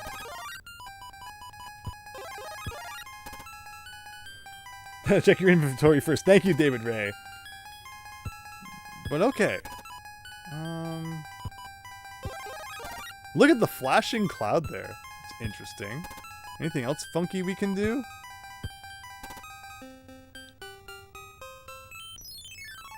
Oh, there you go. End spade took priority. Hopefully the other thing doesn't despawn. Will we still have the cloud power after leaving this? Probably not. Alright, what should we do? Star. We know that's a star. That's a mushroom. That's a flower.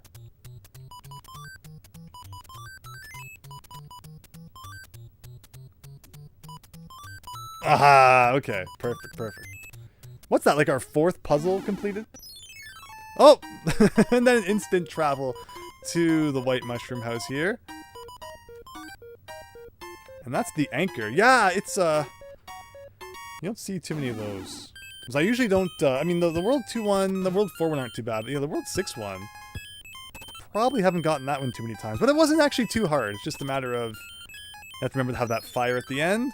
Alright, Frozen Fortress time. And again, you have all these ice blocks. You would think maybe some of these could be broken with the fire, but no. Also, really weird looking question mark blocks in this level, which is neat.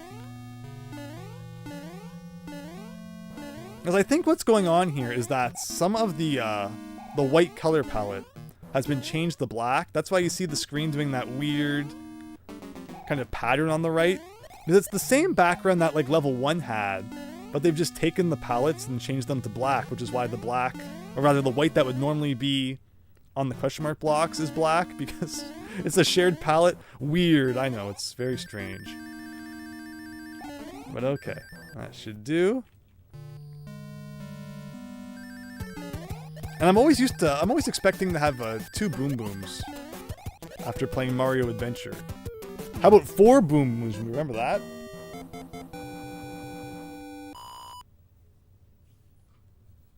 But alright, 2/3 of the way through level 6 here, World 6. Always like how, you know, sometimes the fortresses don't just make the locks unlock, but sometimes they cause bridges to appear and other crazy things.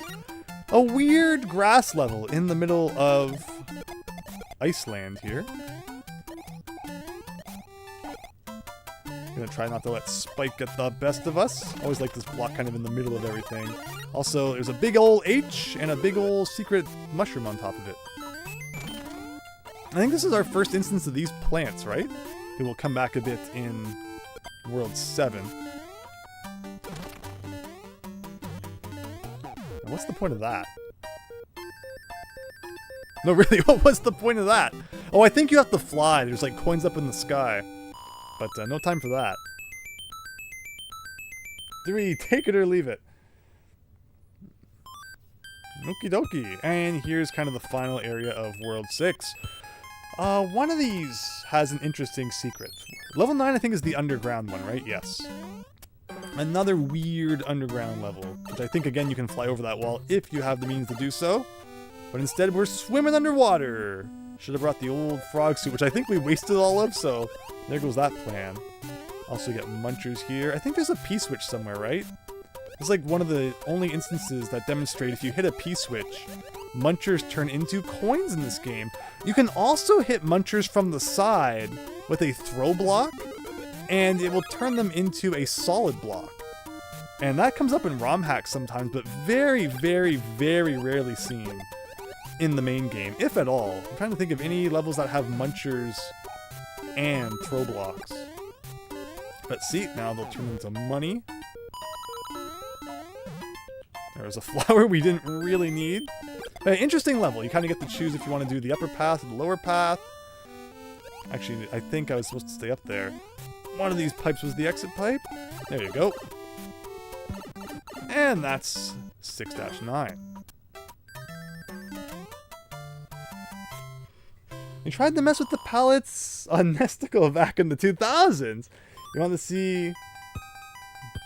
Oh, yeah, again, there's some cool stuff you can do with emulators and all that. Bunch of coins in the sky. Yeah, exactly, David Ray, back in that other level. Alright, let's grab a fire flower here. See if we can get the hidden Hammer Brothers suit in 6-10. The only world to have 10 levels, although a couple of them have 9. Okay, so, what do I want to do? We want to climb up here, I think.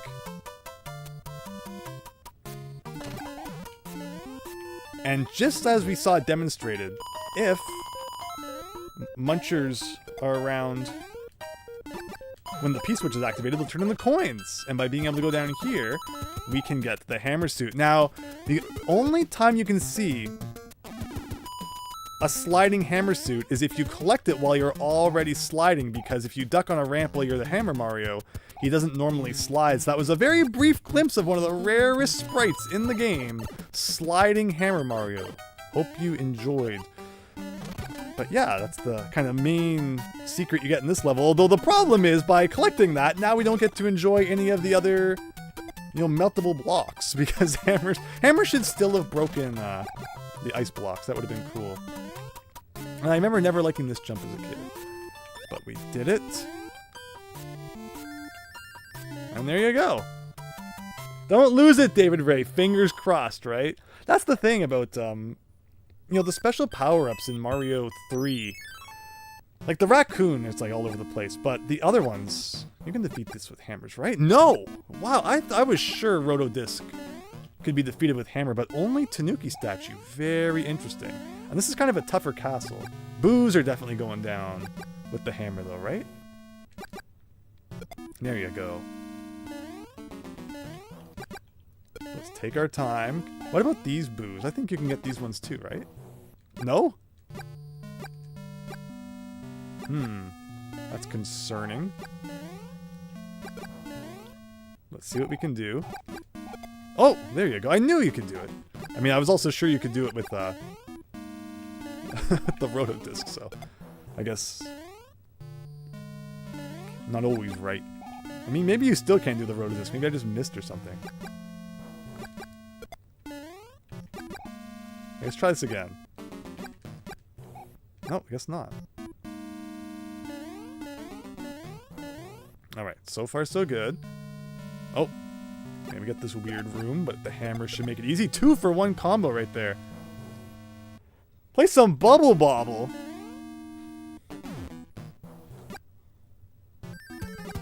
Mario 3. Not exciting enough? Like it. Not even a star can defeat the Rotodiscs. Interesting. Alright, end spade again. Oh, ugh. Like, what am I supposed to do? Because I can't use anything else. Like, if I use imagine using a mushroom and overriding your hammer suit. That would be hilarious. We'll get some more stars back from this, probably.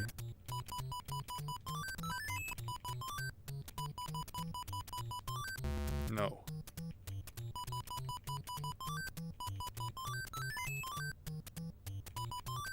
Oh, wow, it tricked me that time. Alright, hammer suit for the fortress. Let's go, or the castle. Don't go to the end game, David Ray.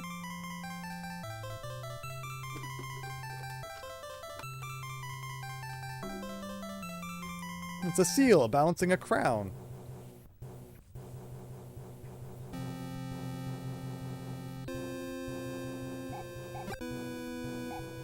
Alright, here we go. So yeah, this one I remember relies a lot on these sort of platforms. For whatever reason, I was expecting frog physics. You bring a special weapon into the airship. I'm not used to it actually just having normal maneuvering. No enemies so far though, which is good. Can we defeat these guys with hammers? No! Oh, I was so hoping we could. I think that, again, the Tanuki suit I'm pretty sure can get rid of those. Tanuki suit's super OP.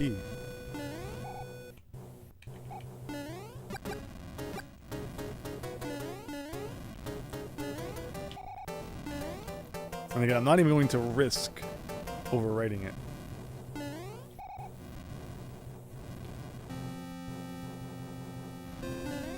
Like, who wants to see a Koopa Kid get mashed with hammers?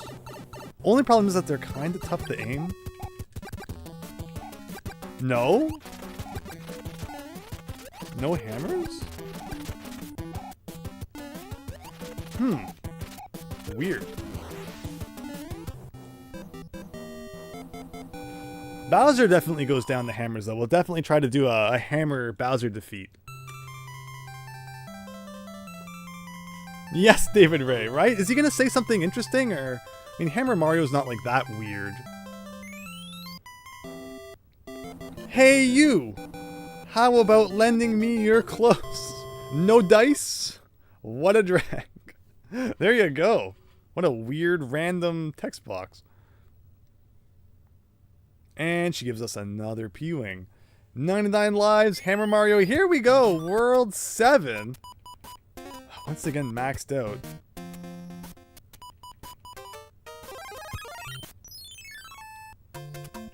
Like again, in so many cases the star power is just a huge waste. Because it hardly lasts at all. Doesn't help when you can't do it right. Looked really cool when Hammer Mario was jumping though. Kind of Sonic-like. With how he does a spin. But alright, can we take the hammer suit through all of World 7? Maybe we'll try that. On to the Dark World Tuxedo Earth. Almost. Very close. Always liked this one up as a kid. I don't know why. Kind of cool getting up in there. Now there is the red Koopa below me. Like I knew he was going to be like right in my face. Almost took a hit because I couldn't even see where he was. Alright, let's careful. Careful. No hit Pipe World. Here we go. Which, speaking of which, I love Pipe World. Like, it just makes so much sense to have a Pipe World in the game that has pipes all over the place. Like, we need like a brick world. All sorts of interesting things they could do. Instead, Nintendo definitely seems to get caught up on the same world themes over and over again. Where I don't get why they refuse to bring ones like Pipe World back.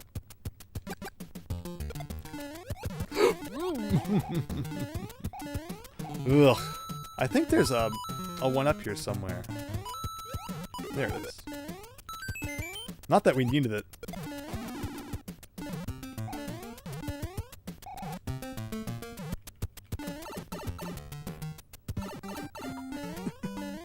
It was close until it wasn't. So that's the problem with the hammer suit too, is like you can't just shoot in front of you. Like there's an enemy in front of you, you want to defeat it, but you have to shoot this massive arcing hammer. And like it's never gonna happen. But that gives us a chance to use a flower anyway. Free up some inventory space. And there will be more hammer suits where that came from. Like, see? Isn't it nice to just be able to press the B button and actually defeat enemies? Instead of having to, like, properly aim. Like, for the benefit that the hammer suit gives, it sure is inconvenient. It's particularly good in, like, fortress levels and such, but... like, it wouldn't even defeat the Koopa Kid. So it wasn't really helping all that much.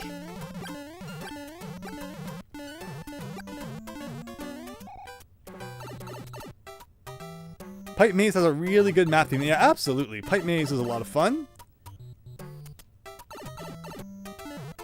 And definitely a theme I'd like to see more of. That's where ROM hacks come in.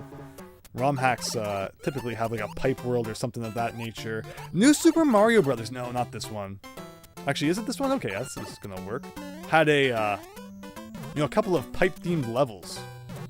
Which I don't think that theme like ever came back in later New Super Mario Brothers games, but... I always liked that.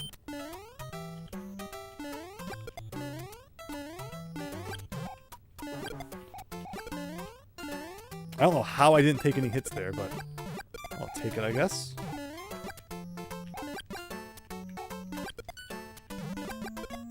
There you go.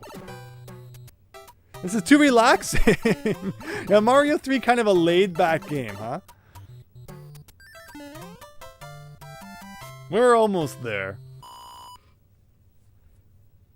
Too bad you can't get the White Mushroom House. The frog suit's required. Is it? What makes it required? Is it, like, which level? The water level? And come to think of it, I don't, usually get the White Mushroom House in this one either. The level you just finished. Oh! Well, 7-2, really? And what makes the frog suit required? Is there like a current in that level that you need the frog suit to get through? Interesting. I don't usually spend much time in 7-2. Just kind of, you know, breeze through it like we just did there. Maybe next time I'll spend some more time in it. Fortune Streets. And we've talked about Fortune Street before, and I'd like to explore the series a bit more. Wow, interesting. I wanted to see how long we could keep the star going for, but clearly that was the limit. It's a really weird level. This is the level where there's, like, on the back of the box, a level that looks like this level. Oh, you can't even go through Spinies. The back of the box of Mario 3 is very interesting for a few reasons. Also, there's a demonstration of, if you're small and you get a flower or a leaf, you still remain, well, you don't, like, go all the way up to that power-up. Of course, in the Japanese version of Mario 3... It's chasing me for a second there. Taking a hit when you're powered up always sends you back to small. So they actually changed that for the North American version to make it a little bit easier. But yeah, on the back of the box, there's a whole bunch of beta content. The World 1 map looks different. A little bit, like it's not significantly different, but the paths are a little bit different than in the final version. There's a level that looks like the one that we just did, but it's not quite the same. You have to be able to swim to get all the coins. Interesting, David Ray.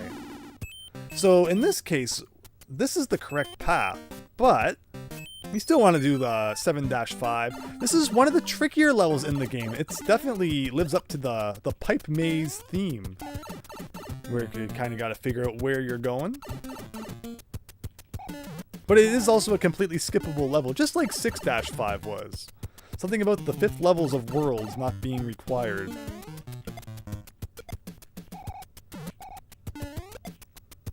But let's see what we got. I never liked the explosions from the bombs. It's like, just how much area does it cover?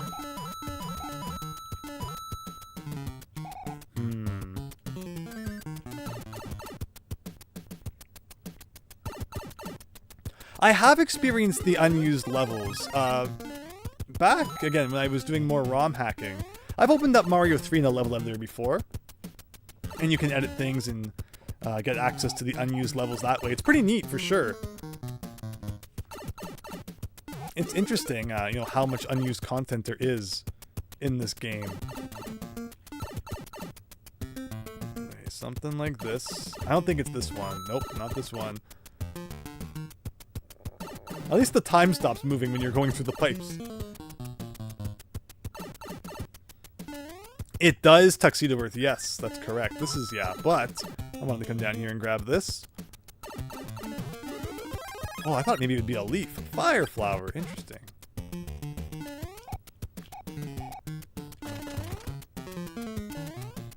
Okay, so with all that said and done, let's continue on here.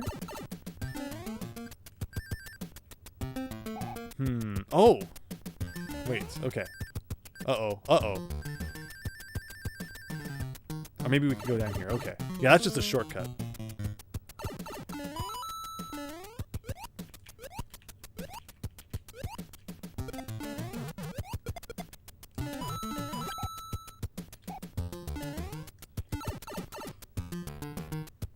I despawned the one-up mushroom. Yeah, that's a bit of a tricky one.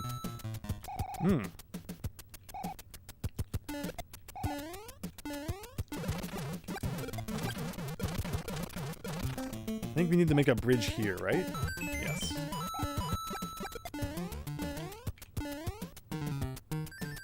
I don't think we're done yet. There's like one more bridge we have to make, I think. Yeah, we needed to make a bridge down here. And that's the end of the level. Almost there. But I like this. I like a bit of a maze. Something that's not so straightforward.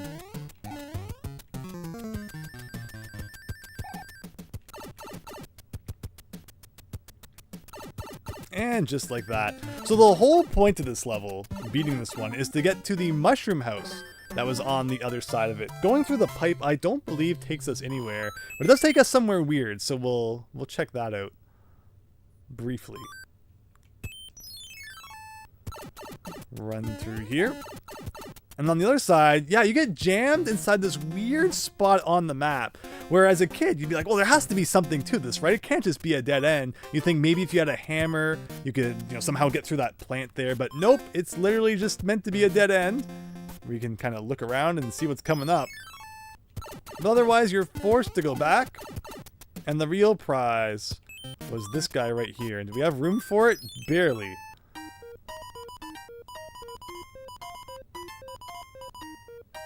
Yeah, I was wondering about that Super Tom Brother. There was part of me that was like, was there a one up there? Should have stopped ever so briefly to check it out. But thank you for confirming that there was.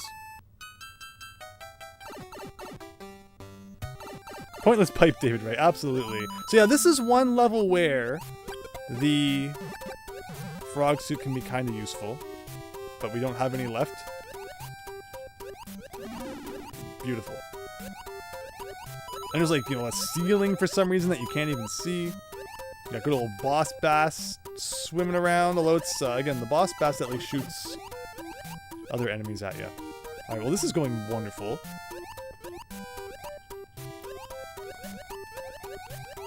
That was close. And it's jellyfish time. They're basically just floating munchers.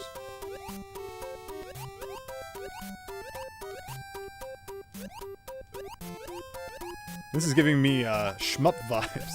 Who's excited for more Starship Hector? I honestly am. I'm so excited to get back to it. Wow. The level that you created in Mario Maker 2 was also an underwater auto-scroll. Oh, interesting. Where you require... no shmups, says Christian. What about no munchers? I don't see anyone disagreeing with the muncher amount. What should we take? Yeah, we'll take that. Why the heck not? But no shmups, Christian. Again, we're almost out of Shmup Town. Almost. We're very close at this point. Alright. Let's keep the fire flower and we should be good.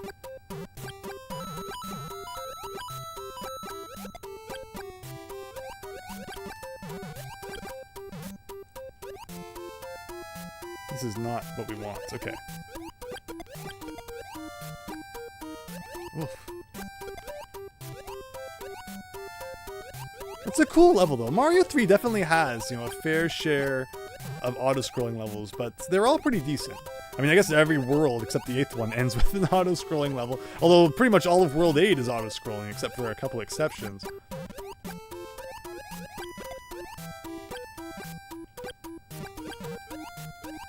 Okay, here we go.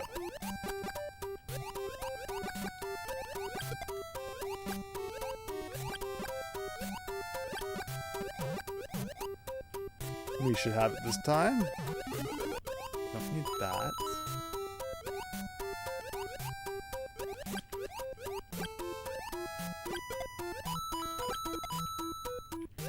I mean, at least you can touch the walls, I guess. It's not like a shmup in that sense. Touch those walls all day long. And that's the level. You wonder why Mario World is so much easier than Mario 3, despite the longer levels and such. I think Mario World probably has like more power-ups. The levels generally too tend to be a lot flatter and not as hazardous. But there's definitely a fair share of levels in there too, which have some teeth, particularly in like the special world or the castles and such. But okay, actually, shoot, I don't think we have space for any of this. No, I didn't mean to actually get it. I think, and that's fine. Where could that be? Ooh, 10. Okay. What does our item look like? Oh my gosh.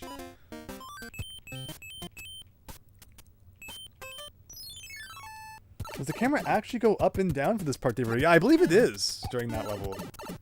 Doing that. Alright, what can we use? I mean, a star for this thing makes some sense. Oh, until you mess it up. Oh no! Like what? Like he can't get up there when he's doing a somersault or what?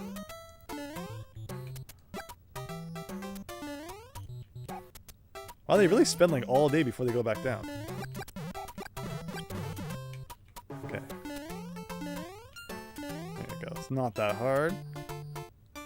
There's a level, again, in the e-readers. I think it's like level 7. That feels like it could belong in Pipe World.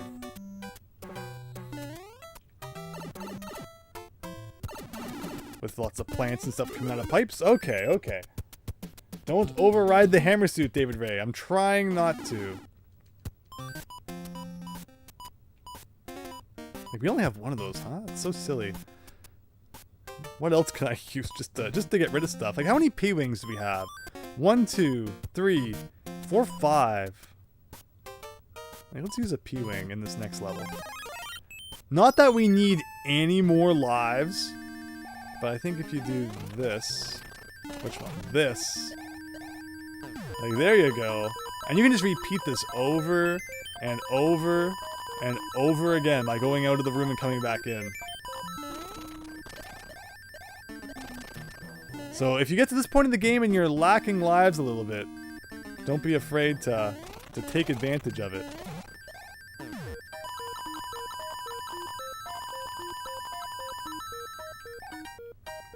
And if you're worried about score, it's a good way to, rack some of that up too.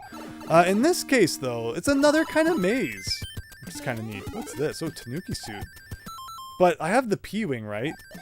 If you collect the Tanuki suit, it will probably get rid of the P-Power. But the Tanuki suit's good to have, so we'll find out. Tanuki suit stacks with the P-Wing? I don't think I've ever seen that.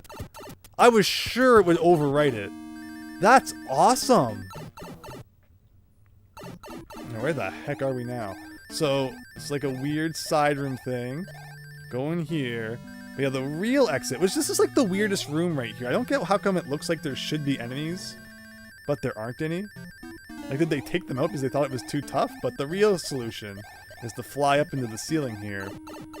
And there's a pipe. That takes you to Boom Boom.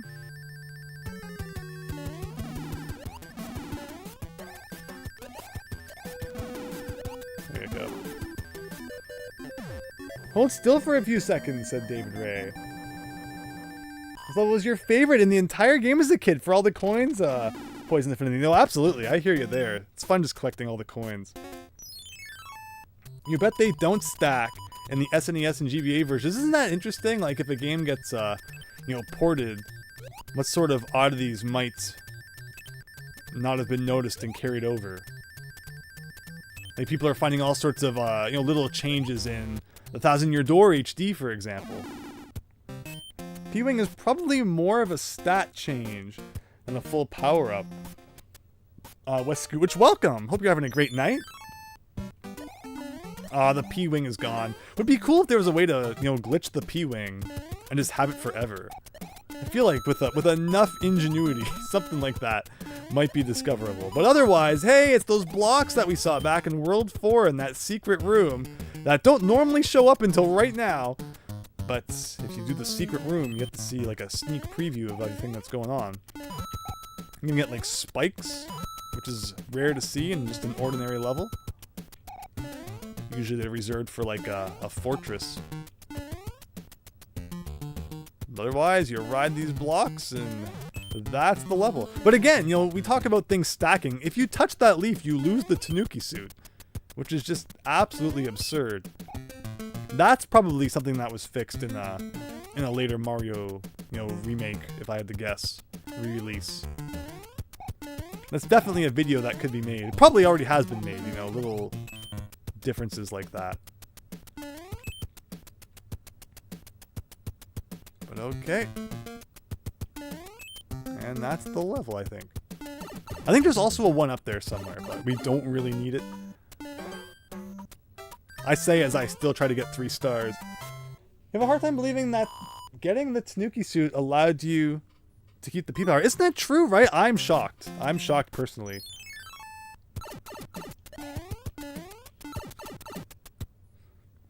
We've seen a few things today that you don't normally see in Mario 3 run-throughs, which is cool. Now this is going to be the star run level, I think.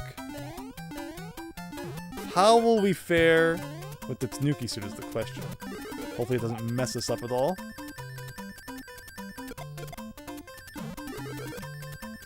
So I can assume that, they probably made the star not last too long for instances like this. Where they wanted to make a level like this, but still, they could have made it last a second or two longer. I didn't think I was that slow.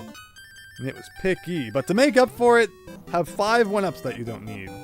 We're about to get the hammer suit anyway, so Tanuki suit was not going to live much longer. The Adventures of Mario 3 cartoon show complete on DVD. I do. I have the complete original show and the complete Mario 3. There are so many animation errors, which is like just funny. Animation back then was great. So many times when like they colored Mario with Luigi's colors or Luigi with Mario's colors, that it's fun to just kind of try and point them out. All right, level 8. So this should be. This is going to be the Hammer Brother one. Here's a few cool things about 7-8. This level has a pink note block, which we haven't seen in a while. Can I remember where it is, though, is the question. I think it's over here, right? Somewhere around here. I don't think I missed it. Oh, maybe I did.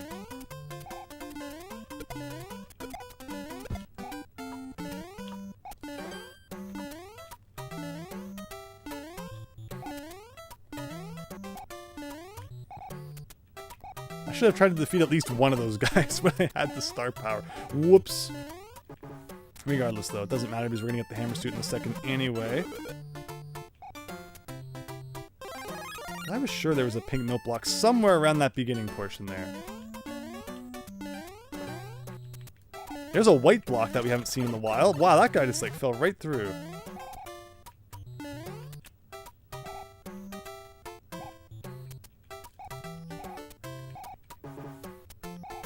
Oh, this is, yes.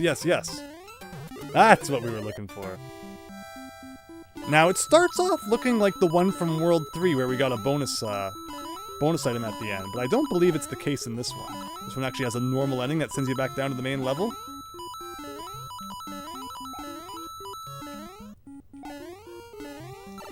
And this should allow us to get the hammer suit. Yes, right here. Question is, which of the 2 pipes is it? I think it's the inner one, right? Wait, how am I supposed to get to that? No, it's not the inner one! Oh no! Oh no!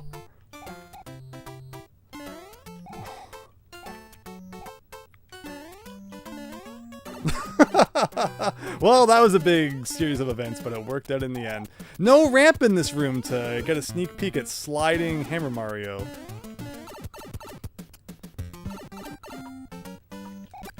And just like that, we're wrapping things up here. Let's try not to lose it.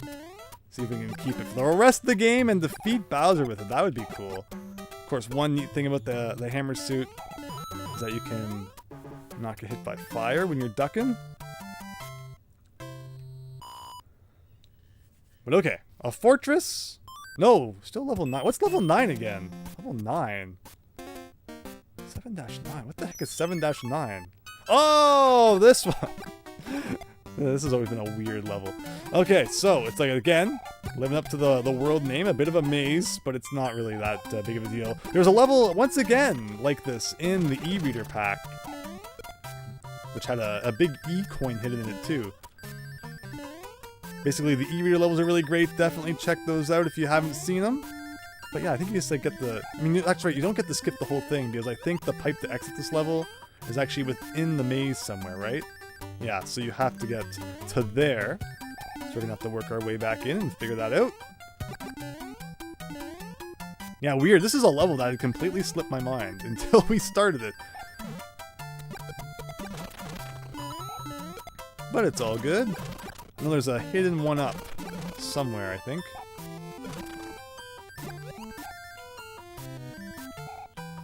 Like, there's those coins. I think it might be in there? Or is it over here somewhere? This is definitely not the way to the exit. Kind of almost looks like we came back to the beginning. Maybe the 1-up is in here. Oh, here it is. There you go. Not that we needed it, but we got it anyway. His hammer suit is immune to fire when you duck. Yes! Wonder if you like jump and duck too, if that works. It would make sense if it did. Again, you don't get much chance to experiment with the hammer suit or the the Tanuki suit too much. Just because they're so rare, and when you finally get them, you don't want to mess around with them too much because you'll lose them. Here we go, this looks right. It's a power-up? We don't want, but it is. And there's the pipe.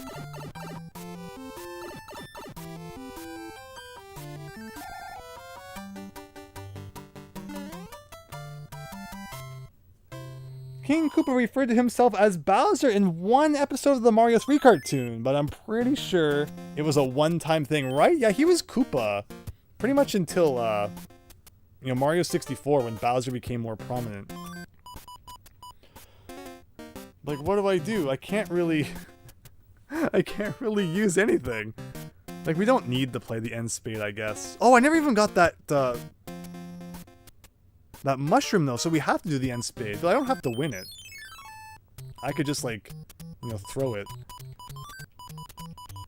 Get the money. Like, we know that's not a thing, so... Okay.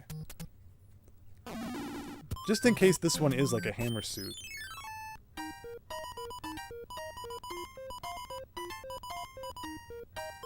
Aha! There you go. Almost missed it. But with that, a fortress, a muncher, and then the palace before Bowser in the Dark Zone. This castle can certainly be tricky. Just like that one from World 5, it's a lot of lava.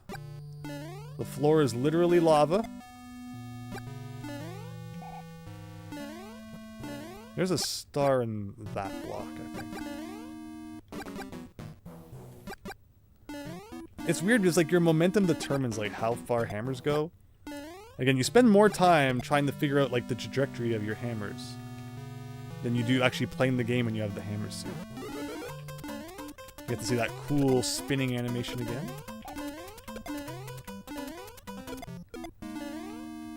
Now, this is a cool spot to have hammers at. That's nice.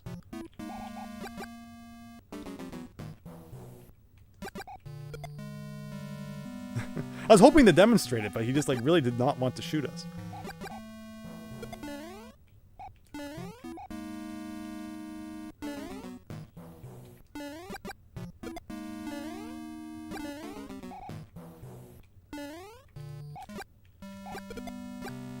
Now, this is very reminiscent of a jump from Mario 2J in Bowser's Castle. There you go. And man, I wish you could defeat Rotodiscs with hammers. But you should be able to defeat these guys. Just need, like, again, really good aim. It'd be cool if you ducked, you couldn't be hurt by Rotodisc. At least. Oh no, that's not what I wanted.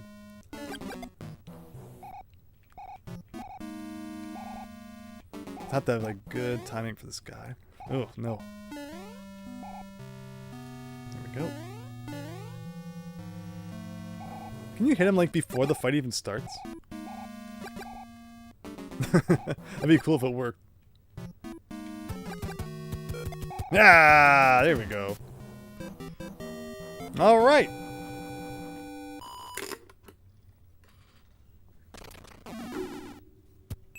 And it's muncher time. Okay, let's carry this this hammer suit, like, the whole way now.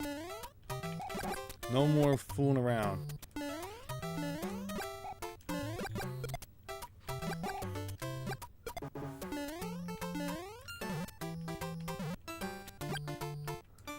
I was not expecting that Koopa to go so low, but it worked out.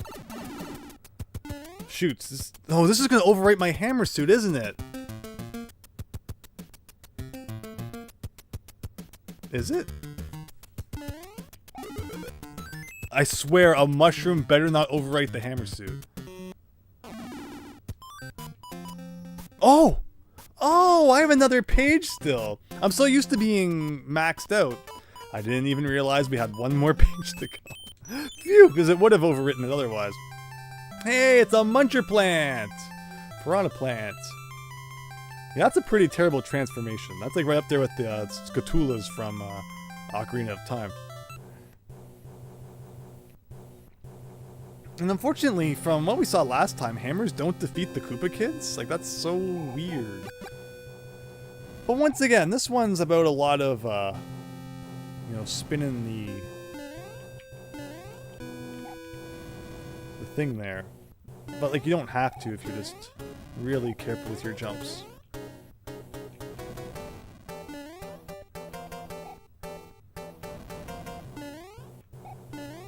You can just bypass, like, most of the challenge, I think. Hopefully we don't get, like, stuck at some point, but I don't think we will. Just means we have to do against some, like, pretty precise platforming, but otherwise we're good. Oh, this. Ugh. Like, that wasn't even necessary, though. There was a time in the e-reader levels, because we haven't talked about those enough tonight, where, like, you did have to do that for an advance coin. So it's just kind of an old habit of seeing that situation, which is actually really neat that they accounted for, like, what happens if you hit it with your head. But yeah, there you go.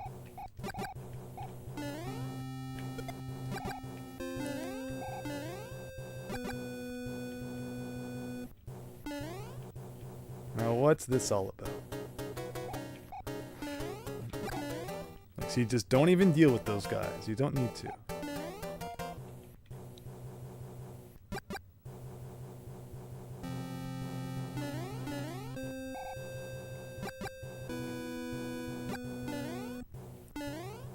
And again. This goes on a lot longer than I remember, but I think that's it. You even get, like, cool windows in this one. Like a really short pipe.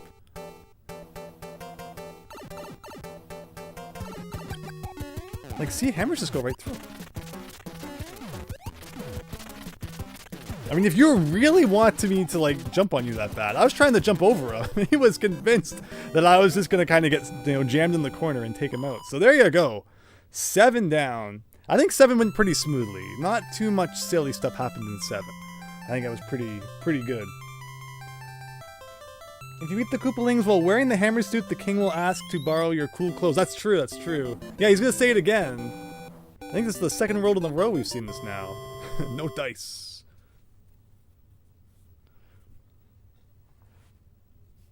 This ain't over. Oh no! Yeah, the weirdest thing about this game is that Princess Peach isn't even actually kidnapped until World 8. I think you're just supposed to be going around helping the kings, and then she gets kidnapped now. Which is kind of cool, I like that. You know, the story just doesn't begin with Princess Peach having a birthday and the Koopa kids jumped out of her cake. And shenanigans ensued.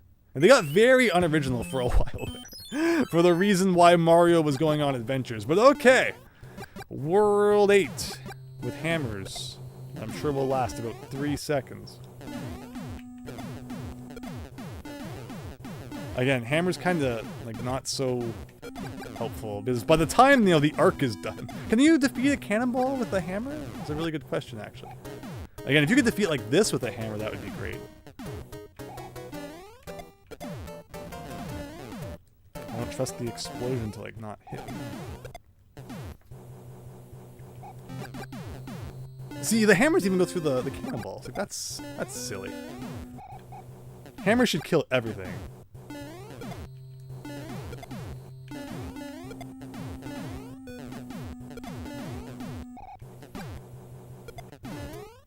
Now, why would I ever hit that block now? Although I like how, you know, fast the animations for everything are in this level. Even the question mark blocks.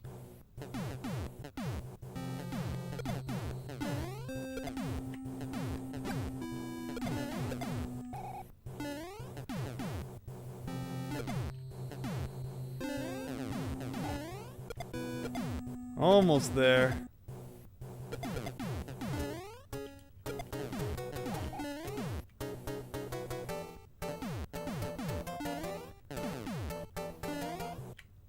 That should just about do it. That was really scary.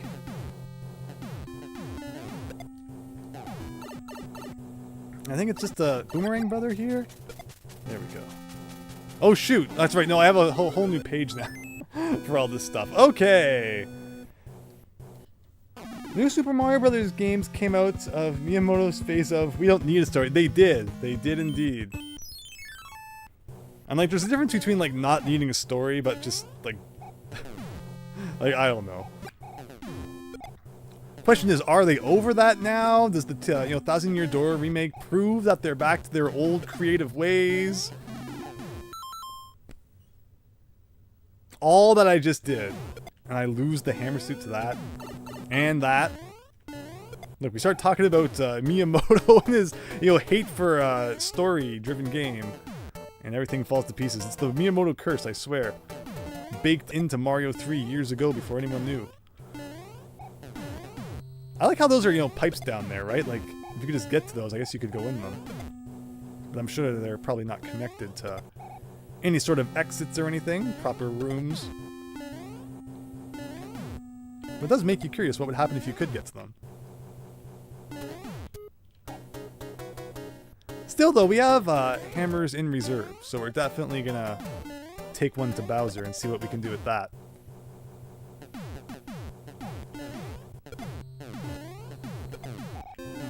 Yeah, sure.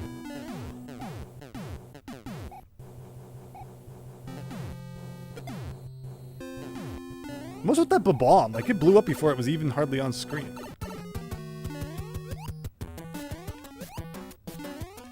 Okay. Screen 1 of the Dark World done. GG, Christian, thank you. Saving your remainder hammer suits for the... Yes, we will. Mario wonders why you have forsaken it.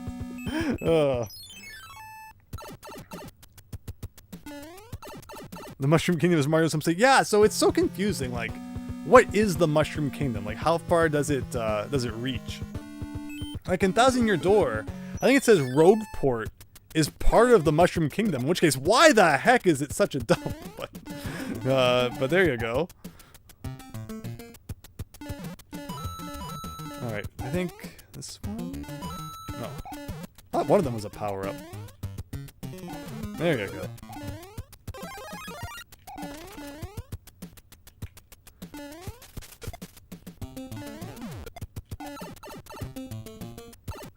Simple enough. For the sake of 100% completion-ish to what we can do, we are going to do all 3 of these hand levels. Even if we can sneak by without being pulled in, you can still press A to do them if you want, or you can just kind of keep going back and forth till you get dragged down. I mean, I did say you can press A to go into them, or rather into the Hammer Brother battles. I mean, I was wrong about that, but I think for these you can press A if you really want to play them all, which, I mean, it's nice to get some items for later too. Oh, I was really hoping I could demonstrate pressing A. Oh well. Hey, it is the cheap one, so maybe we'll die in a hilarious way. But at least you can actually see the cheeps like coming up from the ground in this level, unlike 4-2, where they were hidden behind the layer of water. It actually makes this easier than a level in World 4. But speaking of short, like this is very short, but it's not really considered like a full level either, so I guess that's their argument.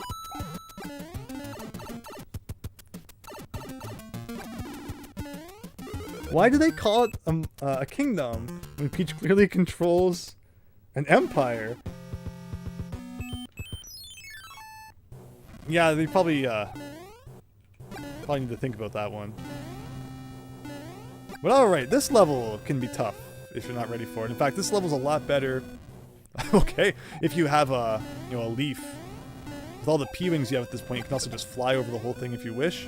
A wrench, being kind of like stuck on screen in perpetuity is not great, but it's gone now, so it all worked out.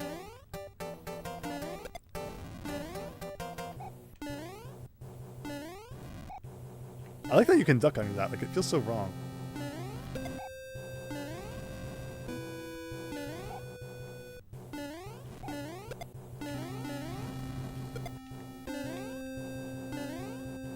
Okay, not too bad.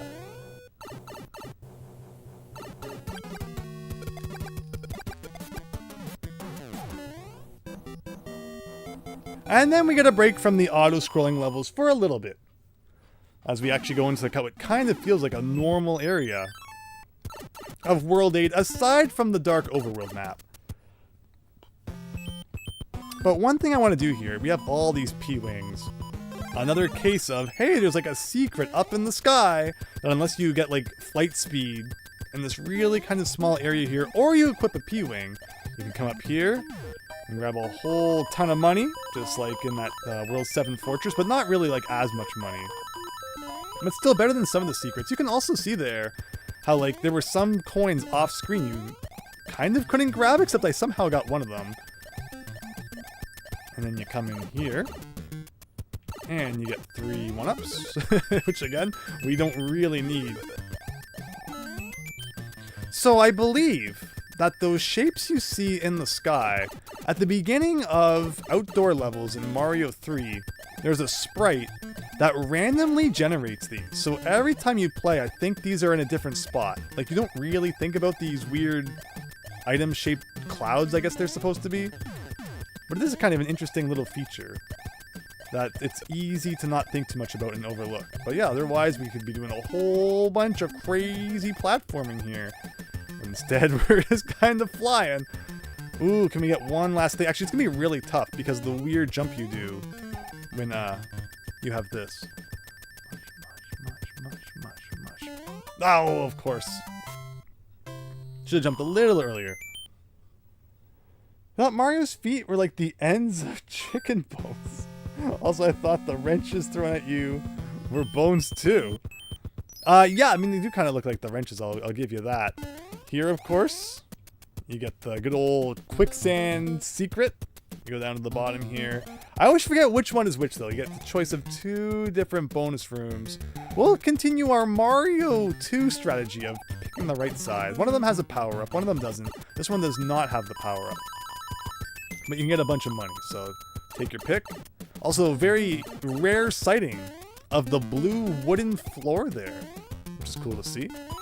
Doesn't appear too often. A little bit of a funky spot there, and then right at the end of the level, you skip the whole angry sun thing going on there if you take that the secret path. And now here comes one of the coolest fortresses in the game. I always liked how much of a maze this one was. Speaking of, you know, mazes and all that, in case we haven't had enough of them, looks like there should be a rotodisc here, but there's not. I think we'll keep the leaf for now, for as long as we can. Should have brought a Tanuki suit, actually. Like, we have so many of them. Could have been neat to see what we could do with one of those. Now, there is a P-switch here. If you hit this, and then go in here, this, nope. This door appears. This one, I think, right? Yeah, and you can get this one up. Otherwise, that door's not there.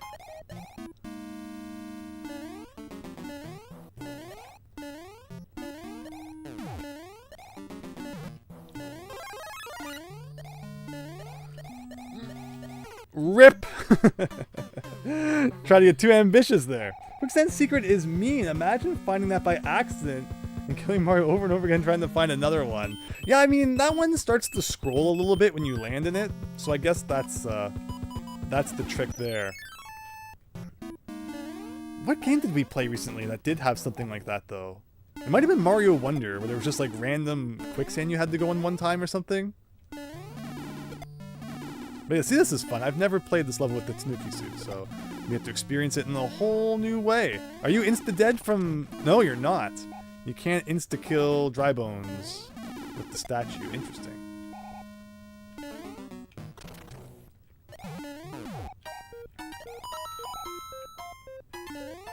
Can you kill Podobo with the Tanuki suit? I think it was mentioned that you can. It's usually pretty risky to do, though.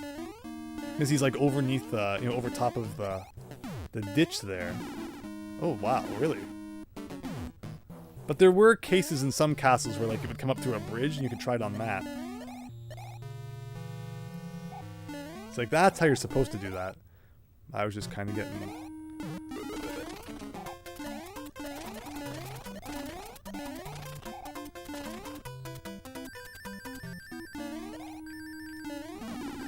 Aha! There you go.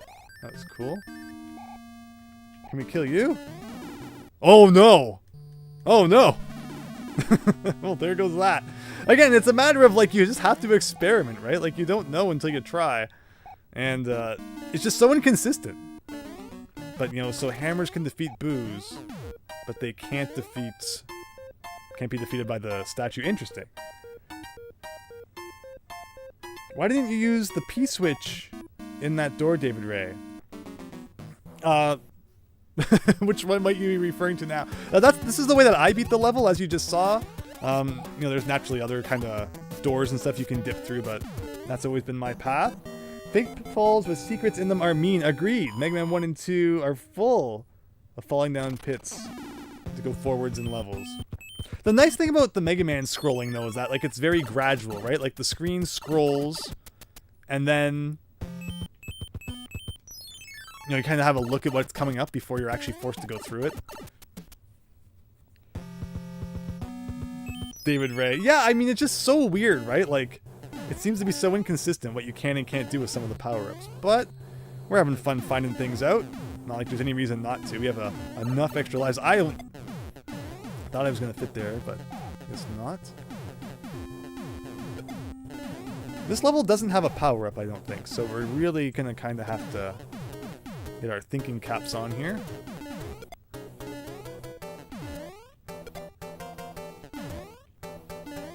Concentrate. And we're just about done with Mario 3, everyone, which will conclude our Mario 1, 2, 3 marathon tonight. Just over 5 hours, as I predicted. It would be about 5.5. I mean, not in the start, but when we started Mario 3, I think I said something about taking like 3 hours or something, which was like almost right on.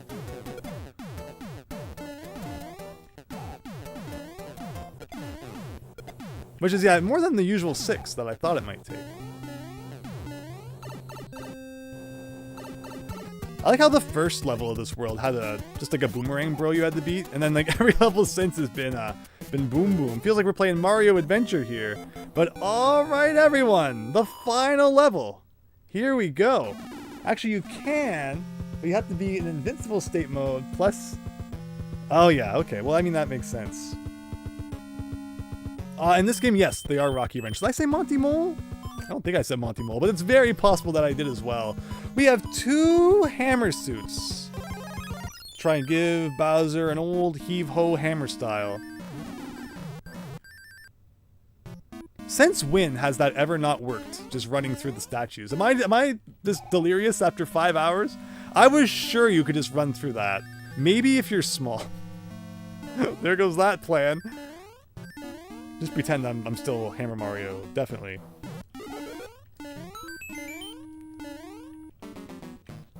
Like, that's silly.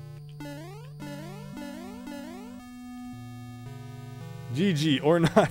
Right, David Ray? I was sure that worked. Yes, more lasers to my face. In fact, we have 2 hammer suits. We might as well try it again. Oh no, everyone, I'm almost gonna get a game over. This is very risky. So what do you do then? My whole Mario 3 world is just being shattered here. I guess you go over top, but...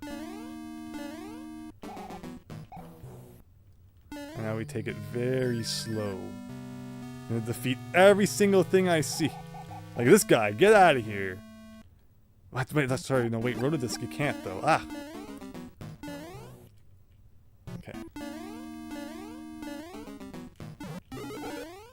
Is up the best path to take? Like, if I'm using hammers anyway, is there like a less dangerous path, or is up still the best one?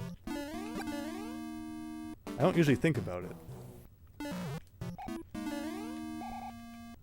Does that one shoot lasers at you? Okay. Well.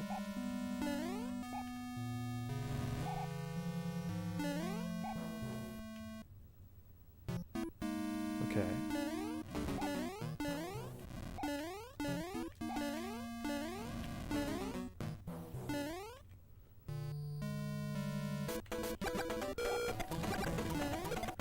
That's all it takes with hammers? I thought it was more than that. There you go, everyone! Bowser destroyed with hammers to end off our Mario 1, 2, 3 marathon. That was cool. I'm shocked that we actually pulled it off. But finally, I came through with the no hits like I promised. And here is your localization thing. You think that localizers are bad now? Changing things without you knowing? This joke is not in the original Famicom version. It just says like, thanks, you saved me, blah, blah, blah. But the localizers thought they'd add this in. So you've been fooled from the very beginning. Don't forget it. Bowser types are weak to hammer type attacks, says Super Tom Brother. Very nice. Time to play pinball, says Daniel. Oh boy. So, yeah, I'm thinking tomorrow night we'll definitely be playing some Starship Hector, as well as probably another NES game, should that go smoothly enough. This was actually a wonderful night. I had no idea just what this would entail. Never sitting down and playing through Mario 1, 2, 3. One right after another before. Just over 5 hours. I'm surprised. I was expecting 6 to 8. So there you go. Not too shabby. We even ended off at like 99 lives. The joke wasn't in Mario Advance 4. See? Because they translated it more faithfully probably. But yeah, there you go. Thank you so much, everyone. That was a lot of fun. Now you have to beat the game at the other... Oh, the other exits. Like, you know how Bowser's Castle has multiple paths? Always thought that was pretty cool. It's Iceland. So in the Japanese version, they have more creative names, right? But for whatever reason, when they localized it, they just changed everything to, you know, blank land. Another interesting example of just changing things for no good reason. Like, I think it's like Bowser in the Dark Land in Japanese. But the other ones were more creative, like Pipe Maze instead of Pipe Land. And that's the end. And you get to see the curtains as they're supposed to be correctly displayed with the kind of white shine to them at the bottom, the white light, where when we press start and go back to the title screen, that's incorrect because part of it is just like a transparent layer, and because the screen is black before it turns to white here, you don't get that effect that otherwise would be there since the screen was white before the curtains came down at the end. But remember, don't forget that if you beat Mario 3 and you start a new game, you end up with an inventory full of P-Wings. Because after beating the game, what's more fun than doing it again with infinite flight? But thanks everyone for joining tonight. That was so much fun playing through Mario 1, 2, 3 as a celebration for hitting 25,000 subscribers. Your support means so much. I really, really appreciate it, and hope that you continue to enjoy the streams and everything else coming up. Did you know that some N64 flashcards can play NES ROMs? I think I did hear about that. I do have the EverDrive X7, which we should do some more Mario 64 ROM hacks at some point. There's just so much to play, and not enough time, but hopefully, you know, we're chipping away, and we'll keep playing new stuff. David Ray, tomorrow night, probably, you'll see some Starship Hector. I think hopefully one more stream we should be able to get that done. And again, if it's quick enough, we should hopefully be able to play some other NES stuff as well. Perfect time to be losing my voice because we're wrapping up here. But yeah, again, probably a late night NES stream tomorrow. Keep an eye on the Discord for updates on that. But otherwise, thanks everyone. Take care. Appreciate all your support. Hope you enjoyed the stream. And I'll probably be seeing you tomorrow. Bye for now.